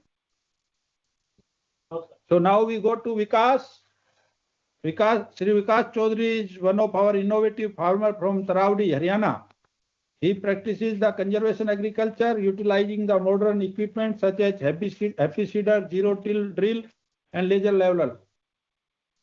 Vikas, now the floor is yours. Good afternoon to all. My few points are here. कि किस तरह से हम एक quality seed और high yielding seeds farmers को दे सकते हैं और सीड कभी ये अकेला बुलेट नहीं होता कि किसी हम अच्छा सीड बना के किसानों को पहुंचाए। हमें किसानों के अच्छा सीड बनाने के लिए एनवायरमेंट और मैसेज हमें किसानों को देना होगा कि अच्छा सीड दे सकते हैं लाइक किस तरह से हम अच्छी टेक्नोलॉजी रियल टाइम वेदर की एडवाइजरी और किस तरह से हम हाई यील्डिंग सीड को अच्छे से तैयार कर सकते हैं। और बात करें किस तरह से हम जो प्रोडक्टिविटी गैप्स हैं उनको कैसे अच्छा कर सकते हैं, जैसे रेगुलर ट्रेनिंग्स देके अच्छे हाई यील्डिंग वैरायटीज के डेमोस्ट्रेशन देके। और मुझे तो ये भी लगता है भी अगर हर गांव में हम 2 किसानों को अपने साथ जोड़ें, यंग फार्मर्स को, तो वो सारे गांव को आगे भी ले जा सकते हैं। भले ही वो सीड प्रोडक्शन और कोई भी टेक्नोलॉजी है वो उसको आगे ले जा सकते हैं। हमें क्लाइमेट स्मार्ट टेक्नोलॉजीज जो भी हैं उनको बताना होगा भी किस तरह से बदलते हुए मौसम में हम एक अच्छी यील्ड ले सकते हैं, प्रोडक्शन कर सकते हैं और एनवायरमेंट है हम उसको अच्छा कर सकते हैं, अपना लाइवलीहुड भी अच्छा कर सकते हैं अगर हम अच्छे से क्लाइमेट स्मार्ट टेक्नोलॉजीज को अडॉप्ट करें। बात करें रीजन की, बात करें पंजाब हरियाणा की या अन्य देश की, हमें एक साइट स्पेसिफिक जो है ट्रेनिंग्स देनी पड़ेगी भी। हर जगह एक ही वो नहीं चलती, हमें उस तरह से फार्मर्स को ट्रेनिंग भी देनी होगी और किस तरह से वो अच्छे से वाटर मैनेजमेंट कर सकते हैं, किस तरह से एक्सटेंशन सर्विसेज ले सकते हैं और किस तरह से अपने आप को मार्केट से लिंक कर सकते हैं। और जितनी भी नई वैरायटीज आती हैं अगर वो फार्मर्स के साथ टेस्ट की जाएं और स्पेसिफिक 3-4 डिस्ट्रिक्ट में चेक की जाए तो उससे ये भी पता लगेगा भी हमें ये वैरायटी हमारे यहाँ फिट बैठती है और उसको जल्दी से जल्दी हम किसानों तक पहुंचा भी सकते हैं। जो कि टाइम 4 साल लगता है वो 2 साल में ही हम पूरा कर सकते हैं। इवन सर एफपीओज भी एक बहुत बड़ा प्ले कर सकते हैं क्योंकि हमारे देश में बहुत सारे एफपीओज हैं और बहुत अच्छा काम भी कर रहे हैं। और जो भी वैरायटीज आप प्राइवेट प्लेयर्स को थ्रू एमओयू देते हैं बहुत मोटी अमाउंट वो पे भी करते हैं। अगर यही अमाउंट अगर आप कम कर दें एफपीओज के लिए, नॉमिनल चार्जेस कर दें बहुत कम, तो ये वैरायटीज भी फार्मर्स तक बहुत जल्दी पहुंच सकती हैं और उससे उनकी यील्ड तो बढ़ेगी और उनकी लाइवलीहुड भी अच्छी होगी। इसके अलावा जो फार्मर्स हैं वो अपने फेलो फार्मर्स पे बहुत ट्रस्ट करते हैं। ऐसे किसान जो अच्छा काम कर रहे हैं उनके यहाँ ट्रेनिंग कराई जाए, फील्ड विजिट कराई जाए जिससे कि वो फार्मर्स जल्द से जल्द सीखें। और मैं तो ये सोचता हूँ हर गांव में एक डेमोस्ट्रेशन प्लॉट भी होना चाहिए। हमारे पास एडीओज हैं, केवीकेज हैं, यूनिवर्सिटीज हैं, एफपीओज हैं, जिससे कि फार्मर्स वो जल्द से जल्द सीखें। Thank you so much sir. Thank you, Vikas. I think very practical points you have mentioned, and definitely they are very good. I think huge. So we will be taking care of them. And thank you for being with us for so long time. So now our next speaker is Mr. Suresh Kumar. Mr. Suresh Kumar is representing the Bayer Crop Science with more than 3 decades of experience in agriculture industry. He leads the seeds supply of the seeds and trade portfolio for the various varieties from Hyderabad. Suresh Kumar ji. Thanks, Dr. Yadav. Hope everybody is able to hear me. Yeah, definitely. Yeah. Thanks for this opportunity for the Ministry of Agriculture and all the eminent scientists who are here. I take this opportunity to share some of those ideas which was really for us to bring this mission of high yielding seeds to farmers as indicated by our Prime Minister today in our webinar. The first area which I just wanted to indicate is, though we are focusing on bringing out the very high yielding seeds in terms of bringing the genetic gain, all our breeders and scientists are aiming at to bringing it. But when you go and start producing them, you see a lot of variability between the farmer to farmer. So that is going to have an impact in the outcome which is being achieved by the farmer. So this is one area where, as a practical guy, I would look at it how we can bring this technology to the farmers so that the maximum potential of that particular variety or hybrid is realized so that the productivity per unit area is increased. As mentioned by our speaker earlier, we need to really look at it how we can produce more with less. So this will be one approach where When the variability between the farmers is reduced, our productivity per unit area is also going to increase. So let us look at it, how we can bring this technology so that the farmer is aware of what is that we need to do so that variation in the producibility is decreased. That would be the first area for us to look at it. The second area where I would also bring in for us to start thinking is, as we see the agriculture, now most of the youngsters, they are moving away from agriculture for the toughness which they're facing. How we can really prepare some programs to bring a lot of youngsters into the frame of agriculture, at the same time, bring in ease of production in whatever we do in agriculture. The way of, it could be now, we get a lot of digital and mechanized farming, which really helps in easing out the production activity in terms of either it could be commercial seed or even the seed production. Today, drone is widely adopted. Same way, we should also bring in an ecosystem where a lot of farm mechanization can be bring in because the labor dependency can be reduced, and this will help us to attract more people to do digital farming and mechanized farming. That is will be the approach which we can look at it. The third point is, when we wanted to look at increasing the productivity, we wanted to look at increasing the productivity overall for the commercial grain. At the same time, we also need to produce the seed to cater to the commercial grain production. What is that we can do differently? Can we start looking at the clustering some of those areas for exclusive for seed production? Incentivize the seed production growers in whatever way we did, so that we do have regular, repeatable seed growers who can really contribute so that the high quality seed is available to the farmers to increase the productivity and also bring in the required availability of the grain to the country. Lastly, the one point which I wanted to re-insist, and most of our panelists and the speakers have also brought in, how we can strengthen our IP and PVP so that the private and public partnership could be increased so that everybody gets the quality seed and quality hybrid or the variety which can help us to improve the productivity and have that good seed with the high producibility to the growers. That would be the way I would suggest for us.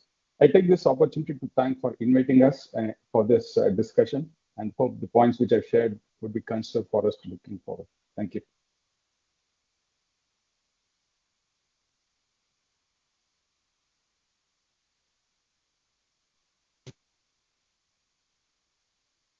Thank you, Surajji. Thank you very much. I think very practical points you have. देखना वो जुड़ गए क्या हमारे चौहान साहब जुड़ गए कंवल सिंह चौहान हाँ जुड़ रहे और कौन जुड़ना था ज्ञान फौजी साहब जुड़े गुलाब सिंह जी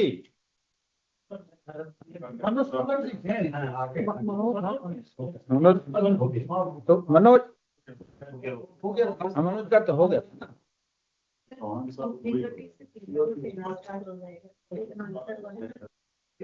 हो गए अभी वो एक आदमी निकल गए देखना नीचे तक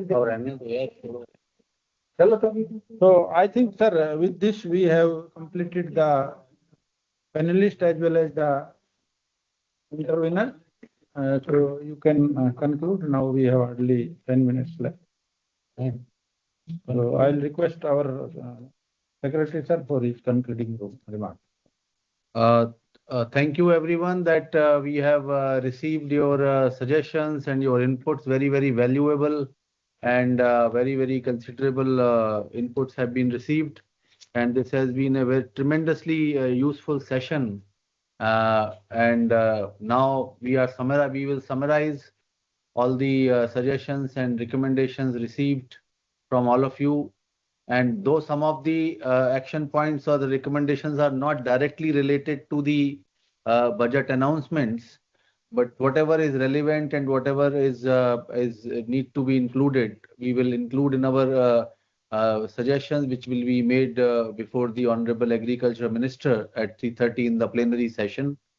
And to sum up, I would say that, broadly speaking, the focus has been on the infrastructure development for the high-yielding seeds production or the development. Almost everyone has also laid emphasis on the public-private partnership involvement of private sector and other agencies, so that because government alone may not be enough. The another emphasis was laid on some changes required in the seed acts and rules, which some of the panelists have highlighted. And another very important point which has been flagged by many speakers is the use of AI and ML and digitalization in the breeding program. Apart from that, there are a lot of other things. I'm not going into each and every point made by the speaker, just broadly summarizing. These are some of the major points, and there are other points which we'll look at that, and we'll conclude this session. Or anybody wants to add anything? Then another part of it, intervention. People who had some questions. वो हो गए ना, last वाले हो गए सारे वो तो पैनल में है, वही है ना सर, बाकी तो नहीं है. चंद्रन जी को रोक दिया था बीच में, इनके कितने वो तो अटेंड ही है ना. तो Ravichandran ji, if you have some more points, because due to time paucity, we stop this. Okay. So, briefly, I wanted to mention about this molecular markers technology that I have been using. Last year we had heavy rain during during northeast monsoons. We used this submergence tolerance rice variety. It survived, whereas other fields where that trait is not incorporated, they all perished. So we need to have such kind of technologies as well. So unfortunately, only in few paddy varieties we have this marker technology incorporated. We need to have it in more number of crops. And besides, I even tried this bacterial leaf blight and brown plant hopper resistant varieties. So it was devoid of any BPH and the BLB. Marker technology is very much needed, sir. This is my humble request, sir. Thank you. Thank you, Ravichandran ji. I think very good idea, and many of our colleagues also they have mentioned about this, the use of molecular markers, genomic selection, and all these things. So thank you. Thank you. So आप कुछ conclude करना है और कुछ करना है? नहीं, बस conclude तो आप उसमें present ही करना है. और कोई कुछ बोलना है? आप लोग हैं. प्रधान साहब कुछ कहना? डॉक्टर खंडे ठीक है, सब तो हो ही है, सवाल में सब कवर कर क्वेश्चन. चलो यार, क्वेश्चंस के लिए लिस्टेड लोग आ गए. 10 क्वेश्चन बोल तो दिए, इंटरवीनर साहब सब उसी इंटरवीनर्स थे.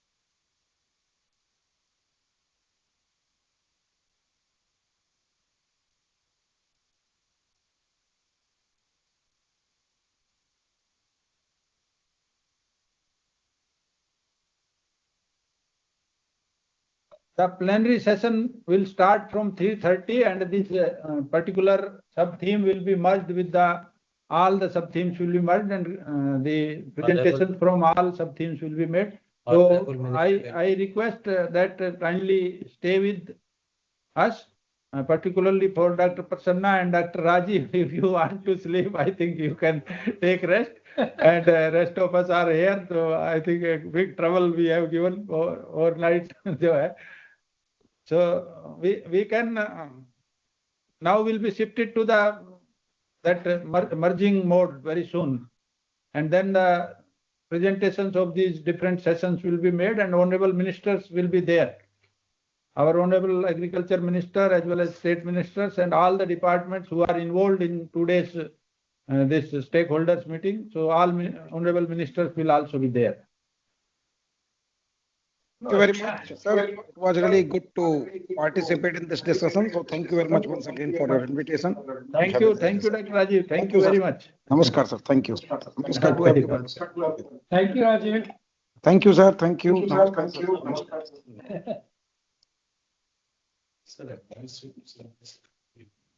5 minutes tea break when you can take. चाय तो आ गई होगी, चाय आई देख चाय तो 3 बजे की 3:30 का खा आ गई होगी। अच्छा अभी ये फाइनल रिकमेंडेशन वाला पार्ट तो दिखा दो इनको, अगर मतलब बाकी लोगों को भी ना, मैं इनको सर को दिखा दिया, देख लिया क्या is it okay, looking good. Anything else to be included? वो बाद में कर लेंगे, लेकिन अभी तो अब सब फिर अब आ गया, सब आ गया। I was seeing what Ashok is doing, so in between everything has come. उसको वो फाइनल करके इसमें कुछ करेक्शन है तो कर दिए। हाँ, वो फाइनल में काफी करेक्शन हुआ है, तो वो आ रहा है। उसका कैसे, उसका पीपीटी प्रेजेंट करें, कैसे करें? दोनों कर सकते हैं, पीपीटी चाहे पीपीटी आप करोगे? हाँ, पावर पॉइंट पे हो जाएगा। टेक्निकल अगर कुछ करना होगा तो फिर मैं तो खाली पढ़ ही सकता हूँ इसको। ओके, आपने बहुत अच्छा बोला था, बहुत अच्छा समराइज किया था। हाँ, वो उस तरह से तो मैं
Discussion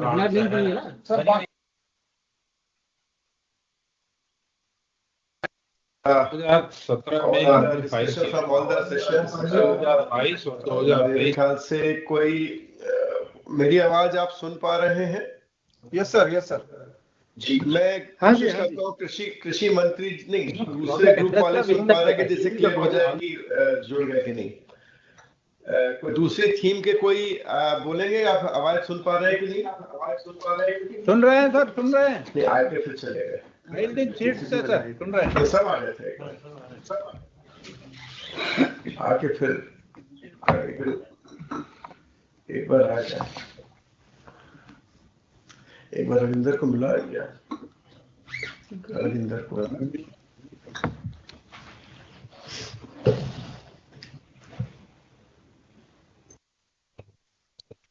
मुरली देखना फिरोज डाल दे प्रेजेंटेशन।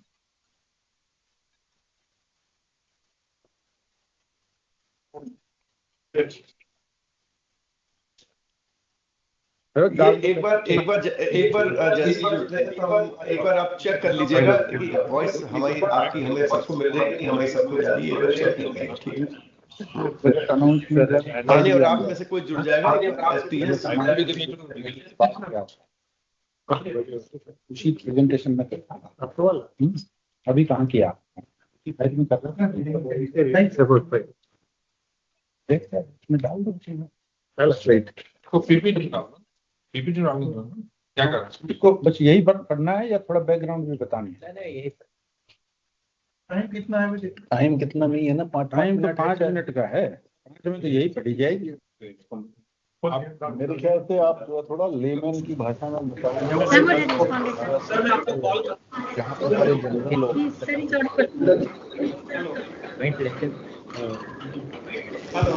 हेलो अच्छा If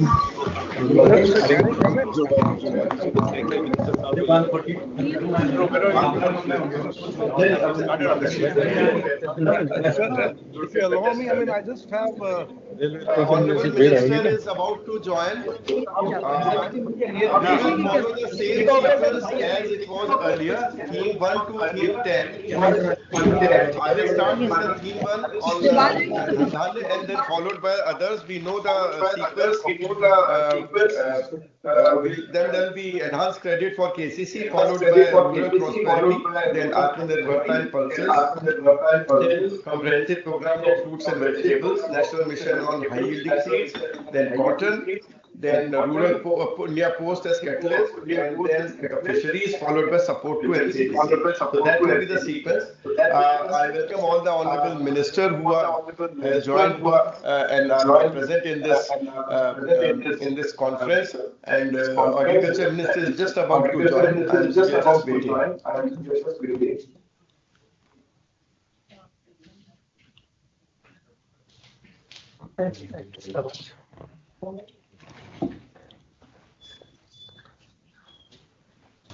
We are just waiting.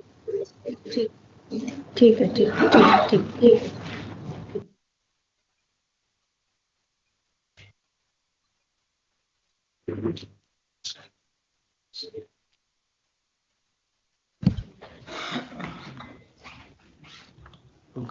दिखेगा कहाँ सरकार?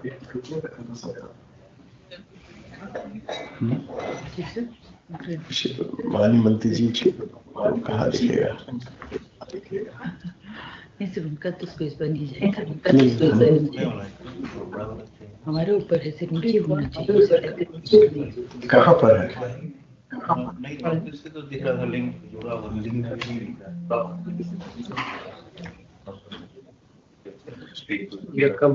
इसमें पता कैसे चलेगा? हेलो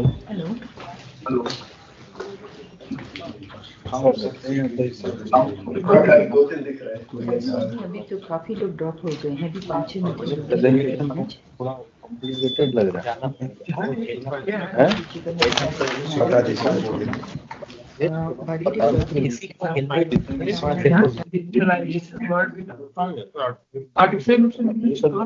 ना seed delivery system including biological nanotechnology क्या हिंदी में गिनती वही रहने दो से बात अब हो गया वहां तो बताया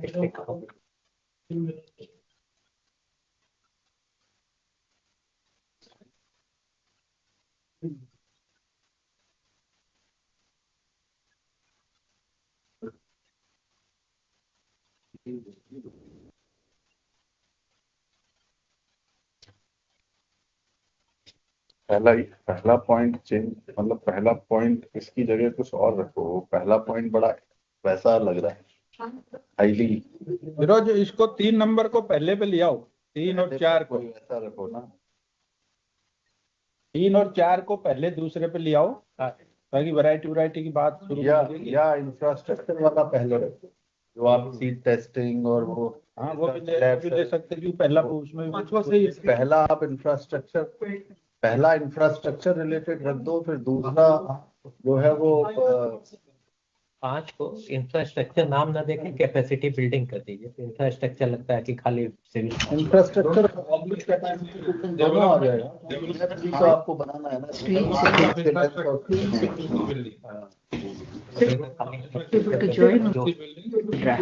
कुछ ना कुछ अनम्यूट करना पड़ेगा। स्ट्रक्चर ही रहने दो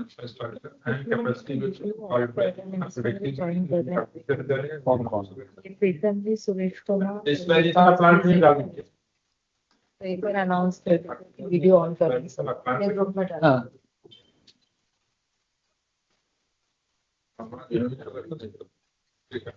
और एक उधर भी इंफ्रास्ट्रक्चर का सीट वाले में है उसको इधर so that we can know कि we are KCC वाले they able to hear me। Animal husbandry secretary आपकी आवाज करके देखिए, आवाज सुन पा रहे हैं कि नहीं, वो चेक कर लें।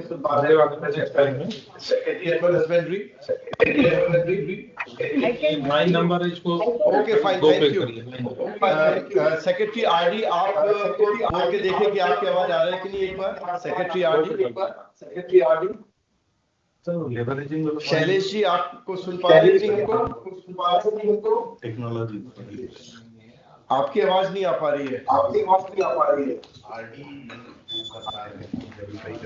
पल्सेस से सेक्रेटरी जोगा आप हमको सुन पा रही हैं? आपकी आवाज मैं चेक करना चाहता हूँ आ रही है कि नहीं।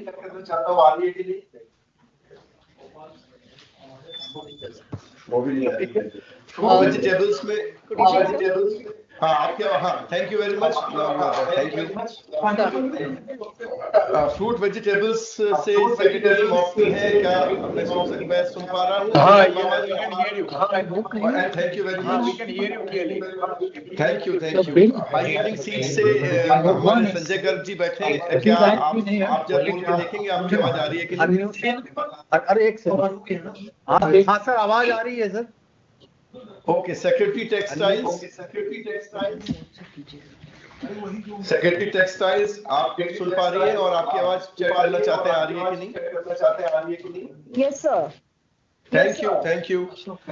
रूरल से वंदिता जी सेक्रेटरी पोस्ट आपकी आवाज चेक करना चाहता हूँ आ रही है कि नहीं, वहां से सुन पा रही है कि नहीं? Bill and the act, seed act and bill. Secretary post जी थैंक यू आ रही है। एंड फिशरीज से विलक्ष जी आपकी आवाज आ रही है कि नहीं, मैं चेक करना चाह रहा हूँ। विलक्ष जी या थैंक यू। कोऑपरेशन से कोई भी बैठे हो, सेक्रेटरी भी बाद में आएंगे। कोऑपरेशन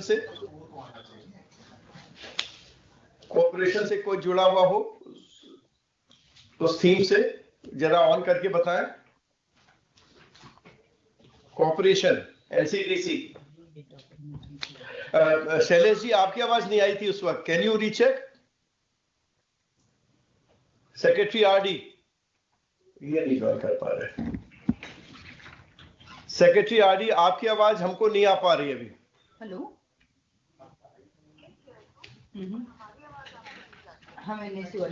तो आरडी और कोऑपरेशन एनआईसी वाले कृपया ये दोनों चेक करें प्लीज, वेरी फास्ट। आरडी आवाज आ रही है, सेक्रेटरी से आरडी से आवाज आ रही है? अभी आरडी से नहीं। Can you share? हाँ, now I can hear you. Thank you very much. Thank you. Okay sir. और बस कोऑपरेशन रह गया। सपोर्ट टू एनसीडीसी से किसी की आवाज नहीं आई अभी तक। We are waiting. सर वहाँ कोई एनसीसी नहीं, चेक कर रहे हैं। हाँ, क्या वो जुड़े नहीं मंत्री जी? अभी कैसे पता चलेगा?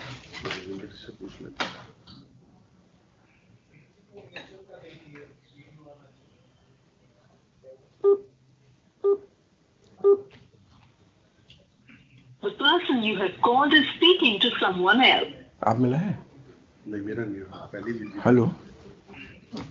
हाँ,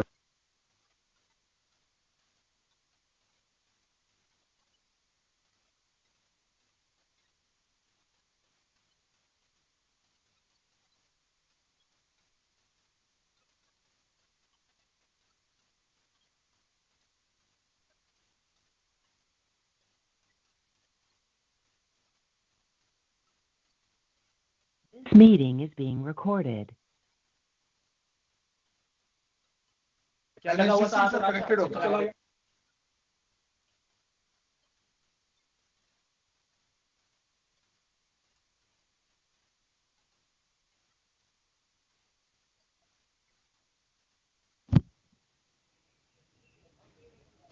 डॉक्यूमेंट तो होता रहेगा। NCDC sir. हाँ, thank you very much. Thank you. शुरुआत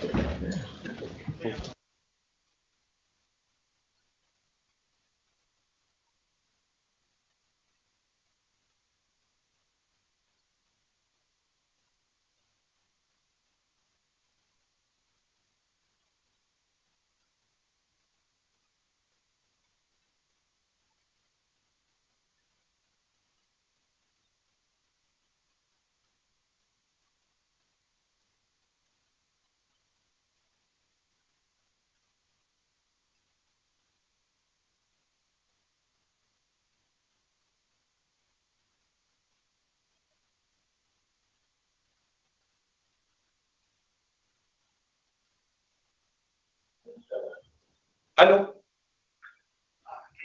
सर, आवाज आ रही है? हाँ जी, आ रही है, बिल्कुल आ रही है आपकी आवाज। सर वीडियो ऑडियो क्लियर है सर? भोपाल ऑफिस हाँ, बिल्कुल क्लियर है, आ रही है, बिल्कुल सब लोग वेट कर रहे हैं जी। शुरू कीजिए भाई, मनोज के बाद। सर नमस्कार सर, आपका स्वागत है सर। आपके अतिरिक्त जो हमारे माननीय केंद्रीय मंत्रीगण और जो उपस्थित हैं उनका भी सर स्वागत है। सर बस ब्रीफ में 1 मिनट बताना चाहूंगा कि हम लोग ने सुबह 11 बजे कार्यक्रम आरंभ किया था। पहले हमारे 7 एमिनेंट स्पीकर्स ने बोला था सर। उसके बाद माननीय प्रधानमंत्री जी के उद्बोधन के बाद ब्रेकआउट सेशन करीब 1:30 बजे शुरू हुआ था और जो कि 3:30 बजे तक समाप्त हुआ है। सारे ब्रेकआउट सेशंस के सचिव उपलब्ध हैं। तो सर्वप्रथम मैं सर अपना जो मैं उसी सीक्वेंस में शुरू करूंगा जिस सीक्वेंस से थीम थी सर। 5 से 6 मिनट में सर हम लोग अपनी बात रखेंगे जो कि सार निकला है सर। और उसके पश्चात हम आपका और आपके आदेश से अगर माननीय मंत्रीगण जो उपस्थित है उनका भी अगर कुछ दिशा निर्देश होंगे हम सुनना चाहेंगे सर। तो सर्वप्रथम जो प्रधानमंत्री धन धान्य योजना के बारे में सर जो हम लोगों ने चर्चा की सर, उसमें जो चीज निकल के आई था, सबसे पहले तो ये बात आई कि सब लोगों ने मुख्य रूप से ये बात कही कि हमको लोकलाइज्ड प्लानिंग करनी है डिस्ट्रिक्ट लेवल पे और उसमें कृषि उत्पादन संगठनों का महत्वपूर्ण योगदान रहना चाहिए सर। इसके अलावा जो क्रॉप प्लानिंग हो वो एग्रो क्लाइमेटिक जोन, जिस जिले में जो एग्रो क्लाइमेटिक जोन है उसके आधार पे हमें क्रॉप प्लानिंग करनी चाहिए और कोशिश ये करनी चाहिए कि हम क्रॉपिंग जो पैटर्न है उसी हिसाब से धीरे धीरे करके उसे बदलाव करें जिससे बेहतर प्रोडक्टिविटी मिल सके सर। एक ये बात और उपलब्ध होकर आई कि कई ऐसे जो जनपद निकलेंगे जो हम चयन करेंगे उसमें लीज होल्डर्स और टेनेंट फार्मर्स का बहुत बड़ा योगदान होगा और उनके योगदान को हम क्योंकि कृषि में है तो उनको भी योजनाओं का लाभ कैसे मूल जो हमारे लैंड ओनर है उनको भी ध्यान में रखते हुए उनकी सहमति से कैसे हम योजनाओं का लाभ इन शेयर क्रॉपर्स को या बटाईदारों को हम दे सकें, इस पे भी चर्चा हुई, जरूर होनी चाहिए सर।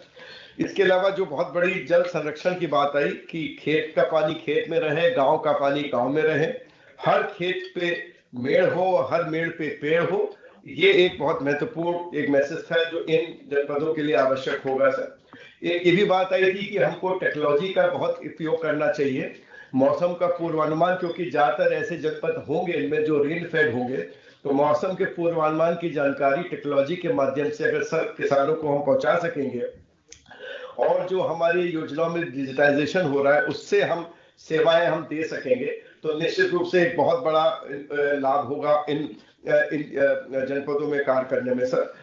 एक और इशू आया था कि इन जनपदों में अगर मेल न्यूट्रिशन की स्थिति अगर आती है, वेस्टिंग और स्टंटिंग की, तो हम एग्रीकल्चर को इस मेल न्यूट्रिशन के कार्यक्रम से जोड़ दें, जिसमें कृषि उत्पादन संगठन बहुत महत्वपूर्ण योगदान दे सकते हैं, और हम पल्सेस के साथ साथ मिलेट्स और अन्य फ्रूट वेजिटेबल्स का जो प्रोडक्शन एफपीओस करते हैं या मशरूम है, इस तरह के जो उत्पाद है या मत्स्य उत्पाद है, उनको आंगनबाड़ी केंद्रों से और साथ ही साथ मिड डे मील से जोड़ के हम लोग वहां पर एक उनकी आवश्यकता अनुसार हम लोग उसको जोड़ सकते हैं, जिससे इनकम भी बढ़ेगी और मेल न्यूट्रिशन भी खत्म होगा सर।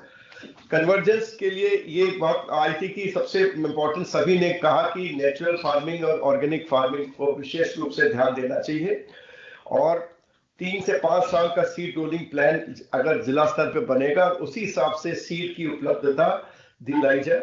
एक इशू ये आया था कि एक्सटेंशन वर्कर्स की को मदद करने के लिए हर गांव में अब एक कृषि सखियां, पशु सखियां और बैंक सखी है, इन तीनों का प्रयोग करना चाहिए हमें इन योजनाओं को आगे बढ़ाने में, जिससे हमारे एक्सटेंशन की मशीनरी मजबूत हो सके। एक बहुत अच्छा सुझाव ये आया था कि बहुत सारे ऐसे किसान हैं इन क्षेत्र में जिनका सोशल मीडिया पे बहुत इन्फ्लुएंस है और बहुत प्रगतिशील ढंग से कार्य कर रहे हैं, तो हमको उनको इंसेंटिवाइज करके हम इन सोशल मीडिया में जो किसान हैं उनको उपयोग करके अन्य किसानों को और एफपीओस को प्रेरित करें कि वो किस प्रकार से प्रगतिशील रूप में कार्य कर सकते हैं। एक सुझाव यह आया था कि जब डिस्ट्रिक्ट एग्रीकल्चर प्लान इन 100 जनपदों के लिए बने, तो कुछ इनिशियल इंडिकेटिव एलोकेशन इन 100 जनपदों के विभिन्न योजनाओं का हर जो विभाग है जरूर दे दें हर वर्ष में, जिससे कि वो एक मिनिमम इंडिकेटिव आउटले होगा, जिससे कि उसी हिसाब से प्लान तैयार हो जाए और इफेक्टिव कन्वर्जेंस हम कर सकें। उससे ज्यादा आवश्यकता हो तो जरूर दे दी जाए। एक अच्छा सुझाव ये आया था सर कि district innovation fund of agriculture, जो पहले हम लोग की स्कीम में होता था लेकिन धीरे धीरे करके कम हो गया, अगर उसमें हम इन 100 जनपदों में अधिक धनराशि दे दें, तो ये district innovation fund for agriculture से लोकल सेल पे बातचीत करके जो प्लान बने, तो कुछ इनोवेटिव प्रैक्टिसेस हम शुरू करेंगे जिसको बाद में हम रेप्लिकेट भी कर सकते हैं। तो इसमें भी एक सुझाव अच्छा था जिसमें हम कार्यान्वित कर सकते हैं। एक क्लस्टर अप्रोच की बात आई कि हर जनपद में 30 से 35 क्लस्टर्स क्रॉप वाइज हम लोग डेवलप करके, चाहे फ्रूट वेजिटेबल्स के हो, चाहे वो एग्रीकल्चर का हो, चाहे वो फिशरीज या एनिमल हस्बेंड्री को जैसी स्थिति है, और हम लोग आगे बढ़ाएंगे तो निश्चित रूप से इसमें हमें रिसोर्सेज को इजीली काम चैनलाइज करने में लाभ होगा। हर एक जनपद के लिए एक बहुत अच्छा सुझाव था कि ICAR या एग्रीकल्चर यूनिवर्सिटीज को एक तरह का नॉलेज पार्टनर की तरह वहां पर हम एसोसिएट कर दें, जो टेक्निकल इश्यूज को उस एग्रोक्लाइमेटिक जोन में उनको मदद करते रहे, बीज से लेके रिसर्च से लेके टेक्नोलॉजी से लेके, और वहां के कृषि विज्ञान केंद्र उस जनपद का निश्चित रूप से कैपेसिटी बिल्डिंग के लिए विशेष रूप से इन जनपदों में और एक्टिव हो जाए। एक ये भी बात आई थी कि सब क्योंकि हम आय बढ़ाने की बात कर रहे हैं, तो जो एक्सपोर्ट पॉलिसी हो और जो इंपोर्ट पॉलिसी हो, वो इस बात पे ध्यान रखा जाए कि फार्मर्स का इंटरेस्ट भी रहे और उनको बेहतर दाम अगर विदेशों में भी मिल रहा है तो जरूर मिले, तो उसको भी ध्यान रखें लॉन्ग टर्म में, जिससे किसानों की आय बढ़ सके सर।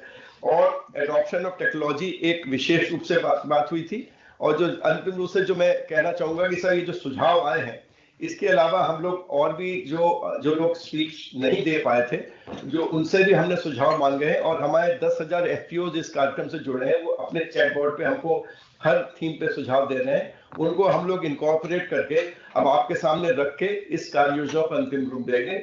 मुझे सर अपने तरफ से इतना ही कहना था, मैं अपनी वाणी को विराम देता हूं सर, और इसके पश्चात मैं अनुरोध करूंगा secretary animal husbandry Alka Upadhyay ji की वो एनहांस क्रेडिट थ्रू KCC पर अपनी बात रखना चाहें।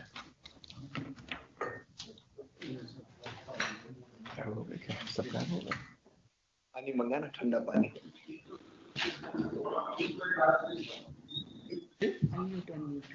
अनम्यूट करके बोलना चाहे।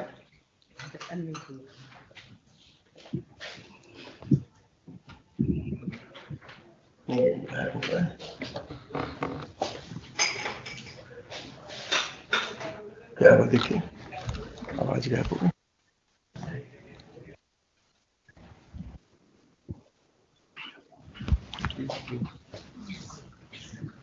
ठीक है, हो गया। आया नहीं आ रहा। अगर अलका प्रदेश नहीं जुड़ पा रही तो हम नेक्स्ट सेक्रेटरी आरडी से अनुरोध करेंगे कि वो जुड़ के अपनी बात कहना चाहे जब तक वो जोड़ते हैं। आए नहीं है कोई, सब गायब हो गए, कोई आ नहीं रहा इसमें, सब डीलिंग हो गए। क्या होगा? हाँ, कहाँ चला गया? नीचे आ तो रहा था सर, ऊपर था। आरडी हाँ, अलका जी अब बोले, please continue. Thank you sir. सम्माननीय मंत्रीगण जो आज इस कार्यक्रम में हमारे साथ में जुड़े हैं, बहुत इम्पोर्टेंट सेशन था क्रेडिट एनहांसमेंट का, और जो 2025-26 में केसीसी की लिमिट 3 लाख से बढ़ाकर 5 लाख कर ली गई है। हमारे सेशन में जो लोग जुड़े थे वो बैंकर्स भी थे, इंडस्ट्री से लोग जुड़े हुए थे जो वास्तव में फील्ड पे काम कर रहे हैं, और साथ में कुछ लोग टेक्नोलॉजी पार्टनर्स या एग्जीक्यूशन पार्टनर्स भी जुड़े थे। सबसे पहले तो जो केसीसी का बढ़ावा हुआ है या जो बढ़ोतरी हुई है उसके ऊपर लोगों ने बात कही और ये समझ में आया कि बहुत अच्छा अपटेक हुआ है, लेकिन एक प्रॉब्लम है कि डिस्पैरिटी अभी भी है। तो जैसे नॉर्थ ईस्ट में एक तरफ तो केसीसी का स्प्रेड ठीक नहीं है या कम है, दूसरी तरफ नॉर्थ ईस्ट में एनपीए का संख्या भी ज्यादा है। तो ये बहुत सारी बातें आई। एक ये भी बहुत बड़ी इशू आई कि जो कोलैटरल फ्री लोन एक्चुअली जो हमारे पास में उपलब्ध है 2 लाख का, ऑप्टिमल साइज जो अभी यूटिलाइज हो रहा है वो केवल 1.27 लाख का ही हो रहा है। यानी कि एक बहुत बड़ा स्कोप है कि जो 2 लाख था और अब हम उसको बढ़ा के 5 लाख हम कर रहे हैं, उससे हमको जो एक्चुअल एब्जॉर्प्शन है उसको बढ़ाना चाहिए। जो स्पेसिफिक प्रॉब्लम्स आई उसमें एक सबसे बड़ी प्रॉब्लम जो समक्ष में आई कि लैंड टाइटल्स का इशू है, और उस लैंड टाइटल्स प्लस कोलैटरल को लेके अभी भी कई प्रकार की भ्रांतियां हैं। कोलैटरल का जो इशू है वो तो मुझे लगता है बैंकर्स के साथ में हमें रिजॉल्व करना चाहिए, लेकिन लैंड टाइटलिंग के ऊपर और किस प्रकार से महिलाओं को और ज्यादा से ज्यादा हम समावेश करें या जो लैंडलेस फार्मर्स हैं उनका समावेश करें, इसके लिए एक स्पेसिफिक स्ट्रैटेजी बनाने का जरूरत होगी। एक और इशू जो था जो सामने आया वो यूनिवर्सल स्केल ऑफ फाइनेंसिंग नहीं होना है। तो रबी और खरीफ के बीच में जैसे बात आई कि बहुत डिफरेंस होता है, क्रॉप्स के इंक्लूजन में टाइम जाता है, तो ये ऑटोमेटिकली कुछ ऐसी व्यवस्था होनी चाहिए, और स्पेशली अब जब लैंड रजिस्ट्री हमारी बन रही है, एग्री स्टैक बन रहा है, तो ये व्यवस्था होनी चाहिए कि किस फार्मर के पास में क्या क्रॉप है और उस अनुपात में फाइनेंसिंग होनी चाहिए। ये इनपुट बेस्ड फाइनेंसिंग मेनली होती है केसीसी के माध्यम से, और इसमें वेरिएशन कई स्टेट्स में भी काफी है, तो उस स्टेट के वेरिएशन को भी हमें दूर करना चाहिए। एक बात उठकर आई लेकिन फिर बाद में उसको क्लैरिफाई भी किया गया कि अभी क्रॉप इंश्योरेंस कम है, क्या जो विस्तार है वो थोड़ा कम है, तो क्या केसीसी को उसके साथ में किसी प्रकार से जोड़ा जा सकता है। बट बाद में आरबीआई ने इस बारे में क्लैरिफाई किया कि अभी इस तरह की व्यवस्था नहीं है, लेकिन आगे जाके अगर कुछ सोचना होगा तो एक पॉलिसी फ्रेमवर्क की जरूरत होगी। दूसरा एक हर बार ये मुद्दा उठकर आया कि किस प्रकार से हम जो कलेक्टिव्स हैं, एफपीओज हैं, एसएचजीज हैं, एफपीसीज हैं, जेएलजीज हैं, उनको हम अपने फ्रेम में कैसे ज्यादा से ज्यादा ला सकते हैं। आज की तारीख में आरबीआई की पॉलिसी के माध्यम से इसको करने में थोड़ी कठिनाइयां हैं, और क्या एक तरीका हो सकता है उसके ऊपर हमें विचार विमर्श करना होगा। इसके साथ साथ में कुछ सजेशंस भी आए और जो कि अच्छे सजेशंस थे।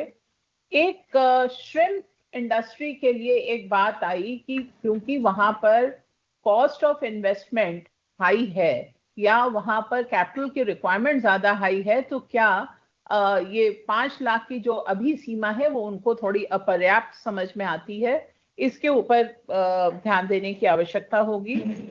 एक interest subsidy for investment credit along side KCC working capital loan के ऊपर में बार बार बात समझ आई है सामने कि क्या इस पर हम कोई प्रोडक्ट ला सकते हैं, इस पे हम आगे काम कैसे कर सकते हैं। जैसा मैंने पहले भी कहा था, जो जॉइंट वर्किंग ग्रुप्स हैं या जॉइंट ग्रुप्स हैं, एग्रीगेटर्स हैं, उनको किस तरीके से, एक तरफ तो ये कि हम बहुत अच्छी तरीके से उनको यूज कर सकते हैं एक्सेस बढ़ाने के लिए, केसीसी का लोग ज्यादा से ज्यादा फायदा ले, लेकिन ये काम करने के लिए एक तो पॉलिसी फ्रेमवर्क की जरूरत होगी, दूसरा टेक्नोलॉजी पार्टनर्स की जरूरत होगी और कुछ इम्प्लीमेंटर्स की भी जरूरत होगी। हमारे साथ में कुछ इस तरह के लोग जुड़े हुए थे, समुन्नति से मिस्टर अनिल थे, उन्होंने भी काफी इस बारे में बताया कि किस प्रकार से नए जो टेक्नोलॉजी पर्सपेक्टिव है उसको हमें साथ में लेकर चलना पड़ेगा।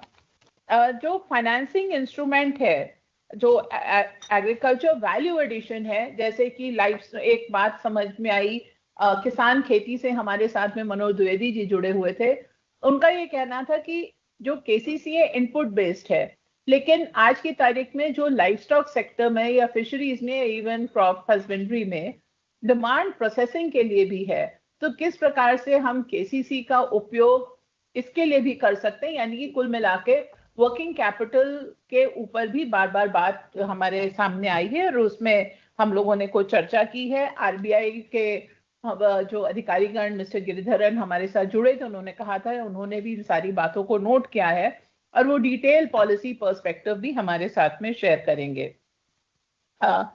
एक एसएचजीज की अनसिक्योर्ड लेंडिंग है, या जो फार्मर्स एफआईजीज होते हैं, फार्मर इंटरेस्ट ग्रुप्स, उनके लिए किस प्रकार से अनसिक्योर्ड लेंडिंग जो अभी होती है उसको हम अमली जामा दे सके।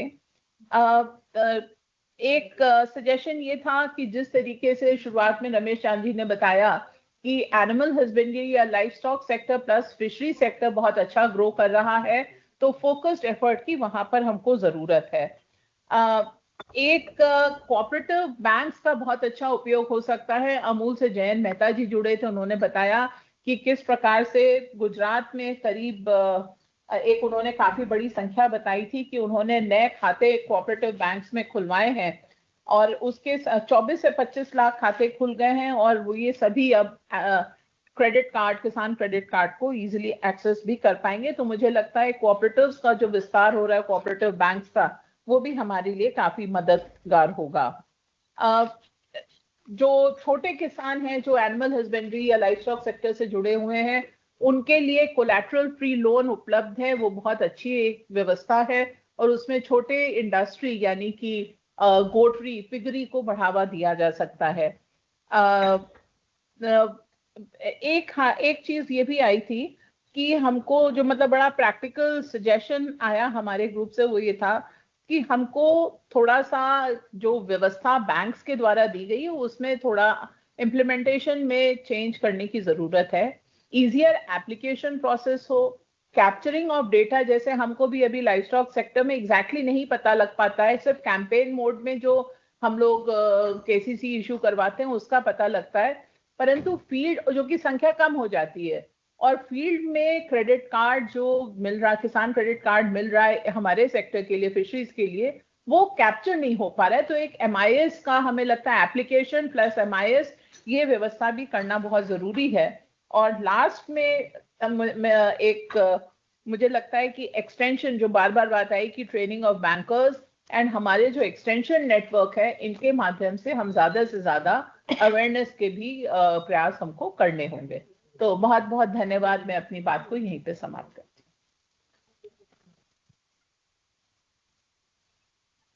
हूँ। संक्षेप में काफी जितने भी इश्यूज थे सबको हाईलाइट कर दिए। अब मैं सेक्रेटरी आरडी शैलेश कुमार सिंह जी से निवेदन करूंगा कि वे अपनी थीम पे प्रकाश डालना चाहें। नमस्कार सर। हम लोग के ब्रेकआउट सेशन में हमारे साथ 2 लखपति दीदियां थी जो कि उद्यमिता का काम भी करती हैं और बहुत ही सफलतापूर्वक उद्यमिता का काम कर रही हैं। और इसके अतिरिक्त सर सिविल सोसाइटी ऑर्गेनाइजेशन के प्रतिनिधि थे प्राइवेट सेक्टर के प्रतिनिधि थे सर, वर्ल्ड बैंक के एक्सपर्ट थे, इन सब के साथ चर्चा हुई। नेक्स्ट सर, ये हम लोगों ने जो सोचा है, हमारा जो rural prosperity and resilience program है, इसके 5 अवयव हैं सर।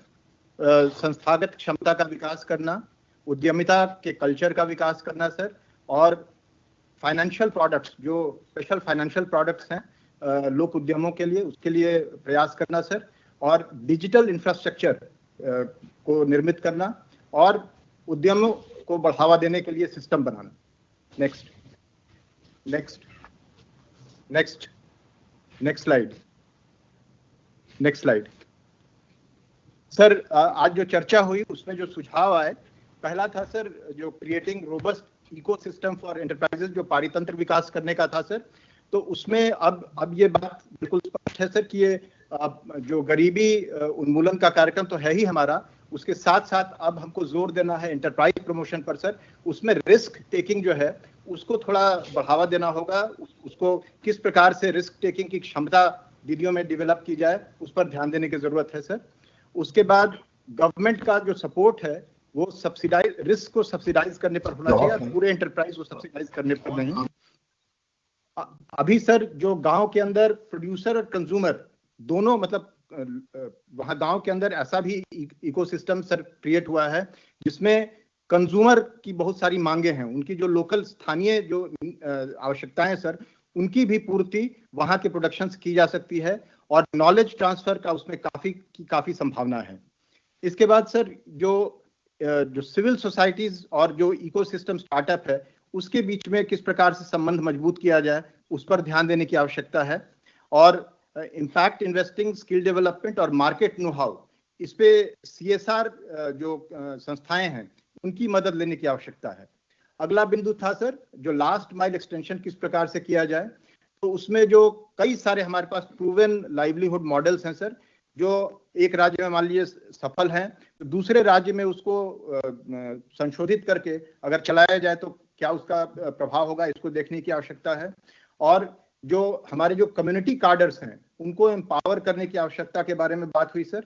और उसके बाद सर प्रोडक्शन और पोस्ट प्रोडक्शन जो प्रोसेसेस हैं उसको इम्प्रूव मार्केट एक्सेस किस प्रकार से किया जाए, इस पर ध्यान देने की आवश्यकता है। और जो डेवलपमेंट ऑर्गेनाइजेशन है वो किस प्रकार से एक्सेलरेट कर सकते हैं सर, तेज कर सकते हैं हमारी प्रगति को नॉलेज शेयरिंग के क्रम में, प्रशिक्षण के क्रम में और इकोसिस्टम बिल्डिंग के क्रम में। उसके बाद था सर जो हमारी जो CLF हैं, जो हमारा 3 टियर स्ट्रक्चर है सर, उसको किस प्रकार से जो पंचायती राज ऑर्गेनाइजेशन है उनके साथ जोड़ के हम लोग, और स्टार्टअप ऑर्गेनाइजेशन को जोड़ के आगे बढ़ें, इस पर ध्यान देने की जरूरत है। नेक्स्ट, प्राइवेट सेक्टर को किस प्रकार से हम सम्मिलित करें इस प्रयास में सर, उस पर भी चर्चा हुई। उसमें सर फिर से वही प्रोटोटाइप बेस्ड जो लाइवलीहुड मॉडल्स हैं वो एक बहुत ही की रोल भी भूमिका है उनकी इसमें, उस पर ध्यान देने की आवश्यकता समझी गई सर। और एंड टू एंड जो वैल्यू चेन का अप्रोच है उस पर भी चर्चा हुई सर। और गवर्नमेंट जो है वो वैल्यू चेन के कस्टोडियन के रूप में काम करे, और जो इकोसिस्टम्स का अप्रोच है उस पर ध्यान दिया जाए, इस पर बात हुई सर। और एक किसी प्राइवेट सेक्टर प्लेयर पर निर्भर हुए बिना जो अनेक हमारे पास प्राइवेट प्लेयर्स हैं उन सब के साथ मिलकर एक सिस्टम बनाने की जरूरत है ताकि knowledge sharing, infrastructure, processing, marketing इत्यादि पर जोर दिया जा सके। उसके बाद सर डिजिटल पब्लिक इंफ्रास्ट्रक्चर के ऊपर चर्चा हुई सर। अभी के समय में कोई भी एंटरप्रेन्योर है तो उसका बहुत सारा जो उसको रेवेन्यू आता है उसका बहुत बड़ा हिस्सा सर तरह तरह के डिजिटल मोनोपोलीज जो है हमारे सिस्टम में उन पे खर्च हो जाता है। तो हमको डिजिटल पब्लिक गुड बनाने की आवश्यकता है जिससे कि वो जो उसका खर्चा होता है एंटरप्रेन्योर का उसको दूर किया जा सके। ONDC सर ये जो विकसित हो रहा है ये ई-कॉमर्स के लिए UPI का काम करेगा, इस पे चर्चा हुई सर। और AI टूल्स हमको आइडेंटिफाई करने हैं और उनका उपयोग करना है ताकि बेनिफिशियरीज को हम बहुत अच्छे तरीके से उनकी पहचान कर सकें। और लर्निंग के ऊपर लर्निंग में AI का इस्तेमाल करके इसको भी नीचे लेवल तक ले जाने की जरूरत है सर। और एक बात और उभरी इसमें सर कि हमारे जो गवर्नमेंट के सिस्टम में कई तरह के हमारे पोर्टल तमाम चीजें हैं सर, लेकिन वो ओपन नहीं है, तो ओपन API हो उनका, उसके ऊपर ध्यान देने की आवश्यकता समझी गई सर। नेक्स्ट, प्रमोटिंग मास एंटरप्रेन्योरशिप सर, इसमें ये है कि हम जिले पे फोकस करें और हर एक जिले में प्रयास करें कि 10,000, ये भी सुझाव आया सर कि 10,000 हम उद्यमी एंटरप्रेन्योर तैयार करें उसमें, जो कि डिजिटल प्लेटफॉर्म के ऊपर काम करें और इससे 5 लाख अगले 5 साल में उन जिलों में तैयार हों सर, जॉब्स तैयार हों। उसके बाद डिजिटल और एंटरप्रेन्योरियल थिंकिंग जो है उसको स्कूल और कॉलेज के करिकुलम में ले जाने की जरूरत है, ताकि ये बात शुरू से ही लोग समझें कि उनको एंटरप्रेन्योरशिप जाना है, उसके लिए क्या करने की आवश्यकता है ये उनको पता हो। और एआई पावर्ड डिजिटल प्लेटफॉर्म्स बनाने की आवश्यकता पर भी जोर दिया गया सर, जो कि एंटरप्रेन्योर्स को कनेक्ट करे डिफरेंट गवर्नमेंट स्कीम से और उनको तेजी से ऑनबोर्ड हो सकें वो हमारे सिस्टम्स पर, उसकी सुविधा हो। इसके बाद सर रूरल एंटरप्रेन्योरशिप हब्स के बारे में बात हुई, तो एक तो हमारा जो देश के अंदर जो हम काम करते हैं वो तो है ही सर, इसके अतिरिक्त जो दूसरे देश हैं, जो साउथ के दूसरे देश हैं सर, जो अफ्रीका के या अन्य महादेशों के जो दूसरे देश हैं, उनको भी हमारी जरूरत है, तो उनको भी हम इससे मदद कर सकते हैं। और ये एक सुझाव आया सर। और गवर्नमेंट इंटरवेंशन जो होंगे उनसे स्केल आता है और जिससे कि अफोर्डेबल फाइनेंसिंग आएगी, तो फाइनेंसिंग के लिए किस प्रकार से हम डिफरेंट जो इंस्ट्रूमेंट्स बनाएं उसके ऊपर बात हुई। और इंटीग्रेटेड सॉल्यूशंस जो कि डिसेंट्रलाइज्ड रिन्यूएबल एनर्जी पर जोर दें और साथ साथ उससे इकोनॉमिक एम्पावरमेंट हो। और सर इनोवेशंस जो है बिजनेस मॉडल में, उसमें सिस्टम्स थिंकिंग को, डिजाइन थिंकिंग को किस प्रकार से उसमें डाला जाए, इस पे बात हुई sir. Next higher order enterprises के ऊपर बात हुई सर, जो ये इस बात पर चर्चा हुई कि एमएसएमईज जो हैं हमारे, उनको कई तरह के कंप्लायंस बर्डन्स का सामना करना पड़ता है और जिसके चलते वो छोटा ही रहने में अपना भला समझते हैं। तो कुछ इस प्रकार का काम किए जाने की आवश्यकता है ताकि ये एमएसएमई जो है बड़ा होने की बात सोच सकें। और कैपिटल सपोर्ट जो बिजनेस टारगेट करके दिया जाए ताकि रियल स्केलेबिलिटी आए और मार्केट डिस्टॉर्शन उससे कम हो, इस पे चर्चा हुई। और सॉल्यूशंस जो हैं online portals, GST simplification, labour और रिफॉर्म्स, इसके बारे में सुझाव आया सर। और लो प्रोडक्टिविटी को एड्रेस किया जाए स्किलिंग करके वर्कर्स को और टेक्नोलॉजी का समावेश करके, इसके ऊपर बात हुई। और एक बिजनेस एडवाइजरी इकोसिस्टम जो जिसमें कि इंडस्ट्री का मेंटरशिप हो सर और इन्वेस्टमेंट भी इंडस्ट्री का हो और ये जिलों तक ये पहुंचे, इस पे बात हुई सर। तो लगभग इतनी ही सारी बातें थी हमारे यहाँ और इसको हम लोग सर इसी के आधार पर हम लोग आगे फॉर्मुलेट करने जा रहे हैं स्कीम सर।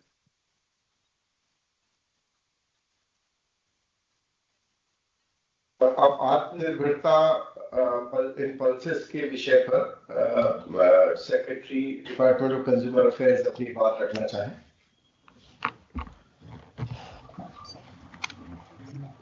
नमस्कार सर। तो हमारा जो ब्रेकआउट ग्रुप था उसका मिशन फॉर आत्मनिर्भरता इन पल्सेस था और इसमें कई लोगों ने एक्चुअली इसमें अपना सहयोग दिया, खास करके इसमें chairman India pulses and grain association, इसके साथ साथ vice president Gulbarga dal mill association, chief business officer star agri bazaar technology private limited, agri expert और साथ ही साथ managing director Mayur global corporation और सेक्रेटरी एग्रीकल्चर मध्य प्रदेश।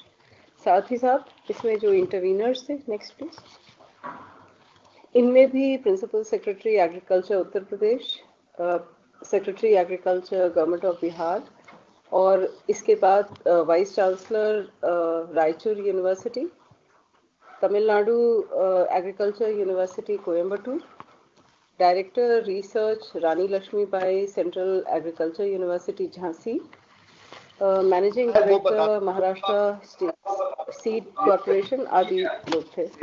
मैडम मैं आपको टोक रहा हूँ, मेरा आग्रह है कि सीधे जो निष्कर्ष है उस पर आ जाए, ये सूची मेरे पास भेज दें, हम लेने की जरूरत। नेक्स्ट। तो प्रमुख रूप से 4 विषयों पर सजेशंस आए और इनमें जैसे seed production and distribution, demonstration, area expansion और मार्केट अपॉर्चुनिटीज पे सजेशंस आए थे। अब जैसे सीड प्रोडक्शन और डिस्ट्रीब्यूशन पर काफ़ी अच्छे सुझाव थे, जिसमें खास करके breeding better varieties of pulses जो कि क्लाइमेट रेजिलिएंट हों, पेस्ट रेजिस्टेंस हों, अर्ली मैच्योरिंग हो, photo insensitive, high yielding synchronous maturity of pods हो और जिनमें की कम पानी की खपत की भी आवश्यकता हो। साथ ही साथ इसमें स्पीड ब्रीडिंग टेक्नोलॉजीज की भी बात की गई और ये कहा गया कि जो सीड बैंक्स हैं इनका डेवलपमेंट आवश्यक है। Financial assistance for seed production भी देना उतना ही आवश्यक है। साथ ही साथ एक साइंटिफिक सीड स्टोरेज यूनिट को डेवलप करना, प्रोसेसिंग सेंटर्स और लॉजिस्टिक फैसिलिटी को खास करके उन जगह पे बनाना जहाँ पे कि पल्सेस का क्लस्टर अवेलेबल हो। फार्मर्स की कैपेसिटी बिल्डिंग की आवश्यकता महसूस की गई और साथ ही साथ ये बताया गया कि एफपीओज और कोऑपरेटिव्स को सीड हब्स में भी इन्वॉल्व किया जाए और साथ ही सीड प्रोड्यूसिंग एजेंसीज के रूप में भी उन्हें इन्वॉल्व किया जाए। डिजिटल टेक्नोलॉजीज का प्रयोग किया जाए ताकि traceability of quality seeds ensure की जा सके और transparent distribution to the farmers भी इंश्योर करना आवश्यक होगा। Next please. जहाँ तक डेमोन्स्ट्रेशन का विषय है, इसमें क्लस्टर बेस्ड डेमोन्स्ट्रेशन पर खास एक आग्रह था और इसमें यह भी कहा गया कि जितने भी स्टेक होल्डर्स हैं वैल्यू चेन में, उन सभी का इसमें कुछ ना कुछ योगदान सहयोग होना चाहिए, जिसमें जो R&D इंस्टीट्यूशंस हैं वो जैसे रिसर्च को लीड करें, एफपीओज और कोऑपरेटिव्स फार्मर्स को कैपेसिटी उनकी बढ़ाएं और प्रोएक्टिवली उनके साथ कार्य करें। इंडस्ट्री और मिलर्स फॉरवर्ड और बैकवर्ड लिंकेजेस पर कार्य करें।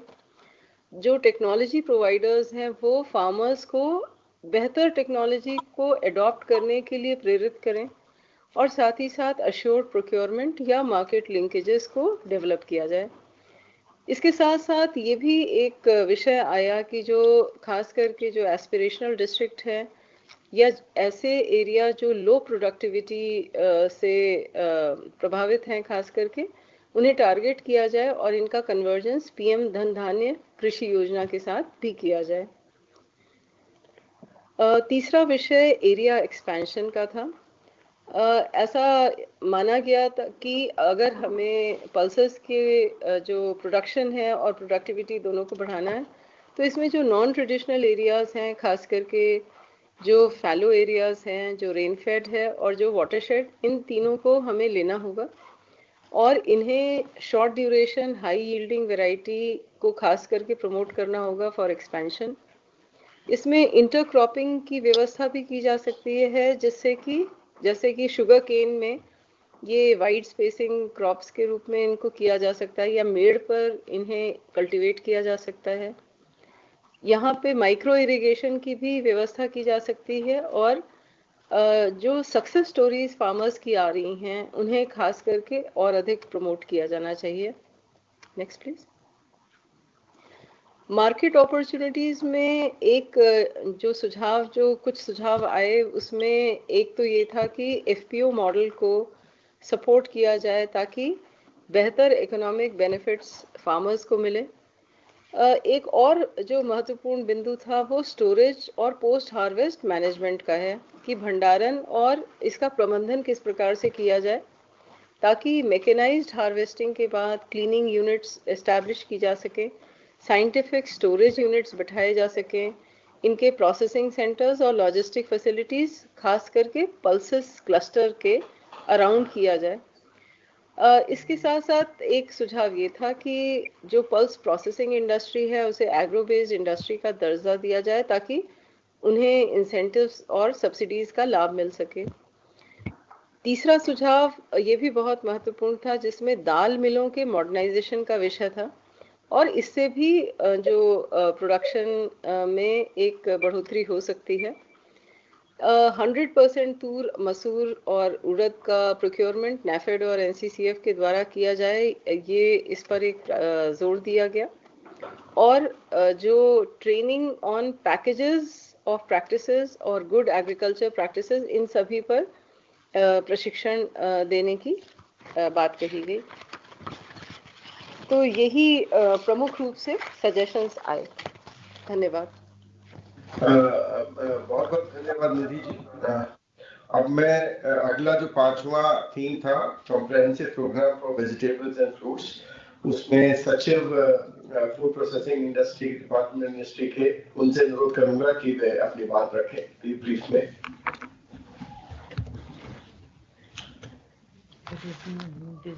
साहब, हमारे ये ग्रुप में 21-22 एक्सपर्ट्स ने इनपुट्स दिए हैं। इनमें से स्टेट गवर्नमेंट के रिप्रेजेंटेटिव्स थे, यूनिवर्सिटी के वाइस चांसलर्स थे, एफपीओ के मेंबर्स थे, प्राइवेट कंपनी और पब्लिक कंपनी के भी रिप्रेजेंटेटिव्स थे। सुझाव जो आया है ये जरा उसको पीपीटी में लगाइए। सुझाव जो आया है सर, मेन जो प्रॉब्लम आइडेंटिफाई की गई है वो है कि प्रोसेसिंग लेवल बहुत कम है।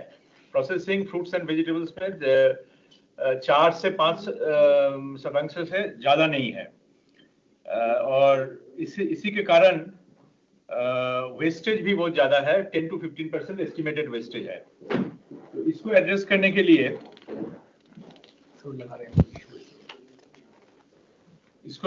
के लिए सर जो सुझाव आए हैं उनका समरी मैं कह रहा हूँ। वो पीपीटी लोड करने में कुछ तकलीफ हो रहा है प्रेजेंटेशन।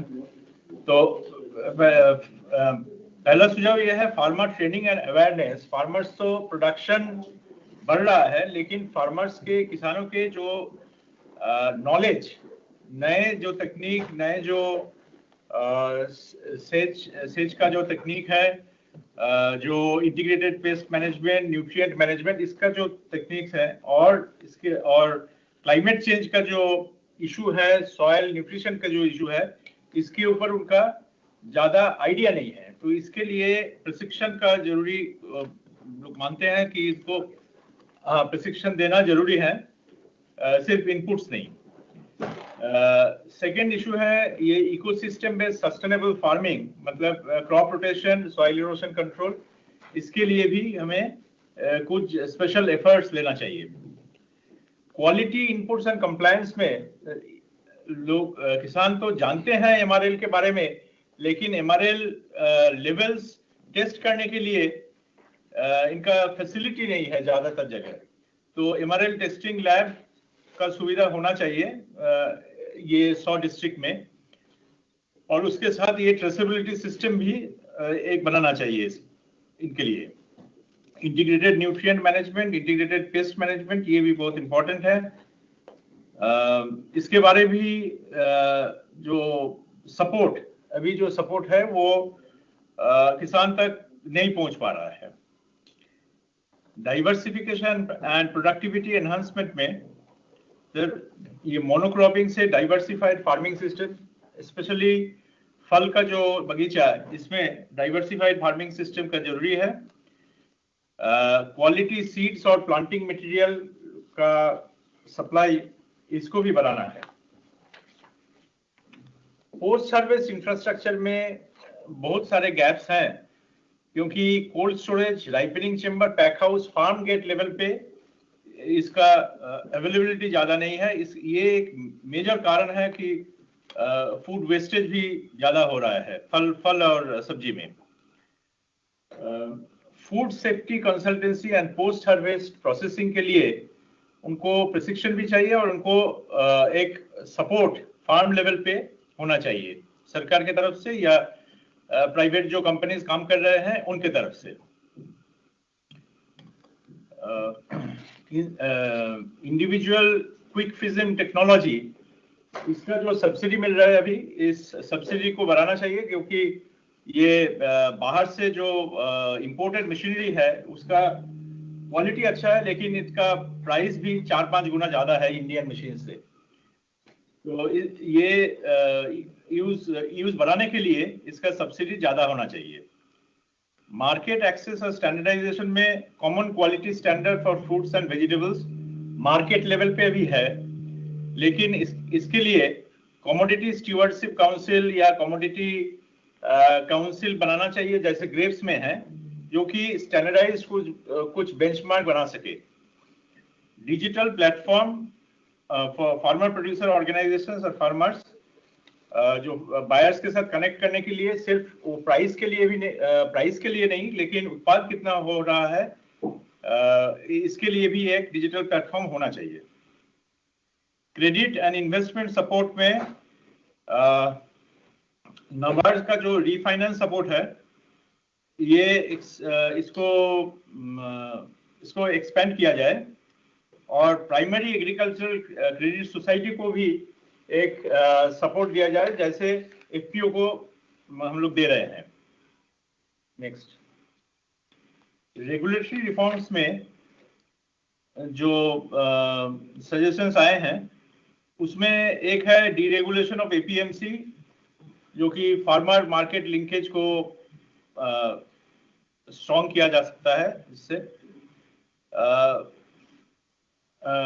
फार्मर प्रोड्यूसर ऑर्गेनाइजेशन को ट्रेडिंग से वो फार्मर प्रोड्यूसर ऑर्गेनाइजेशन ज्यादातर ट्रेडिंग कर रहे हैं अभी प्रोसेसिंग, वैल्यू एडेड प्रोसेसिंग के लिए उनके पास प्रशिक्षण और उनके पास सपोर्ट भी दिया जाए।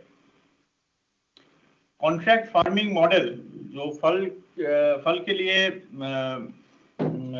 फायदेमंद हो सकता है, इसका भी कुछ स्टेट में इसको भी इंट्रोड्यूस किया जाए। रिसर्च एंड डेवलपमेंट में इंपोर्ट सब्स्टिट्यूशन, कुछ वैरायटीज जो बाहर से इंपोर्ट हो रहा है, ये सब वैरायटी इंडिया में भी इंट्रोड्यूस करना चाहिए। और जीआई वैरायटी जो अभी है, इसका भी प्रमोशन होना चाहिए। अभी उतना प्रमोशन नहीं हो रहा है। और अर्बन एरिया और पेरी अर्बन एरिया में जहाँ पे मार्केट भी है और कंज्यूमर्स भी है, वहाँ पे एक क्रॉप क्लस्टर अप्रोच लेके इनको फार्मर्स को ऑर्गेनाइज किया जाए। ये सर हमारा जो ग्रुप था, ये है समरी ऑफ सजेशंस। हम लोग इसके ऊपर काम करेंगे। जी बहुत बहुत धन्यवाद आपका। और अब मैं जो next national mission on high yielding seeds के विषय पर आईसीआर के जो एडिशनल सेक्रेटरी संजय गर्ग जी, आप बोलना चाहें, इस पर कुछ अपना वक्तव्य देना चाहें?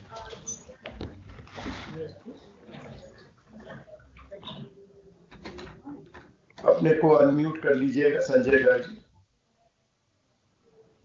नमस्कार सर। हमारा जो ग्रुप था सर, उसमें national mission on high yielding seeds पे था, जिसमें वैज्ञानिक लोग, प्राइवेट सेक्टर के लोग और फार्मर्स और कुछ इंटरनेशनल ऑर्गेनाइजेशंस के लोग जुड़े थे और काफ़ी विस्तार से इसमें चर्चा हुई। हालांकि आईसीआर जो सीड डेवलपमेंट का काम करता है, वो हाई यील्डिंग सीड्स ऑलरेडी एक एक्टिविटी है आईसीआर की, लेकिन चूंकि एक स्पेशल नेशनल मिशन इस बजट में अनाउंस हुआ है, तो इसमें एक्टिविटीज़ को और एनहेंस करने के लिए, स्केल अप करने के लिए, इंटेंसिफाई करने के लिए क्या एक्शन लिए जाने हैं और क्या करना चाहिए, उसके बारे में विस्तार से चर्चा हुई है। तो पहला बिंदु जो इसमें आया है सर, कि कुछ इंस्टीट्यूट्स में जो बेसिकली जो है ऑयल सीड्स और पल्सेस और वेजिटेबल्स के क्षेत्र में कुछ जगह हमको स्पेशल इंफ्रास्ट्रक्चर जो है वो क्रिएट करना पड़ेगा, जैसे special labs for genotyping, phenotyping, speed breeding वगैरह के लिए, सीड टेस्टिंग के लिए।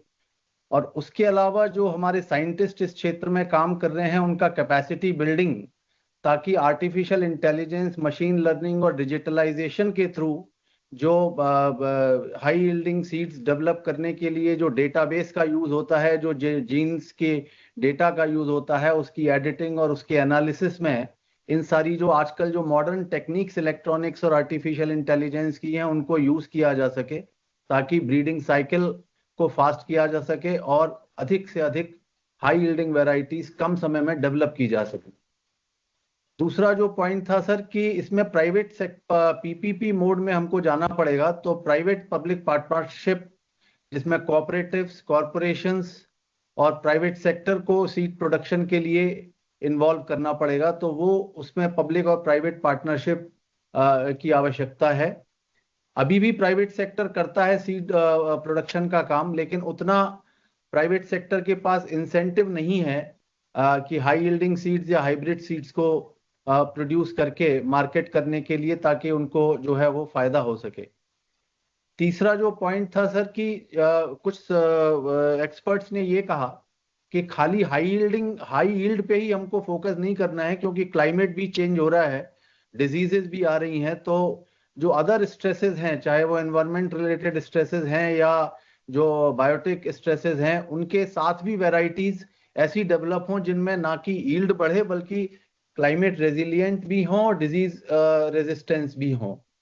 तो यील्ड के साथ साथ बाकी चीजों को भी ध्यान में रखना पड़ेगा।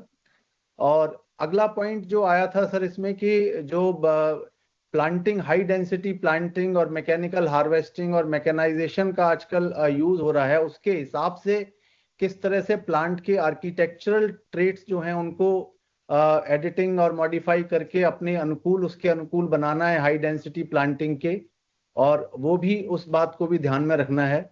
अगला स्लाइड, नेक्स्ट। अगला पॉइंट था सर कि जो जीन्स हैं, जो जेनोमिक रीजन्स है जहाँ पे कि हाई यील्ड और क्वालिटी और स्ट्रेस रेजिलियंस है, उनका आइडेंटिफिकेशन और डिप्लॉयमेंट करके नए हाई यील्डिंग वेराइटीज और नई हाइब्रिड वेराइटीज को डेवलप करना है।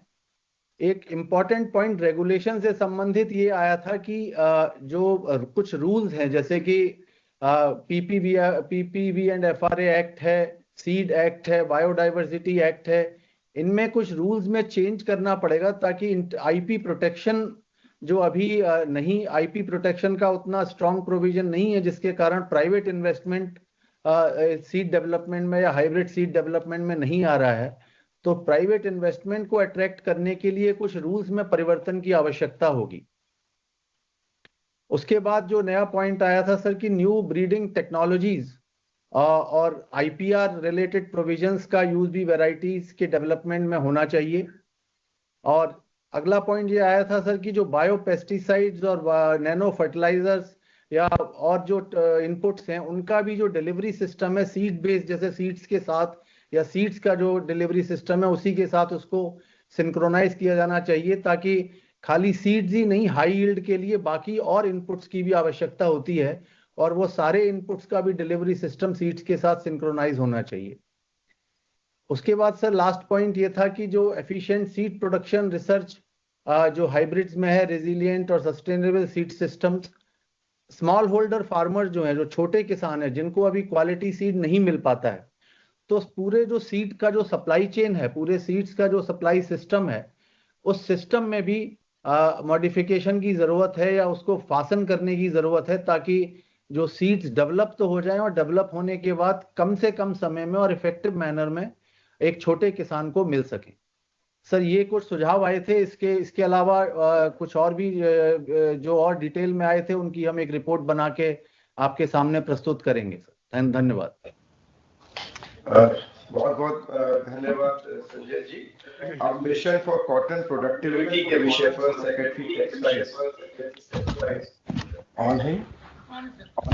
सेक्रेटरी टेक्सटाइल्स से अनुरोध करूंगा कि वे अपनी बात रखना चाहें। नमस्कार sir. Sir cotton productivity mission के सत्र में लगभग शुरुआती सत्र में 900 लोगों ने इसमें भाग लिया। 11 स्पीकर्स थे और 17 लोगों ने इंटरवेंशंस किए। लगभग 80 सजेशंस प्राप्त हुए। इसके अलावा चैट बॉक्स में भी लगभग 25 सजेशंस प्राप्त हुए। एक व्हाट्सएप का भी हम लोगों ने साथ लोगों को बताया था, तो उस पर भी हमारे को अभी तक 30 से अधिक सजेशंस प्राप्त हो चुके हैं।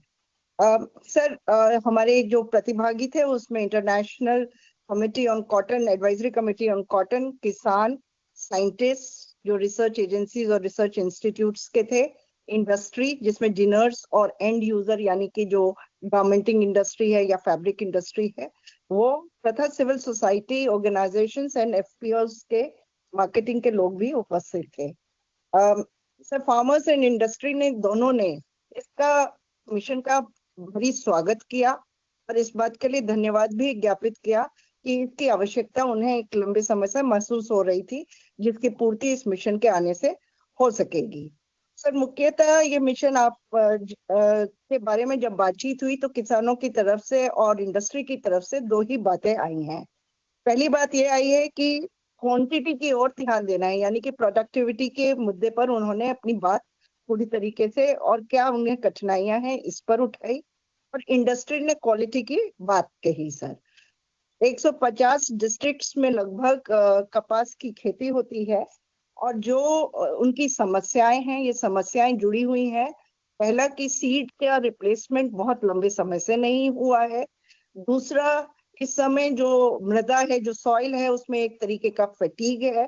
तीसरा, पिंक वुलवर्म या इसी तरीके के अन्य से वो उनकी जो उपज है उस पर इसका बुरा प्रभाव पड़ता है, तथा जो अभी मैकेनाइजेशन का स्तर है वो अत्यंत न्यून है, इसमें बेहतरी की आवश्यकता है। सर इन्हीं के साथ जिनर्स या एंड यूजर्स के साथ में जो मुद्दे उठे वो क्वालिटी से जुड़े हुए थे। उन मुद्दों में उनकी तरफ से ये बात आई कि यहाँ अच्छे कॉटन की जो पहचान होती है उसमें कंटेमिनेशन या किसी प्रकार की मिलावट जो है वो 1% से नीचे ही रहती है, जबकि सामान्य तौर पर उनको एंड यूजर्स को मिल रहा है उसमें यह 2% से अधिक है। इसलिए जो इंडिया का जो कपास है, जो भी फैब्रिक बन के जाता है, उसमें रंग होने के बाद में या एंड प्रोडक्ट में कुछ ना कुछ कमी रह जाती है, जिससे उसकी एक्सेप्टेंस कम है। सर सबसे बड़ा थ्रेट लोगों ने महसूस किया, जो इंडस्ट्री की ओर से बात आई, कि इजिप्ट और ब्राजील की ओर से एक भारी थ्रेट है। अपार्ट फ्रॉम दैट कि उनकी प्रोडक्टिविटी इंडिया की प्रोडक्टिविटी से 5 गुना लगभग है और वहां की एक्सेप्टेंस ज्यादा है। यह भी महसूस किया गया कि उनके प्रोसेसेस भी थोड़े से बेहतर हैं और हमें ब्राजील को की तेजी से उभर रहा है, हमें अपनी प्रोडक्टिविटी को ध्यान देने की जरूरत है। सर जो सुझाव आए वो भी इन समस्याओं से जुड़े हुए सुझाव थे। इसमें सर इनपुट साइड पर जो सुझाव प्राप्त हुए उसमें सॉइल के काम करने की जो बातचीत हुई, उसमें कार्बन सिक्वेस्ट्रेशन की बात हुई, उसमें कार्बन चारिंग की बात हुई और साथ में मृदा को जो फटीग है उसको खत्म करने के लिए एक एरिया बेस्ड अप्रोच पर काम करने की बात फार्मर्स और साइंटिस्ट दोनों ने कही। सीड के बारे में भी सर जो बातचीत हुई वो मुख्यतः यह थी कि उस तरीके के जीनोम्स को बढ़ावा दिया जाए जिसमें जिनिंग का आउटटर्न रेशियो बेहतर हो, और साथ ही हाई यील्डिंग वैरायटी के सीड्स को बनाने के लिए एक अपना मीडियम टर्म अप्रोच भी लेकर के आने की बातचीत हुई। पेस्ट में सर पिंक वुलवर्म के एलिमिनेशन के लिए तत्काल कदम उठाने के लिए कुछ सुझाव आए। कुछ एरिया अप्रोच के अतिरिक्त एक मैपिंग्स को भी करने का कहा गया कि किन एरियाज में इस तरीके की आवश्यकताएं महसूस की जा रही हैं कि पिंक वुलवर्म का अटैक है और उसमें सेग्रीगेशन के अप्रोचेस को किस प्रकार से लेकर के आया जा सकता है। इसके अतिरिक्त most effective pest management insecticides या पेस्टिसाइड्स जिनकी कीमतें कम हो उनको हम कैसे बढ़ावा दे सकते हैं। सर इसके अलावा बाय प्रोडक्ट्स जो हैं जो कार्बन सिक्वेस्ट्रेशन में काम आएंगे उस बाय प्रोडक्ट्स पर और कार्बन चारिंग के ऊपर भी बातचीत की गई है। सर ये इनपुट साइड पर मुख्यतः मुद्दे थे जो कि फसल के साथ में जुड़े हुए थे।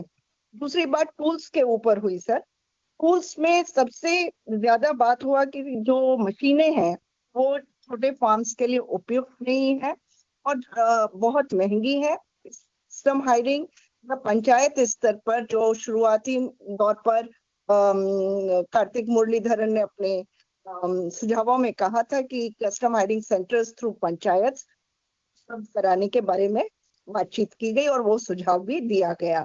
इसके अलावा न्यूमेटिक प्लांटर्स के बारे में बहुत विशेष तौर पर मांग की गई है। इरिगेशन में फ्लावरिंग के टाइम पर क्योंकि रेनफेड एरियाज में इसका काम ज्यादा चलता है, इसलिए ड्रिप इरिगेशन की मांग भी सर काफी ज्यादा इससे जुड़ी हुई थी। सर जो प्रोसेसेस को मॉनिटर करने के लिए जीत आई उस प्रोसेसेस में एक्सटेंशन वर्क पर बहुत तेजी से काम करने को सुझाव आया और ये मांग उठी कि हाई डेंसिटी प्लांटेशंस पर काम किया जाना चाहिए। सर विशेष तौर पर जो अभी 6 से 7 हजार पौधे प्रति एकड़ लग रहे हैं, इसको ऑलमोस्ट डबल ट्रिपल किया जा सकता है और बहुत से किसान कर भी रहे हैं। स्थिति पर काम करने के लिए, आगे बढ़ने के लिए सुझाव आया और इस पर प्रथम वर्ष से ही काम करने के लिए सुझाव दिया गया है। सर नई टेक्नोलॉजी को इस्तेमाल करना, IoT डिवाइसेस और AI के जो टूल्स है प्रेडिक्टिव फार्मिंग के लिए, उसके बारे में काफी विस्तार से बात हुआ और जहां जहां पर इनका उपयोग किया जा रहा है उसके अच्छे और सकारात्मक परिणाम जो देखने को मिले हैं उनको स्केल अप करने के लिए भी सुझाव दिया गया है। तो सर ये खेती के बारे में जो मुख्य तौर पर मुद्दे थे उनमें इस तरीके की बातचीत हुई। सर जो क्वालिटी के मुद्दे थे, उन क्वालिटी के मुद्दों में कस्तूरी कॉटन को जो बढ़ावा देने की बातचीत हुई और मुख्यतः जो हमारी जिनिंग की फैक्ट्रीज हैं उनके मॉडर्नाइजेशन को किया जाने की आवश्यकता है। साथ ही फार्म लेवल पर जो कलेक्शन होता है उसी में कंटेमिनेशन कंट्रोल करने के लिए साथ साथ काम करने की आवश्यकता पर बल दिया गया। यह भी मांग की गई कि टेस्टिंग फैसिलिटीज का विस्तार नीचे के स्तर पर किया जाए और इसमें पब्लिक प्राइवेट पार्टनरशिप की और उसके विस्तार की भी संभावनाओं पर चर्चा हुआ। सर इसके अतिरिक्त जो गवर्नेंस स्ट्रक्चर है उसमें 3-4 मुद्दों पर बात हुआ। मार्केटिंग के बारे में खास तौर से कि मार्केटिंग किस तरीके से बेहतर हो सके जिससे कि जो मिडलमैन है उनको एलिमिनेट किया जा सके, उन्हें सही मूल्य मिल सके किसानों का। इस पर FPOs के मॉडल पर, अमूल के मॉडल के विस्तार को कुछ जगह जो विदर्भ के इलाके हैं उसमें इस तरीके की संभावनाएं पहले से मौजूद है, उनके रेप्लिकेट करने पर बातचीत हुआ और ये एक अच्छा सुझाव भी आया।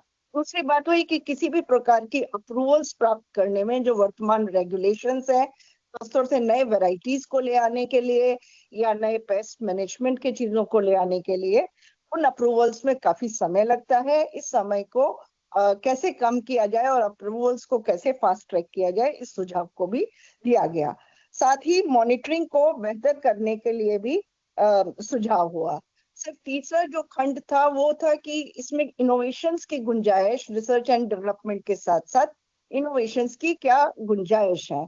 सर आप अवगत ही है कि मिल्कवीड का जो पौधा है उस मिल्कवीड के पौधे की थर्मल रेजिस्टिविटी और जो भी लाइफ है, लॉन्जिविटी है, वो कहीं बेहतर है। बहुत सारी महंगी चीजें जो इंपोर्ट किए जाते हैं, इसके सब्स्टिट्यूशन को करने के लिए मिल्कवीड जैसे जो नेचुरल फाइबर्स हैं उनकी संभावनाओं पर कामकाज करने के लिए और उनके ब्लेंड्स कॉटन के साथ मिलकर के बनाने के लिए इस पर भी काम करने पर चर्चा हुई। खासतौर से यह भी इम्पोर्टेंट है कि पूरे जो हमारे बाजार हैं, हमारे निर्यात के जो बाजार हैं वेस्ट में हैं और वहां पर ठंड अधिक पड़ती है, तो इंडिया केवल उनके लिए 4 महीने के लिए भारत कपड़ा नहीं बना करके पूरे 12 महीने के लिए कपड़ा बनाए। इसके लिए विंटर रिलेटेड जो मटेरियल है उसमें काम करने के लिए मिल्कवीड भी जैसे जो फाइबर है उनकी संभावनाओं पर काम करना है। सर कुल मिलाकर के कपास के काम में यदि मैं कहूँ तो जो पूरा चीज उभर के आया उसमें किसान की बात, कारखानों की बात और कस्तूरी कॉटन की बात, ये तीनों चीजों की बात के साथ में हमारे सारे सुझाव प्राप्त हुए हैं जिन्हें समाहित करके हम रिपोर्ट सेक्रेटरी एग्रीकल्चर के माध्यम से आपको प्रेषित कर सकेंगे। धन्यवाद सर। बहुत बहुत धन्यवाद आपका, आपने कॉम्प्रिहेंसिव अपने बात की। अब मैं सेक्रेटरी पोस्ट से अनुरोध करूंगी वंदिता मैडम को कि India post as a catalyst for rural economy के विषय पर अपनी बात रखना चाहें 5 से 7 मिनट में। धन्यवाद। नमस्कार सारे उपस्थित मंत्रीजन और सचिव और अन्य सभी लोग जो जुड़े हुए हैं। आगे चलिए। इसमें शुरू में मैं बस बताना चाहूंगी कि हमारे पास जो 2 भाषण में घोषणाएं थी बजट के भाषण में, ग्रामीण अर्थव्यवस्था के लिए उत्प्रेरक के रूप में भारतीय डाक को कैसे तैयार किया जाए इस पर थी। इसमें जो 24 नंबर और 25 नंबर 2 देखें तो इनमें ऐसा था कि वित्तीय समावेशन के लिए सीधा सीधा कार्य क्या डाक विभाग और कर सकता है, अभी भी कर रहा है। और दूसरा जो उसमें सबसे मुख्य मुद्दा है कि जो सामान की आवाजाही है, जो पत्रों की डॉक्यूमेंट्स को भी आना जाना है, उसके लिए देश में और विदेश में जो अंतर्देशीय सेवाएं और जो निर्यात है उसमें हम क्या भूमिका निभा सकते हैं। और इसके लिए हमारे पास जो एक्सपर्ट्स थे, जो लोगों ने पैनल में बोला और स्पीच दी, उसमें एनपीसीआई, नाबार्ड, एसएचजी के भी मेंबर थे, आईटी ऑर्गेनाइजेशंस के, बैंकिंग, इंश्योरेंस, तो काफी और बर्ड हमारा इंस्टीट्यूट है जो रूरल डेवलपमेंट का, और हमारे 2 मंत्रालय मुख्य रूप से जो जुड़े थे, डिपार्टमेंट ऑफ फाइनेंशियल सर्विसेज और एनआरएलएम के लिए जॉइंट सेक्रेटरी भी जुड़ी थी। मैं किसी को भूल रही होंगी, बहुत लोगों ने सुझाव दिए। तो सबसे पहला जो सुझाव जो वित्तीय समावेशन से संबंधित है वो एक है कि रूरल कम्युनिटी हब, यानी कि जो हमारा वित्तीय समावेशन के लिए ग्रामीण विकास का जो समुदाय केंद्र बने, वो पोस्ट ऑफिस में भी हो सकता है। में भी इसलिए क्योंकि हमारे पास और जो मंत्रालय हैं उनमें रूरल एंटरप्रेन्योरशिप का भी हब है और या बनने वाले हैं। वो अगर साथ साथ हो जाएं तो उससे ये फायदा होगा कि वहीं पे स्किलिंग हो जाएगी, उनको हम अन्य सेवाएं जैसे कि हम उनके खाते खोल सकते हैं। पोस्ट ऑफिस सेविंग्स बैंक जो डिपार्टमेंट ऑफ इकोनॉमिक अफेयर्स के जरिए हम लोग करीब 170 साल से कर रहे हैं, वो कार्य, इंश्योरेंस और उसके अलावा क्रेडिट, ये कैसे इनको दिया जा सकता है। वहां पे एक तो उनको एक्सेस मिल सकती है, उनको मदद देके, और ये सारे कार्य किए जा सकते हैं एमएससी के लिए, क्लस्टर्स के लिए, आर्टिजन्स के लिए, एसएचजीज के लिए। पोस्ट ऑफिस के जरिए गवर्नमेंट और प्राइवेट किसी भी सेक्टर की स्कीम, सर्विसेज जो बहुत जरूरी है, उन सेवाओं का एक्सेस हम वहां दे सकते हैं। पोस्ट ऑफिस जो है वो पोस्ट ऑफिस सेविंग्स बैंक के जरिए सेविंग्स और टर्म डिपॉजिट और सब तरह के खाते देता है सीनियर सिटीजन, लेकिन वो सिर्फ इंडिविजुअल्स के लिए होते हैं, यानी कि एक व्यक्ति विशेष के लिए होते हैं और ना कि कोई ग्रुप्स या इंस्टीट्यूशंस के लिए। इसी तरह जो इंडिया पोस्ट पेमेंट्स बैंक है, जो कि 7 वर्ष में 11 करोड़ खाते खोल चुका है, मुख्य रूप से डायरेक्ट बेनिफिट ट्रांसफर के लिए बहुत ज्यादा काम किया है, वहां भी यही परेशानी है कि इंस्टीट्यूशनल खाते नहीं है। और सबसे ज्यादा जो आवश्यकता इस डिस्कशन में निकली वो ये निकली कि सेल्फ हेल्प ग्रुप्स और जो नॉन इनकॉर्पोरेटेड एंटरप्राइजेस हैं, जो छोटे छोटे माइक्रो एंटरप्राइजेस हैं, उनको आवश्यकता है दरवाजे के पास सेवा मिलने के लिए। तो इसमें 2-3 तरीके से इंस्टीट्यूशनल अकाउंट्स आ सकते हैं। ये बात हुई 2 तरह से। एक तो पोस्ट ऑफिस सेविंग्स बैंक में नए तरह का खाता आ सकता है जो 1995 में होता था, जो कि सेल्फ हेल्प ग्रुप्स वगैरह के लिए, सबके लिए आ सकता है। छोटे वालों के लिए आए, बड़े बड़े लोगों के खाते बेशक ना खोले जाएं। उसमें सेविंग्स के अलावा टर्म डिपॉजिट की आवश्यकता भी बताई गई। हमारे पास एसएचजी भी जुड़े थे और हमारे पास लिखित में भी आए हैं सुझाव। उसके अलावा अगर इंडिया पोस्ट पेमेंट्स बैंक जो है वो सेविंग्स के अलावा खाता खोल पाए या स्मॉल फाइनेंस बैंक बन सके, जो कि डिपार्टमेंट ऑफ फाइनेंशियल सर्विसेज ने भी स्पष्ट रूप से कहा कि इस आवश्यकता को भी देखना चाहिए। इसमें रिजर्व बैंक जो रेगुलेटर है वो देखेगा कि किस तरह करना है, या लिमिटेड रूप से कोई माइक्रो क्रेडिट फ्लो हो सकता हो।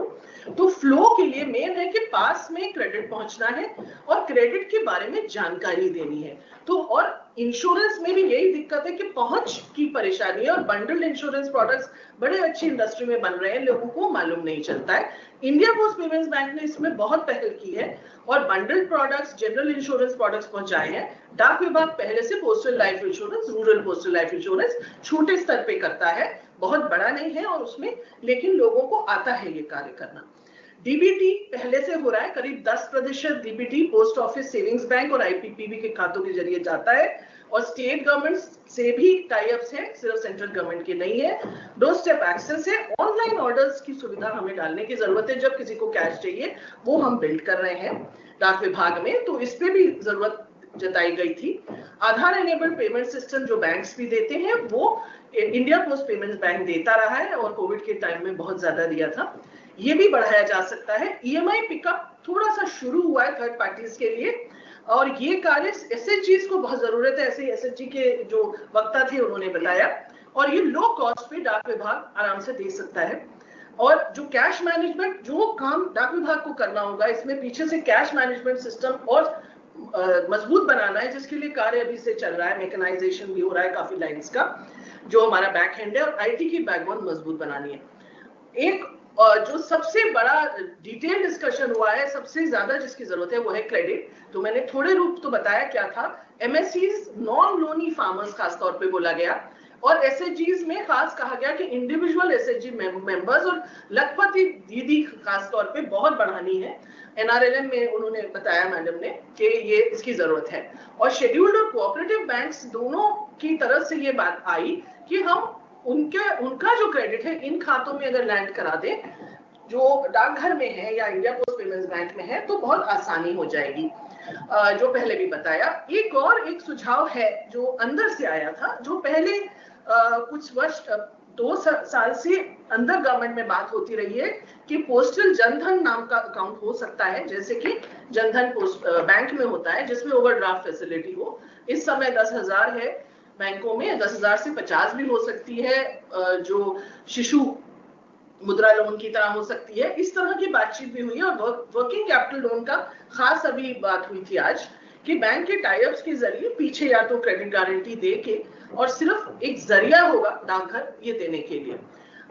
पेमेंट्स बैंक का मैंने बता दिया, स्मॉल फाइनेंस बैंक, और verification of beneficiaries and documentation for third party loans. ये थोड़ा जो कागजी कार्रवाई हम थोड़ी कर भी रहे हैं, केवाईसी का कार्य म्यूचुअल फंड्स के लिए कर रहे हैं, और भी कार्य हो रहा है, डाक विभाग करता है ये कार्य, लेकिन बहुत बड़े रूप से नहीं है। और इसके अलावा बहुत अच्छे पॉइंट्स बताए थे एनपीसीआई ने, जिसमें क्रेडिट लाइंस यूपीआई देने का शुरू हो गया है, POS terminals, UPI QR codes, tokenized financial instruments डाकघर के द्वारा दिए जा सकते हैं, ये बात उन्होंने की। स्मार्ट कॉन्ट्रैक्ट्स जो सिक्योर ब्लॉकचेन्स के जरिए हैं, उनकी भी उपलब्धता या तो रूरल कम्युनिटी हब या डाकघर के सीधे डाकघर के जरिए, और कोई पायलट उन्होंने ही सुझाव दिया कि आरबीआई से बात होनी चाहिए कि इंडिया पोस्ट या आईपीपीबी का पायलट यूनिफाइड लेंडिंग इंटरफेस जो बन रहा है आरबीआई का, उसमें होना चाहिए। तो ये बड़ा अच्छा सुझाव है, हम भी इस पे आगे कार्य करेंगे। व्हाट्सएप बैंकिंग की बात सेक्रेटरी डीएफएस ने बताई, जो कि पोस्ट ऑफिस सेविंग्स बैंक में और आईपीपीबी में सोचने की आवश्यकता है।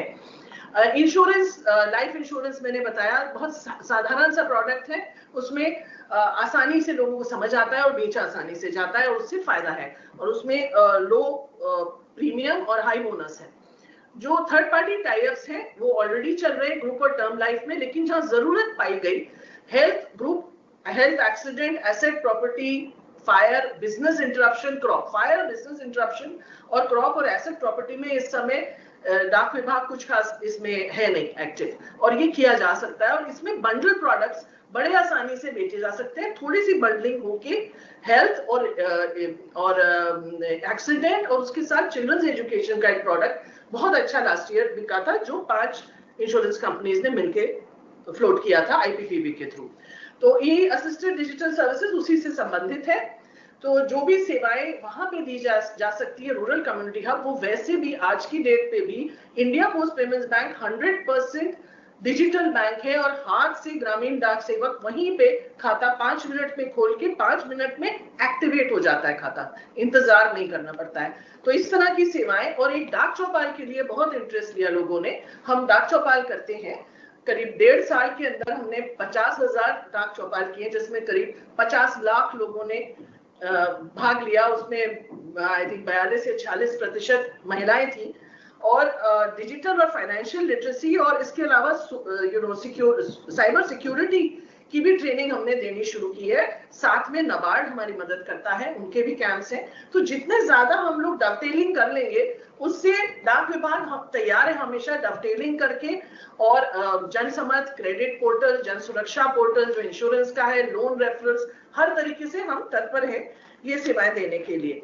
और इस सबको करने के अलावा जो सबसे बड़ी बात है वो है लार्ज पब्लिक लॉजिस्टिक्स ऑर्गेनाइजेशन। बहुत हमारे जो डाक विभाग में इन्वेस्टमेंट के लिए बातचीत चल रही है, जो अनाउंसमेंट में है, बड़ा इन्वेस्टमेंट चाहिए ताकि ये पब्लिक गुड है, जो डाक विभाग की बैकबोन है, वो ऑपरेशंस के लिए सप्लाई चेन जो है पूरी कंट्री की हमारे ऊपर चली थी। कोविड में जब देखें सिर्फ डाक विभाग चला पा रहा था, क्योंकि गांव-गांव तक अपनी जीवन को दांव पे लगा के लोगों ने काम किया है। तो इसमें जो सारी सेवाएं हैं इस वक्त हम देते हैं, डाक विभाग देता है। सिर्फ यह है कि जो रूरल एंटरप्रेन्योरशिप और जो गांव की सेवाएं हैं, एग्रीकल्चर सेक्टर में सपोर्ट, दवाइयों में सपोर्ट, टेक्सटाइल्स में अगर आपको फैब्रिक भेजना है, कॉटन कहीं भेजना है, सब चीजें डाक के जरिए आराम से जाती हैं और आगे भी जाएंगी।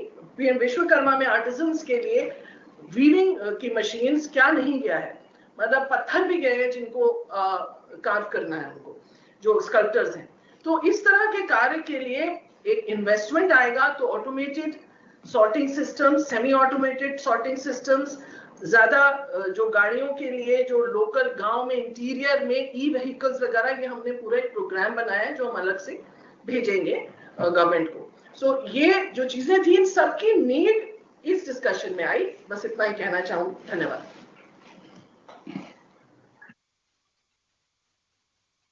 बहुत बहुत धन्यवाद। अब जो नवा हमारा जो थीम था फिशरी से संबंधित, अभिलक्ष्य जी से मैं निवेदन करूंगा कि वो 5 से 6 मिनट में अपनी बात रखना चाहे। बहुत बहुत धन्यवाद। नमस्कार सर। ब्रेकआउट सेशन 9 में हमारा जो टॉपिक था उसमें भारत के समुद्र में जो हमारा एक्सक्लूसिव इकोनॉमिक जोन है और जो हाई सीज है उसके सतत दोहन के लिए क्या सुझाव आ सकते हैं, इस पे हमने चर्चा की। और इसमें सर खास फोकस इस बात पे भी रहा कि हमारे जो एक्सक्लूसिव इकोनॉमिक जोन का 50% हिस्सा है अंडमान निकोबार आइलैंड्स और लक्षद्वीप आइलैंड्स, वहां पर मत्स्य पालन के सभी रिसोर्सेज को विकसित करने के लिए क्या किया जा सकता है। लगभग सर ब्रेकआउट सेशन में 10,000 लोग मत्स्य पालक और उनके संगठन हमारे साथ जुड़े।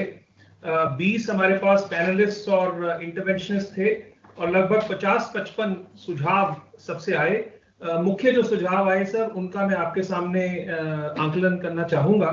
सबसे पहली बात जो एक उभर के आई वो ये थी कि जो भी गाइडलाइंस या कार्यशैली बनाई जाए समुद्र में ईजेड और हाई सीज के समक्ष के बारे में, उसमें कोऑपरेटिव्स, हमारे जो मत्स्य पालक कोऑपरेटिव्स का हिस्सा हैं या जो farmer producer fisheries farmer producer organisations के हिस्सा हैं, पारंपरिक जो मत्स्य पालक हैं, उनको जरूर इसके साथ जोड़ा जाना चाहिए। ऐसा कोई इंप्रेशन ना जाए कि बड़े जहाज आकर के इसमें ऑपरेट करेंगे, तो कोऑपरेटिव्स और एफएफपीओस पे फोकस रहना चाहिए।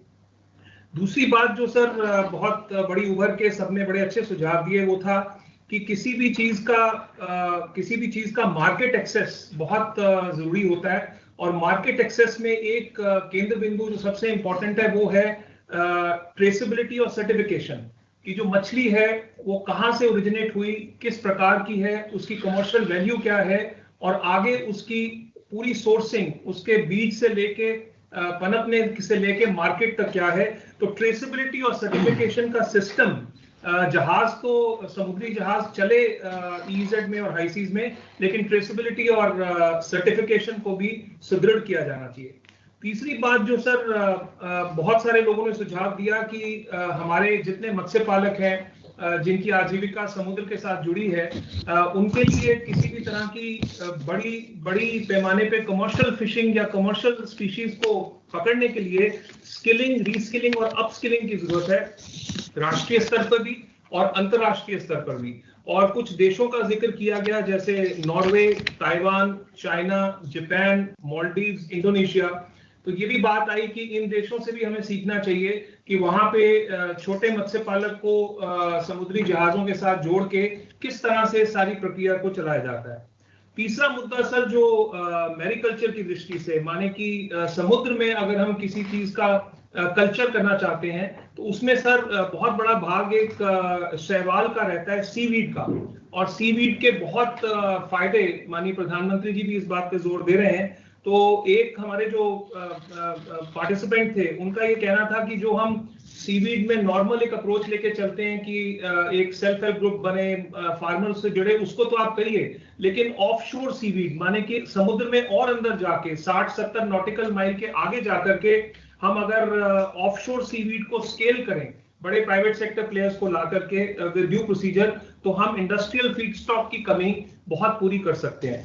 उसके बाद एक सुझाव ये भी आया सर कि समुद्र में मछली पकड़ना तो एक बात है, लेकिन समुद्र की मछली को पकड़ के अच्छी कमर्शियल स्पीशी को, जैसे टूना है या बिलफिश है, उसको पकड़ के जब तट पे लाएंगे तो उसकी जो जानकारी है डेटा के तौर पे और उसकी जो प्रोसेसिंग है, उसके लिए स्मार्ट फिशिंग हार्बर्स का विकसित होना बहुत जरूरी है, ताकि डेटा कलेक्शन सीमलेस हो और पोस्ट हार्वेस्ट प्रोसेसिंग से वैल्यू बढ़े और किसी किस्म की कमी वैल्यू और वैल्यू एडिशन में ना आए।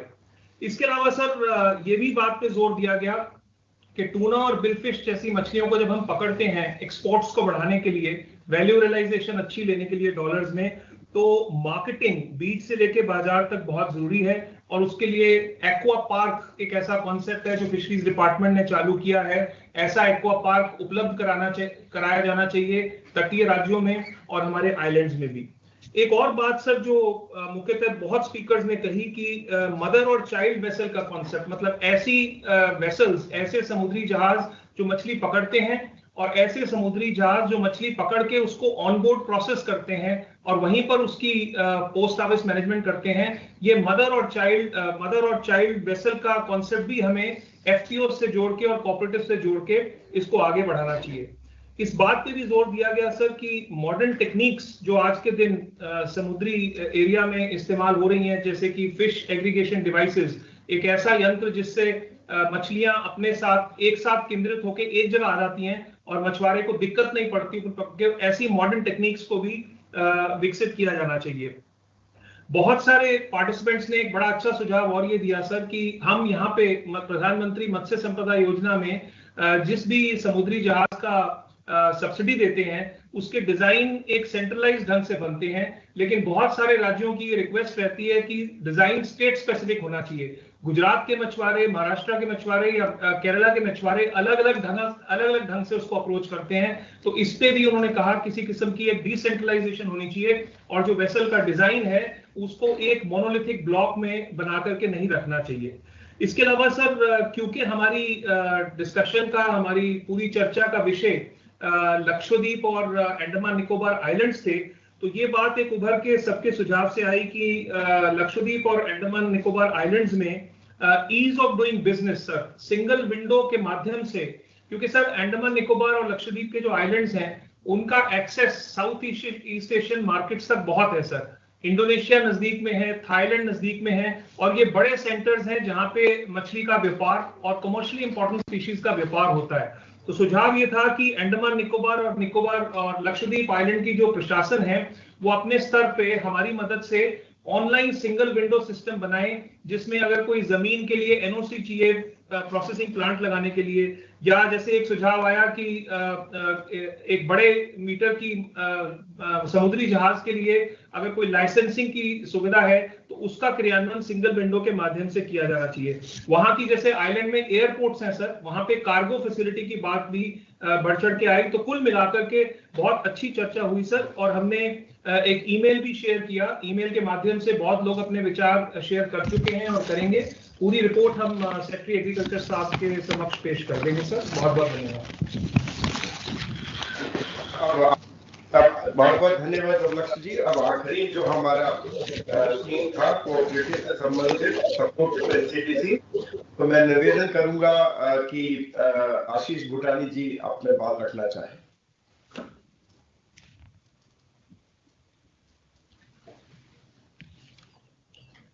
आशीष, कुछ 4-5 स्लाइड्स का प्रेजेंटेशन है sir. Next sir, national corporate development corporation जो है मार्च 63 में स्थापित किया गया as a statutory organization of the ministry then agriculture ministry sir. और इसका काम है एग्री एंड एलाइड सेक्टर को क्रेडिट उसकी नीड्स को पूरा करना सर। अभी तक जब से इसकी स्थापना हुई है 4 लाख करोड़ से ज्यादा का ऋण ये वितरित अभी तक कर चुका है सर। इस बार बजट अनाउंसमेंट था वो था our government will provide support to NCDC for its lending operations for the cooperative sector. जो एनसीडीसी की लेंडिंग एबिलिटी इसको बढ़ाने के लिए सपोर्ट सरकार ने बजट में दिया है सर। तो हमारी जो ब्रेकअवे ग्रुप में 10,000 लोगों ने करीब पार्टिसिपेट किया, इसमें 6 पैनलिस्ट और 9 इंटरनेशनलिस्ट थे सर। इनका स्पेक्ट्रम है सीजीएम नाबार्ड थे, स्टेट कोऑपरेटिव बैंक के एमडी थे, आंध्र प्रदेश के, अरुणाचल प्रदेश के मार्कफेड के चेयरमैन थे, प्रेसिडेंट सहकार भारती थे पुराने वाले हमारे डीएन ठाकुर साहब, और चीफ प्रोजेक्ट ऑफिसर एक बड़ी सोसाइटी जो अच्छा काम कर रही है उसके फिशरीज की, उसके एमडी अमूल थे सर, और विभिन्न राज्यों के अधिकारी गण थे इंटरवेशनलिस्ट के रूप में, कुछ फेडरेशन के चेयरमैन भी थे। सजेशन निकल के आया उसमें मोटा मोटा ऐसा है कि एक सहकारिता में सहकार बोल के एक बड़ी एक योजना मंत्रालय हमारी चला रहा है, जिससे कि कोऑपरेटिव सेक्टर का पैसा कोऑपरेटिव सेक्टर में ही रहे और कासा फंड जो चीपर फंड्स अवेलेबल हो सेक्टर में for development of the sector, उसका और प्रचार प्रसार किया जाए और राज्यों में इसको बढ़ाया जाए, और एक इंटरेस्ट सबवेंशन स्कीम चालू की जाए जिससे कि कम ब्याज दर पर लोन एनसीडीसी दे सके। कुछ लोगों ने बात की कोऑपरेटिव बैंक्स को में फाइनेंशियल इंक्लूजन सुनिश्चित करने की। नॉर्थ ईस्ट सेक्टर में आपका सहकारिता का जो की पकड़ कमजोर है, इसको मजबूत करने की बात की गई सर। और एनसीडीसी को बताया गया कि एनसीडीसी की जो आज की तारीख में लेंडिंग है वो कुछ सेक्टर्स में है, प्रोक्योरमेंट में, आपका शुगर एक्सेट्रा में, इसकी लेंडिंग का और डाइवर्सिफिकेशन किया जाए और सेक्टर्स को भी एडिक्वेट लोन एनसीडीसी दे सके, और लॉन्ग टर्म लोन का जो शेयर है अपने पोर्टफोलियो में उसको बढ़ाए एनसीडीसी, इसकी बात हुई सर। और जैसा बताया कि एक लेबर कोऑपरेटिव सोसाइटीज का एक केस स्टडी प्रेजेंट की गई जिसमें उन्होंने बताया कैसे कोऑपरेटिव को सक्सेसफुल बिजनेस एंटरप्राइज में हम चेंज कर सकते हैं, और कैसे, और सुझाव आया कि कोऑपरेटिव्स एनसीडीसी कोऑपरेटिव जो एंगेज हैं एआईएम में, इंटरनेट ऑफ थिंग्स में, उनको भी सपोर्ट, नए एरियाज में एंटर करे और उनको सपोर्ट करे। और अमूल एमडी ने बात की कि कैसे अमूल का मॉडल रेप्लिकेट किया जा सकता है और प्रदेशों में, उसके लिए क्रेडिट की बहुत सख्त आवश्यकता है, उसको पूरा करना बहुत जरूरी है। उन्होंने बताया कि जो 100 रुपए हम देते हैं एज अ कंज्यूमर, उससे 80 रुपए फार्मर को वापस जाते हैं। ऐसा मॉडल और किसी सेक्टर में नहीं कोऑपरेटिव को छोड़ के, इसलिए इसको मजबूत करने की और क्रेडिट देने की जरूरत बहुत सख्त है। और उन्होंने बताया कि एनपीडीटी जो national program for dairy development scheme चल रही है, उसमें भी एनसीडीसी को एक इंप्लीमेंटिंग एजेंसी के रूप में जोड़ा जाए, जिससे कि और अधिक पकड़ और पहुंच होगी और लोगों को क्रेडिट सुविधा उपलब्ध होगी। जो इंटरवेंशनिस्ट थे उनकी बात जहां तक निकल के आई, उनका ये कहना था कि जैसा मैंने पहले भी बताया कि एनसीडीसी के लोन का पोर्टफोलियो बढ़ाया जाए। कुछ राज्य इसमें लोन नहीं ले पाए हैं या ले पा रहे हैं, उनको लिए स्टेट स्पेसिफिक विंडो खोली जाए जिससे कि वो भी इसके पात्र हो सकें। शुगर सेक्टर में इसकी पहुंच अच्छी है, फिर भी शुगर सेक्टर के जो हमारे रिप्रेजेंटेटिव थे हमारे इंटरवेंशंस में, उनका ये कहना था कि शुगर सेक्टर को और अभी सपोर्ट की, क्रेडिट की जरूरत है, स्पेशली न्यूअर टेक्नोलॉजीज की और लार्ज स्केल मैकेनाइजेशन की फॉर केन कटिंग, उसके लिए बड़ा पैसा चाहिए जो एनसीडीसी ही प्रोवाइड कर सकता है। फिशरी सेक्टर में post harvest losses, supply chain inefficiencies और डिजिटल एक्सेस को बढ़ाने के लिए क्रेडिट सपोर्ट की बात की वहां के chairman Kerala state cooperative federation ने सर। और बात आई कि कैसे जो हमारी सोसाइटीज हैं उनको मजबूत किया जाए जिससे कि कंट्री की एग्री एक्सपोर्ट में उनकी भागीदारी बढ़े, और एसएचजीज को सपोर्ट करे एनसीडीसी, इससे कि rural self reliance among rural women प्राप्ति हो सके। और जो नई सोसाइटी हमने 3 बनाई है राष्ट्रीय स्तर पर, उनकी मेंबरशिप के लिए जो चैलेंजेस आ रहे हैं उसको दूर करने के लिए कैसे हम उसमें काम करें और उनकी ट्रेनिंग और बिजनेस मॉडल के बारे में उनको बताएं, जैसे किससे कि वो हमारे सिस्टम से जुड़ सकें। और एनसीडीसी एफपीओस को प्रमोट करे और बड़े पैमाने पे 1000 बनाए एनसीडीसी ने, और बड़े पैमाने पे प्रमोट करे और लेंडिंग रेट्स कम करे। ये बात बार बार निकल के आ रही है, लेंडिंग रेट्स को रिव्यू करने की बहुत सख्त जरूरत है। और जैसे मैंने पहले भी बताया कि कोऑपरेटिव शुगर मिल्स को और रिसोर्सेज की जरूरत है, in spite of the fact NCDC is loaning to a great extent the sugar sector, और इनके जो नॉर्म्स हैं फंडिंग के रिलैक्स किए जाएं। अगर हम की टेकअवेज देखें, सारी जितना भी हमारा आज बैठक में जो चर्चा हुई है सर, बातें निकल के आई, कोऑपरेटिव्स को एक संस्था है सरकार की जो केवल कोऑपरेटिव्स को ही देखती है, तो उसका रोल और बड़ा होना चाहिए। क्रेडिट की रिक्वायरमेंट बहुत ज्यादा है कोऑपरेटिव सेक्टर में, और बैंक से उतना क्रेडिट मिल नहीं पाता। Banks have reservations about funding the cooperative sector, तो एनसीडीसी को आगे बढ़ के अपना रोल में और विस्तार करना चाहिए।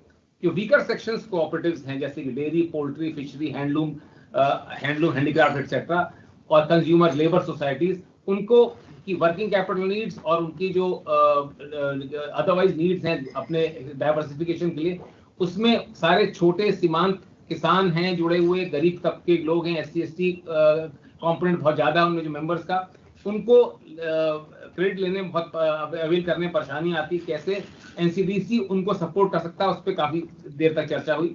मैं बताना चाहूंगा सबको कि एनसीडीसी के पास अपना कॉर्पस 6700 करोड़ का है, और अभी आज इस साल की लैंडिंग उसकी करीब 90,000 करोड़ की होगी लैंडिंग। एनसीडीसी को जितना भी पैसा हम अलग से देते हैं ग्रांट इन एड, वो उसके एबिलिटी को 10 गुना बढ़ाता है लोन मार्केट से रेज करने के लिए चीपर रेट्स ऑफ क्रेडिट। इस साल सरकार ने 500 करोड़ एनसीडीसी को दिया है, तो 5000 करोड़ एडिशनल वो मार्केट से लीवरेज कर सकता है लोअर रेट्स ऑफ इंटरेस्ट। तो ये योजना हमने 4 साल के लिए दी थी, इस साल 500 करोड़ मिला है। उम्मीद है कि अगले 3 सालों में भी इनको 500 करोड़ मिलेगा।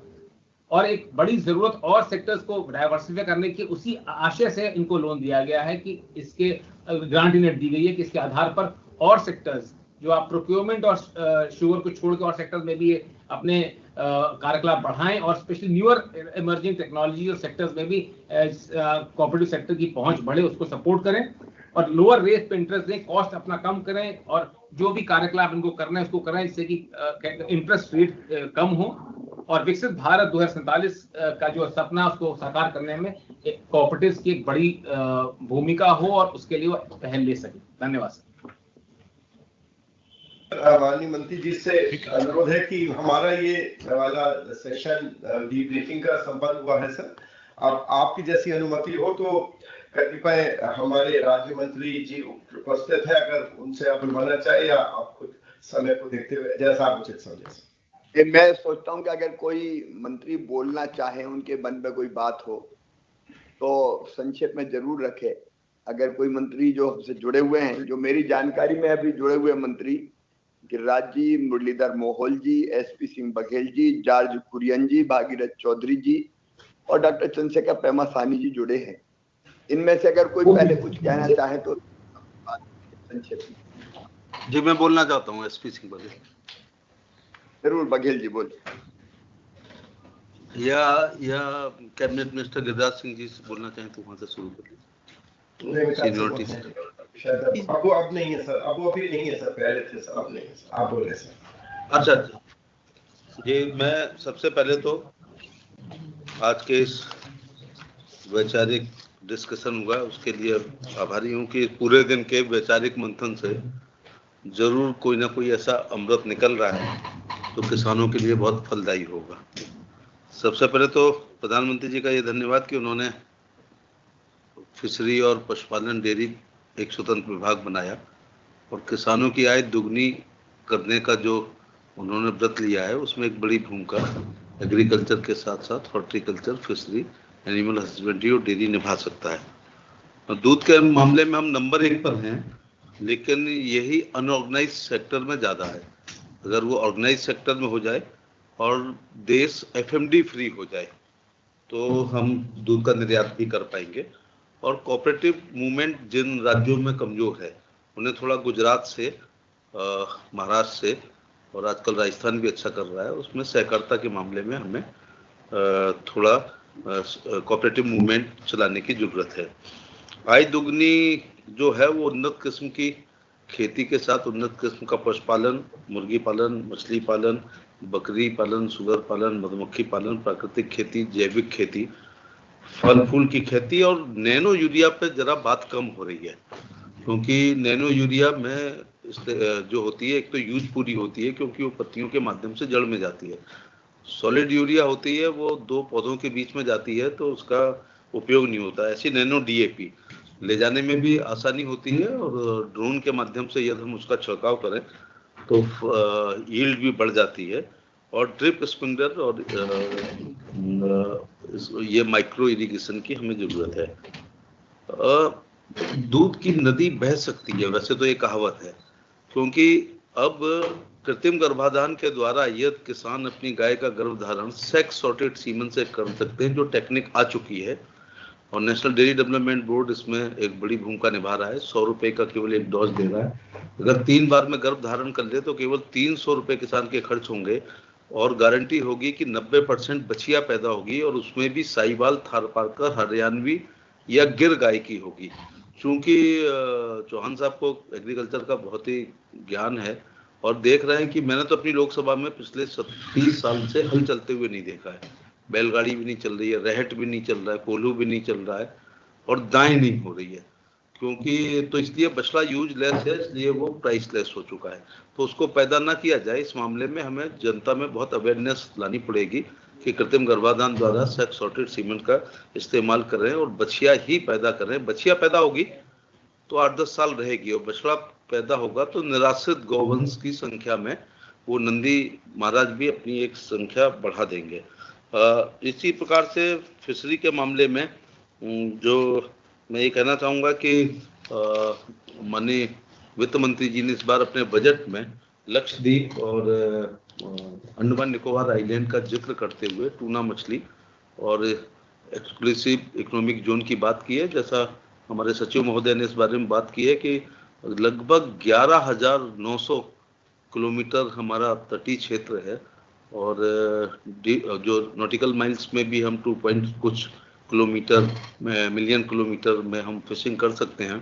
तो और एक बहुत फिशरमैन कम्युनिटी जो परंपरागत रूप से फिशिंग करती है बड़ी संख्या में, वो कोस्टल इलाके में और अंतर्देशीय फिशिंग भी हो रही है। तो अंतर्देशीय फिशिंग जो है उसकी मात्रा ज़्यादा है और समुद्र इतना होने के बाद उसकी संख्या कम है, तो उसमें थोड़ा प्रशिक्षण की ज़रूरत है। कुछ अंडमान निकोबार में जैसा सचिव महोदय ने कहा है कि ऑनलाइन हमें प्रोसीजर शुरू करना पड़ेगा और ICAR के वैज्ञानिक जो फिशरी से संबंधित हैं उनको जरा प्रशिक्षण वगैरह भी देना पड़ेगा और हमें थोड़ा जो ये हब बनाने जा रहे हैं, क्लस्टर बनाने जा रहे हैं फिशिंग का, वहाँ ये द्वीप समूह की सरकारों को थोड़ा सहूलियत देनी पड़ेगी जब इस मामले में हम करेंगे। ऐसे पंचायत राज विभाग में जब से ये घरौनी का काम जब पूरा हो जाएगा तो स्वामित्व योजना में फिर लोगों के पास किसान क्रेडिट कार्ड में भी एक बड़ी सुविधा हो जाएगी। मुझे इतना ही कहना था कि एक ये जो नेशनल किसान क्रेडिट कार्ड में जिले स्तर पर, राज्य स्तर पर और राष्ट्रीय स्तर पर एक नेशनल डेस्क बोर्ड बनना चाहिए जिसमें ये पता चलता रहे कि कब अप्लाई किया है, कितने दिनों में निस्तारण हुआ है, रिजेक्शन हुआ है तो रिजेक्शन का क्या कारण है और ये एक सामान्य रूप देख सकें। ई ग्राम स्वराज पोर्टल पर मौसम का अभी ऐप एक हम लोगों ने मौसम विज्ञान विभाग से डेवलप किया है।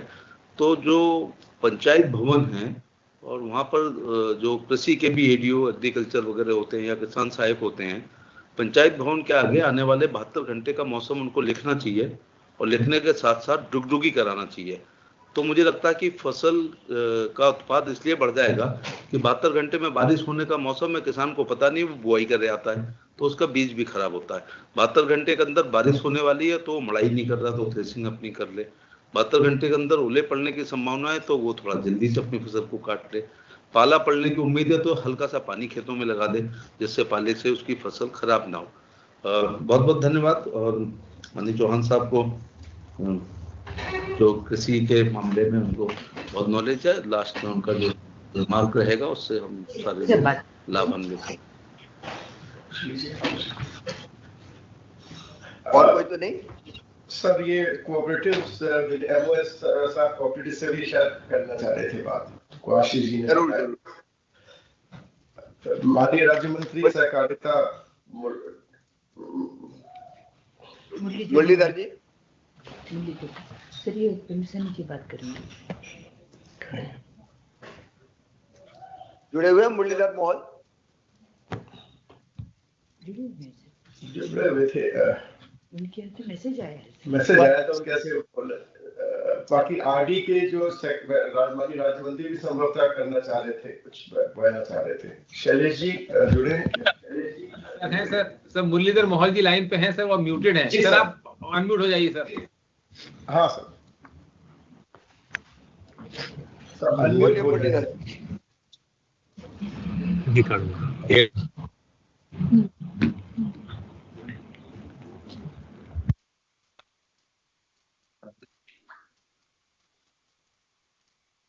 सर अनम्यूट करिए सर। आप अनम्यूट करके बोलना चाहे माननीय राज्य मंत्री सहकारिता मुरलीधर मोहन साहब। आवाज आ रही है सर? नमस्ते। नमस्ते, आ रही है आपकी आवाज? आ रही है सर। माननीय और सभी हमारे जो मंत्रीगण, मैं खाली एक ही बात रखना चाहता हूँ कि सहकारिता मंत्रालय के माध्यम से जो कुछ हमारे उपक्रम शुरू है, ये सब अलग अलग मंत्रालयों के साथ कन्वर्जेंस करके आगे बढ़ाई जा रहे हैं, क्योंकि सभी मंत्रालय के साथ कन्वर्जेंस करके ही हमारे सभी जो स्कीम से जो उपक्रम है वो चल रहे हैं। तो यहाँ पे सभी वरिष्ठ अधिकारी है, मंत्रीगण है, मैं यही आह्वान करना चाहूंगा कि एक कन्वर्जेंस जो है वो थोड़ा आगे जाकर थोड़ा जोर देना पड़ेगा, उसके माध्यम से काम हो सकता है। बस यही सुझाव था। बहुत बहुत धन्यवाद।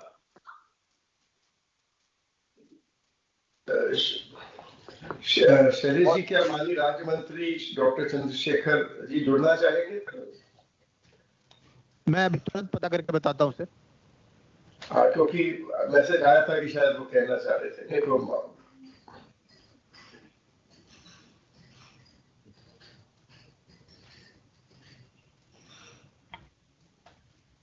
अगर जुड़े हो तो ठीक है, और नहीं तो फिर उनके सुझाव ले लेंगे सर। अच्छा, अब अमेरिका से सर आपको मैं बस बताते हुए कि ये कार्यक्रम अब अंतिम चरणों में है सर, और जिस तरह से सुझाव आए हैं, और मैं एक चीज बताना चाहूंगा, बताना भूल गया था कि हमारे 10,000 एफपीओ में से लगभग 7,660 एफपीओ जुड़े थे कृषि विभाग के ही 4 विभागों।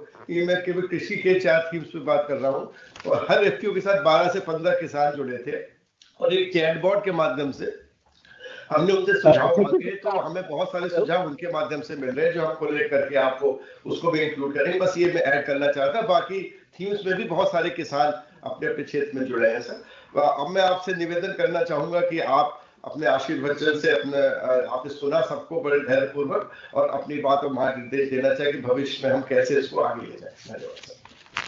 धन्यवाद। मंत्री जी या सेक्रेटरी साहब, मैंने अपना हाथ उठाया था, मैं सुमन बेरी बोल रहा था। मैं 2 मिनट चेयरमैन जी सर। हाँ जी, नहीं बस ये मैं सुबह से ये सुन रहा हूँ, पर खास करके क्योंकि हम विकसित भारत पे काम कर रहे हैं, और हमने ये एग्रीकल्चर का महत्व के बजट के पहले मैं ये कहना चाह रहा था कि मैन्युफैक्चरिंग, सॉरी आपको सुनाई दे रहा है? हाँ, मुझे सुनाई दे रहा है। अच्छा, नहीं ये कहना था कि हम मतलब ये फार्मर्स के भला के लिए कर रहे हैं, देश के ग्रोथ के लिए कर रहे हैं, पर एक जो इसका बेनिफिट होगा ये डिमांड के लिए, खास करके मैन्युफैक्चरिंग डिमांड, क्योंकि आपको पता है कि हम चाहते हैं कि ग्रोथ 7% 8% तक पहुंच जाए, पर ये सप्लाई साइड से भी हो सकता है, डिमांड साइड भी हो सकता है। और ये जो अगर हम एग्रीकल्चर को 4% तक ले जा सकते हैं, उसका इनडायरेक्ट इफेक्ट डिमांड पे बहुत ज्यादा होगा। तो मैं ये कहना चाहूंगा कि सिर्फ सप्लाई साइड पे ध्यान करने के अलावा ये एग्रीगेट डिमांड और ग्रोथ के लिए इस पे मतलब ध्यान करना चाहिए। और सुबह के पैनल में काफी इस बारे में बात हुई थी। बस मैं इतना कहना चाह रहा था, क्योंकि फॉर ओवरऑल विकसित भारत स्ट्रेटजी ये बहुत महत्वपूर्ण होगा। Thank you. बहुत बहुत धन्यवाद सर। अभी मैसेज आया था, Shri George Kurian honourable minister है फिशरीज के, वो भी शायद बोलना चाहते हैं, मुझे अभी मैसेज मिला है। तो उनका सर ऑनरेबल एमओएस चंद्रशेखर भी बोलना चाहते हैं सर। हाँ, वो उसके बाद, हाँ बिल्कुल ठीक था। Meeting is no longer being recorded. Ministries connected to this fisheries, because it is connected to agriculture and commerce and science and technology, marine science, because this sector is considered as sunrise sector, and I request all this department people This meeting is being recorded. Support this. That is what I want to say. Thank you. Thank you, Judge ji. Chandrasekhar ji.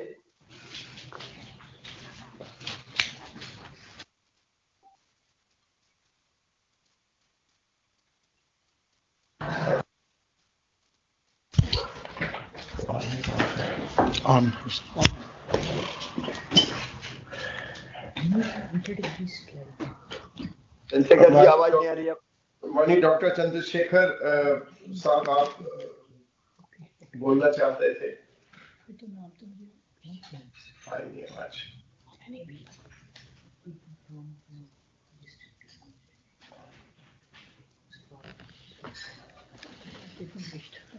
शायद या तो link नहीं हो पा रहे हैं। Shailesh ji link नहीं हो पा रहे शायद। सर उनका मैसेज आया था, वो अभी हैं, जुड़े हुए हैं सर, वो बोलना चाहते हैं। अच्छा, लेकिन आवाज नहीं जा रही है सर, अनम्यूट, शायद उनको अनम्यूट करने की आवश्यकता है सर। कोई उनके साथ हो असिस्टेंट्स वाले तो अनम्यूट करना चाहे।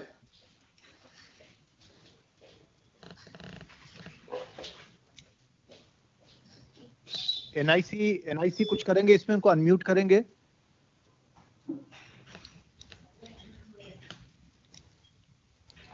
कैसे हो सकता है? देखता हूँ पीछे से सर, बैकएंड से। बाकी तो सब आ गए थे।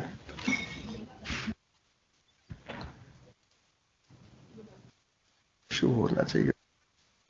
अगर देर लग रही हो तो फिर, क्योंकि समय काफी हो गया है, एक बार देख लें, नहीं तो फिर हम अभी शुरू करते हैं। चंद्रशेखर जी के सुझाव फिर हम लोग जी सर प्रत्यक्ष मिलकर ले लेंगे बैठकों में। जी सर, जी सर, बिल्कुल बिल्कुल। एक ऑनरेबल कोई मैं चंद्रशेखर जी, आवाज आ रही क्या? मुझे लगता नहीं आ रही अभी। सर आवाज, सर आ रही आवाज? नहीं, वो उनसे पूछ रहे, माननीय राज्य मंत्री जी से, उनको आ रही नहीं। मैं सोचता हूँ मैं शुरू करता हूँ और चंद्रशेखर जी से हम लोग चर्चा करेंगे बाद में। मेरे सभी सहयोगी मंत्री साथीगण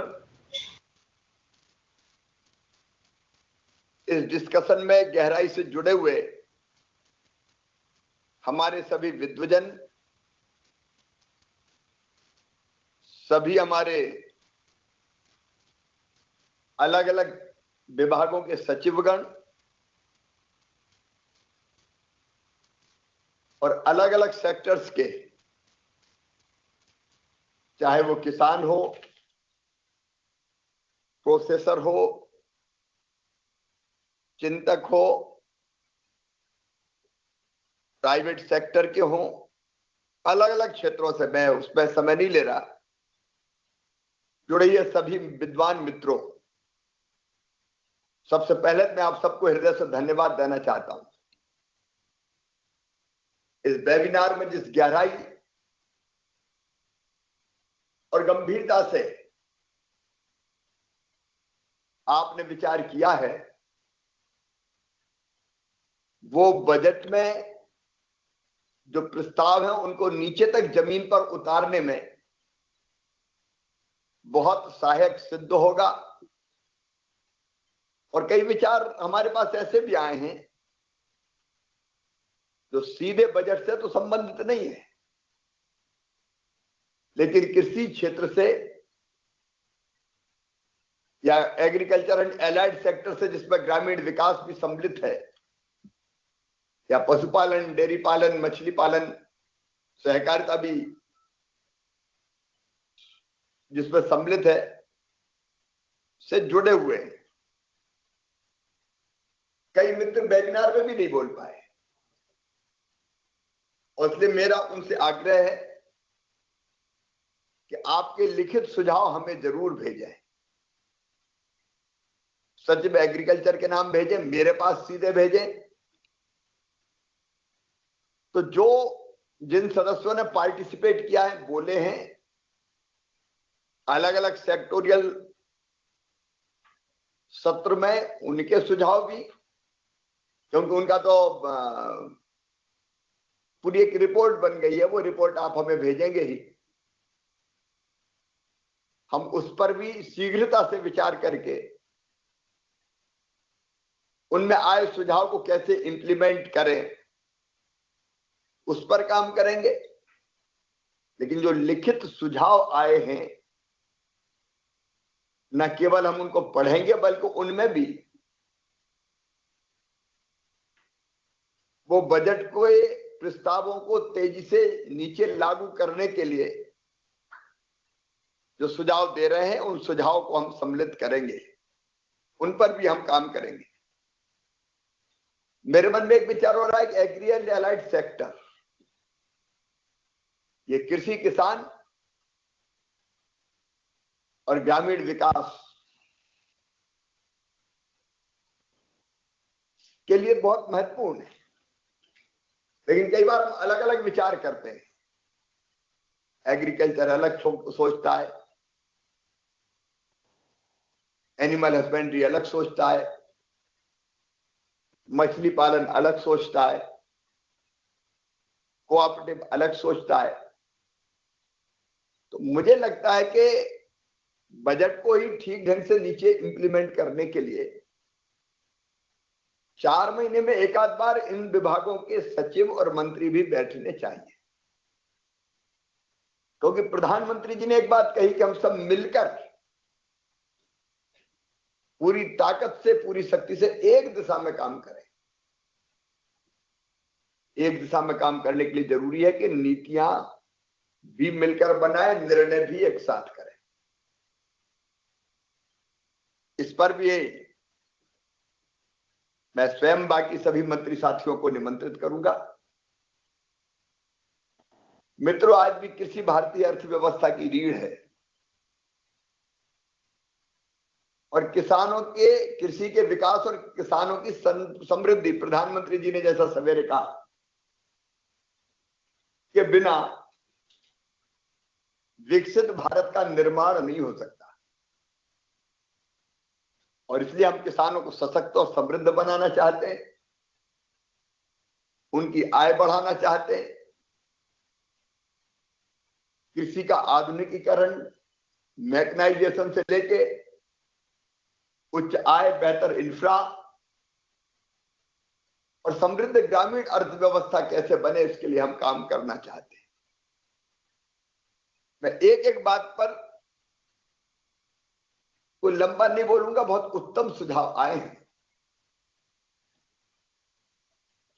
अब ये बात आई है कि प्रधानमंत्री धन धान्य कृषि योजना को अगर लागू करना तो लोकलाइज ही हमको विचार करना पड़ेगा।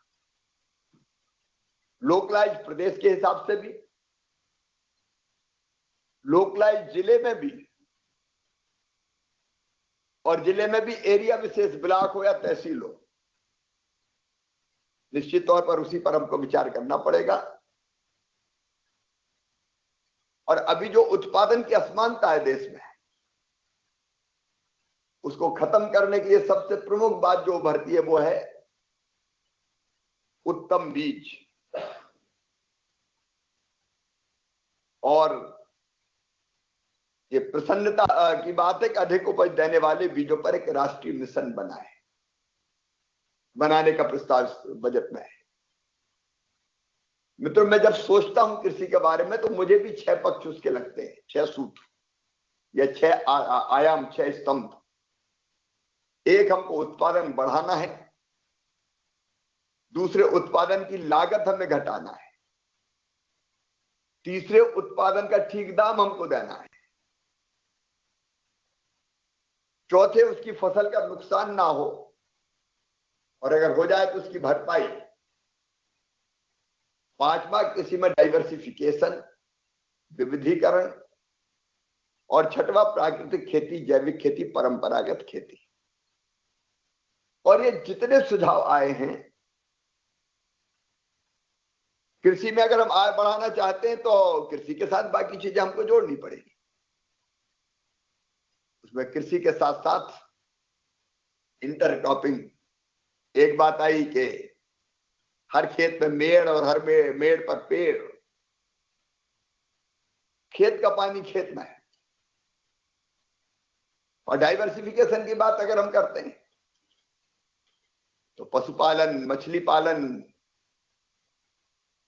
फिशरीज, गोटरी, कृषि वानिकी, इन सबको अलग नहीं किया जा सकता। इनको जोड़ के ही हमको करना होगा। और इसलिए उत्पादन अगर बढ़ाना है तो अच्छे बीज चाहिए, इसका मैकेनाइजेशन चाहिए, डिजिटलीकरण की तरफ तेजी से हम बढ़ ही रहे। बीज चाहिए, हाई यील्डिंग, लेकिन अभी प्रोसेस आईसीआर वही मैं देखता हूं तो इतनी लंबी है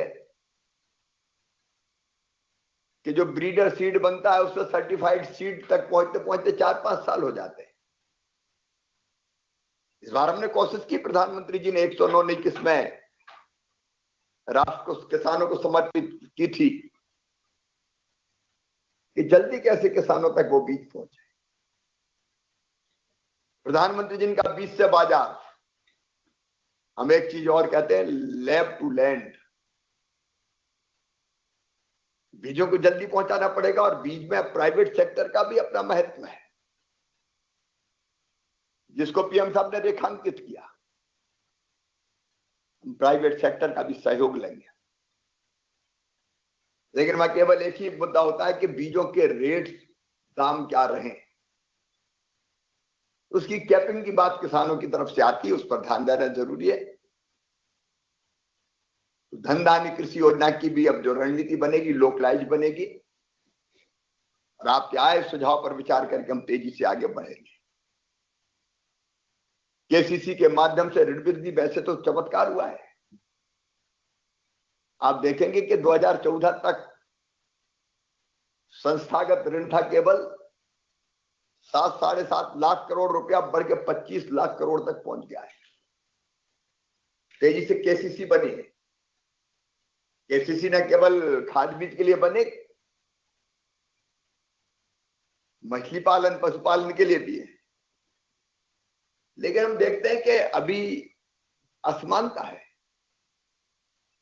आप ट्राइबल क्षेत्र में चले जाएं, केसीसी कंपैरेटिवली कम मात्रा में मिलेंगे। एक प्रदेश में ही देखेंगे तो कई जिले में सीडी रेशियो बहुत कम है, कहीं बहुत कम लोन जाता है केसीसी पर। अब जो आंकड़े आए वो बताते हैं कि अभी तो 2 लाख तक, जो 3 लाख तक की सीमा थी, 2 लाख तक भी हम नहीं पहुंचे। उस पर भी हमको ठीक से ध्यान देना पड़ेगा। ग्रामीण समृद्धि और अनुकूलन को बढ़ावा में तो एक शब्द में अगर मैं कहूं तो गरीबी मुक्त गांव, चाहे सेल्फ हेल्प ग्रुप हो, लखपति दीदी कार्यक्रम हो, चाहे ग्रामीण कारीगरों को बढ़ावा देने की योजना हो, विश्वकर्मा, ग्रामीण स्ट्रीट वेंडर हो, कृषि में ही वैल्यू एडिशन हो, प्रोसेसिंग का काम हो, कई सेल्फ हेल्प ग्रुप चमत्कार कर रहे हैं। लेकिन वो बढ़ाना है और कैसे अलग अलग योजनाओं का कन्वर्जेंस करके हम गांव को गरीबी मुक्त करें, ग्रामीण समृद्धि बढ़ी और तेजी से बढ़ाने के लिए हर आवश्यक कदम उठाएंगे। रूरल डेवलपमेंट डिपार्टमेंट बहुत गहराई से उस पर बात कर रहा है। दलहन में आत्मनिर्भरता की बाकी सब चीजें आ गई, लेकिन एक बात जो बीच में आई थी, उसको देवेश जी ने रेखांकित किया था। देखिए, दाल आदमी किसान तब लगाएगा जब दालों की कीमत एश्योर हम करेंगे। अभी गेहूं की, धान की कीमत हम एश्योर करते हैं कि पूरा खरीदेंगे, लेकिन दाल में अनिश्चितता है। तो आयात निर्यात नीति, उस पर भी हमको विचार करना पड़ेगा। इसमें कई बार जब दाल की कमी या दलहन की कमी होती है और हम आयात के फैसले करते हैं, तो जो इंपोर्टेड दलहन है, आते आते समय लगता है, तब तक किसान की फसल भी आ जाती है। इन सारे पहलुओं पर भी मैं बहुत विस्तार में नहीं जा रहा। ठीक दाम मिलेगा तो दलहन का क्षेत्र बढ़ेगा। अच्छे बीज और बाकी उपाय, जलवायु अनुकूल या केवल रेनफेड एरिया, उसके लिए रणनीति हम लोग बनाएंगे। वो दलहन मिशन में हम लोग करने की कोशिश कर रहे हैं, आपके सुझाव को सम्मिलित करेंगे। और सब्जी और फलों में भी यह बात सही आई कि अभी प्रोसेसिंग बहुत कम है। और दूसरी बात जो अंतर है, जहां किसान पैदा करता है, सब्जी के दाम देखिए, और जब वही दिल्ली, मुंबई, कोलकाता या बेंगलोर या चेन्नई पहुंचती है तो दाम देख लीजिए। तो बजट भाषण में भी ये बात आई है कि ये अंतर कैसे कम करें, बीच में जो बिचौलिया उपभोक्ता को महंगा मिलता है और किसान का सस्ता बिक जाता है। तो बाकी सारे उपाय तो करेंगे ही, वैल्यू एडिशन, प्रोसेसिंग, लेकिन उपाय ये भी करनी पड़ेगी कि किसान को मिलने वाली कीमत और उपभोक्ता को देने वाली, उपभोक्ता जो कीमत देता है उसमें अंतर हम कैसे करें। बिचौलियों की संख्या का इसमें सवाल आता है। वैसे कई विषयों पर हम लोग विचार करेंगे। कपास के बारे में चिंता है हमारी, बीटी काटन भी बीमारियों के कारण जो उत्पादकता काफी घट गई, वहां भी अच्छे बीज मैकेनाइजेशन जैसे प्रयत्न जो सुझाव आए हम सबको करना पड़ेंगे। और भारतीय डाक का ग्रामीण अर्थव्यवस्था के उत्प्रेरक के रूप में हम कैसे अधिकतम उपयोग कर सकते हैं, इस पर जो सुझाव आए हैं उनको भी हम गहराइयों में जाके गहराई से विचार करके लागू करने का प्रयास करेंगे। फिशरीज में हमारी ग्रोथ अद्भुत है। पीएम साहब सवेरे कह रहे थे उत्पादन डबल हो गया, वैसे उत्पादन हमारा सब बढ़ा है, अनाज का, फल का, सब्जियों का, दूध का। लेकिन फिशरीज एक ऐसा क्षेत्र है जिसमें रोजगार की अपार संभावना है, उसका भी हम दोहन करेंगे। और राष्ट्रीय सहकारी विकास निगम के संबंध में भी जो सुझाव आए हैं उन पर भी विचार करके हम कैसे एग्री पोटेंशियल का अपना पूरा इस्तेमाल करें।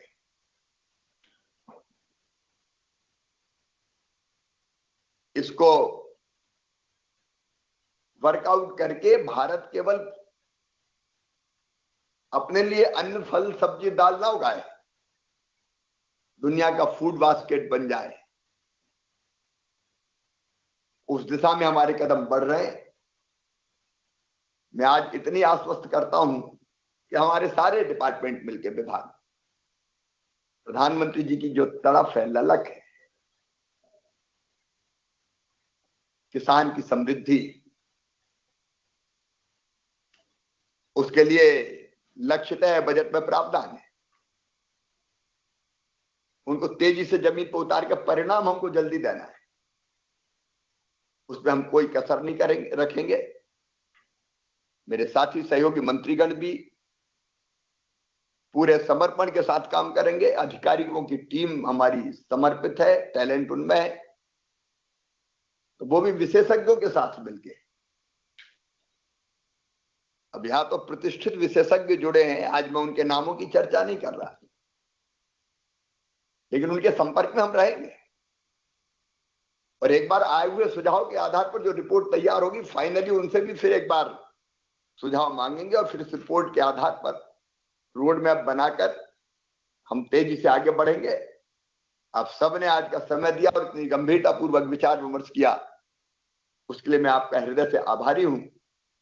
एक ही संकल्प, विकसित भारत के निर्माण के लिए कृषि का विकास,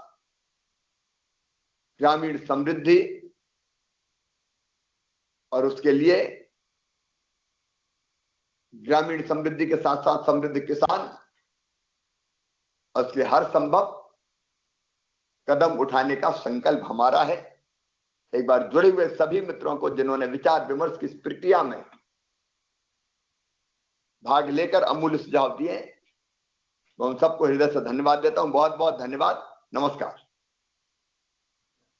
सर बहुत बहुत धन्यवाद, आपका बहुत आभार। और सभी माननीय केंद्रीय मंत्री और राज्य मंत्रियों का, सभी सचिवों का, सभी किसान भाइयों और बहनों का, एफपीओ के सदस्यों का, विशेषज्ञों का आभार कि उन्होंने आज के वेबिनार को सफल बनाने में अधिक से अधिक सहभागिता में अपना प्रदान की। और जो भी सुझाव आए हैं उनको हम लोग कोलेट करके अपने योजनाओं को अंतिम रूप देने में पूरी तरह से अब जुट जाएंगे। सर बहुत बहुत धन्यवाद। Sir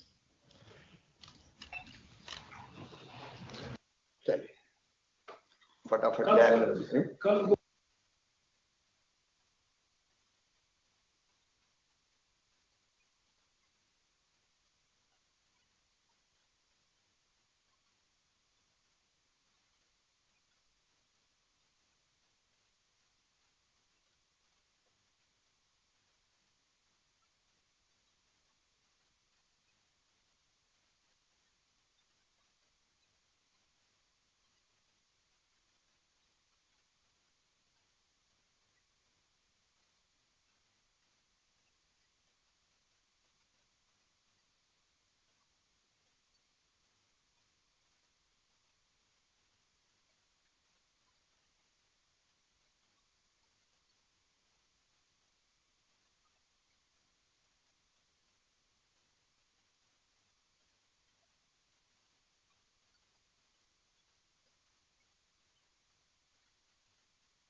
Your meeting has ended.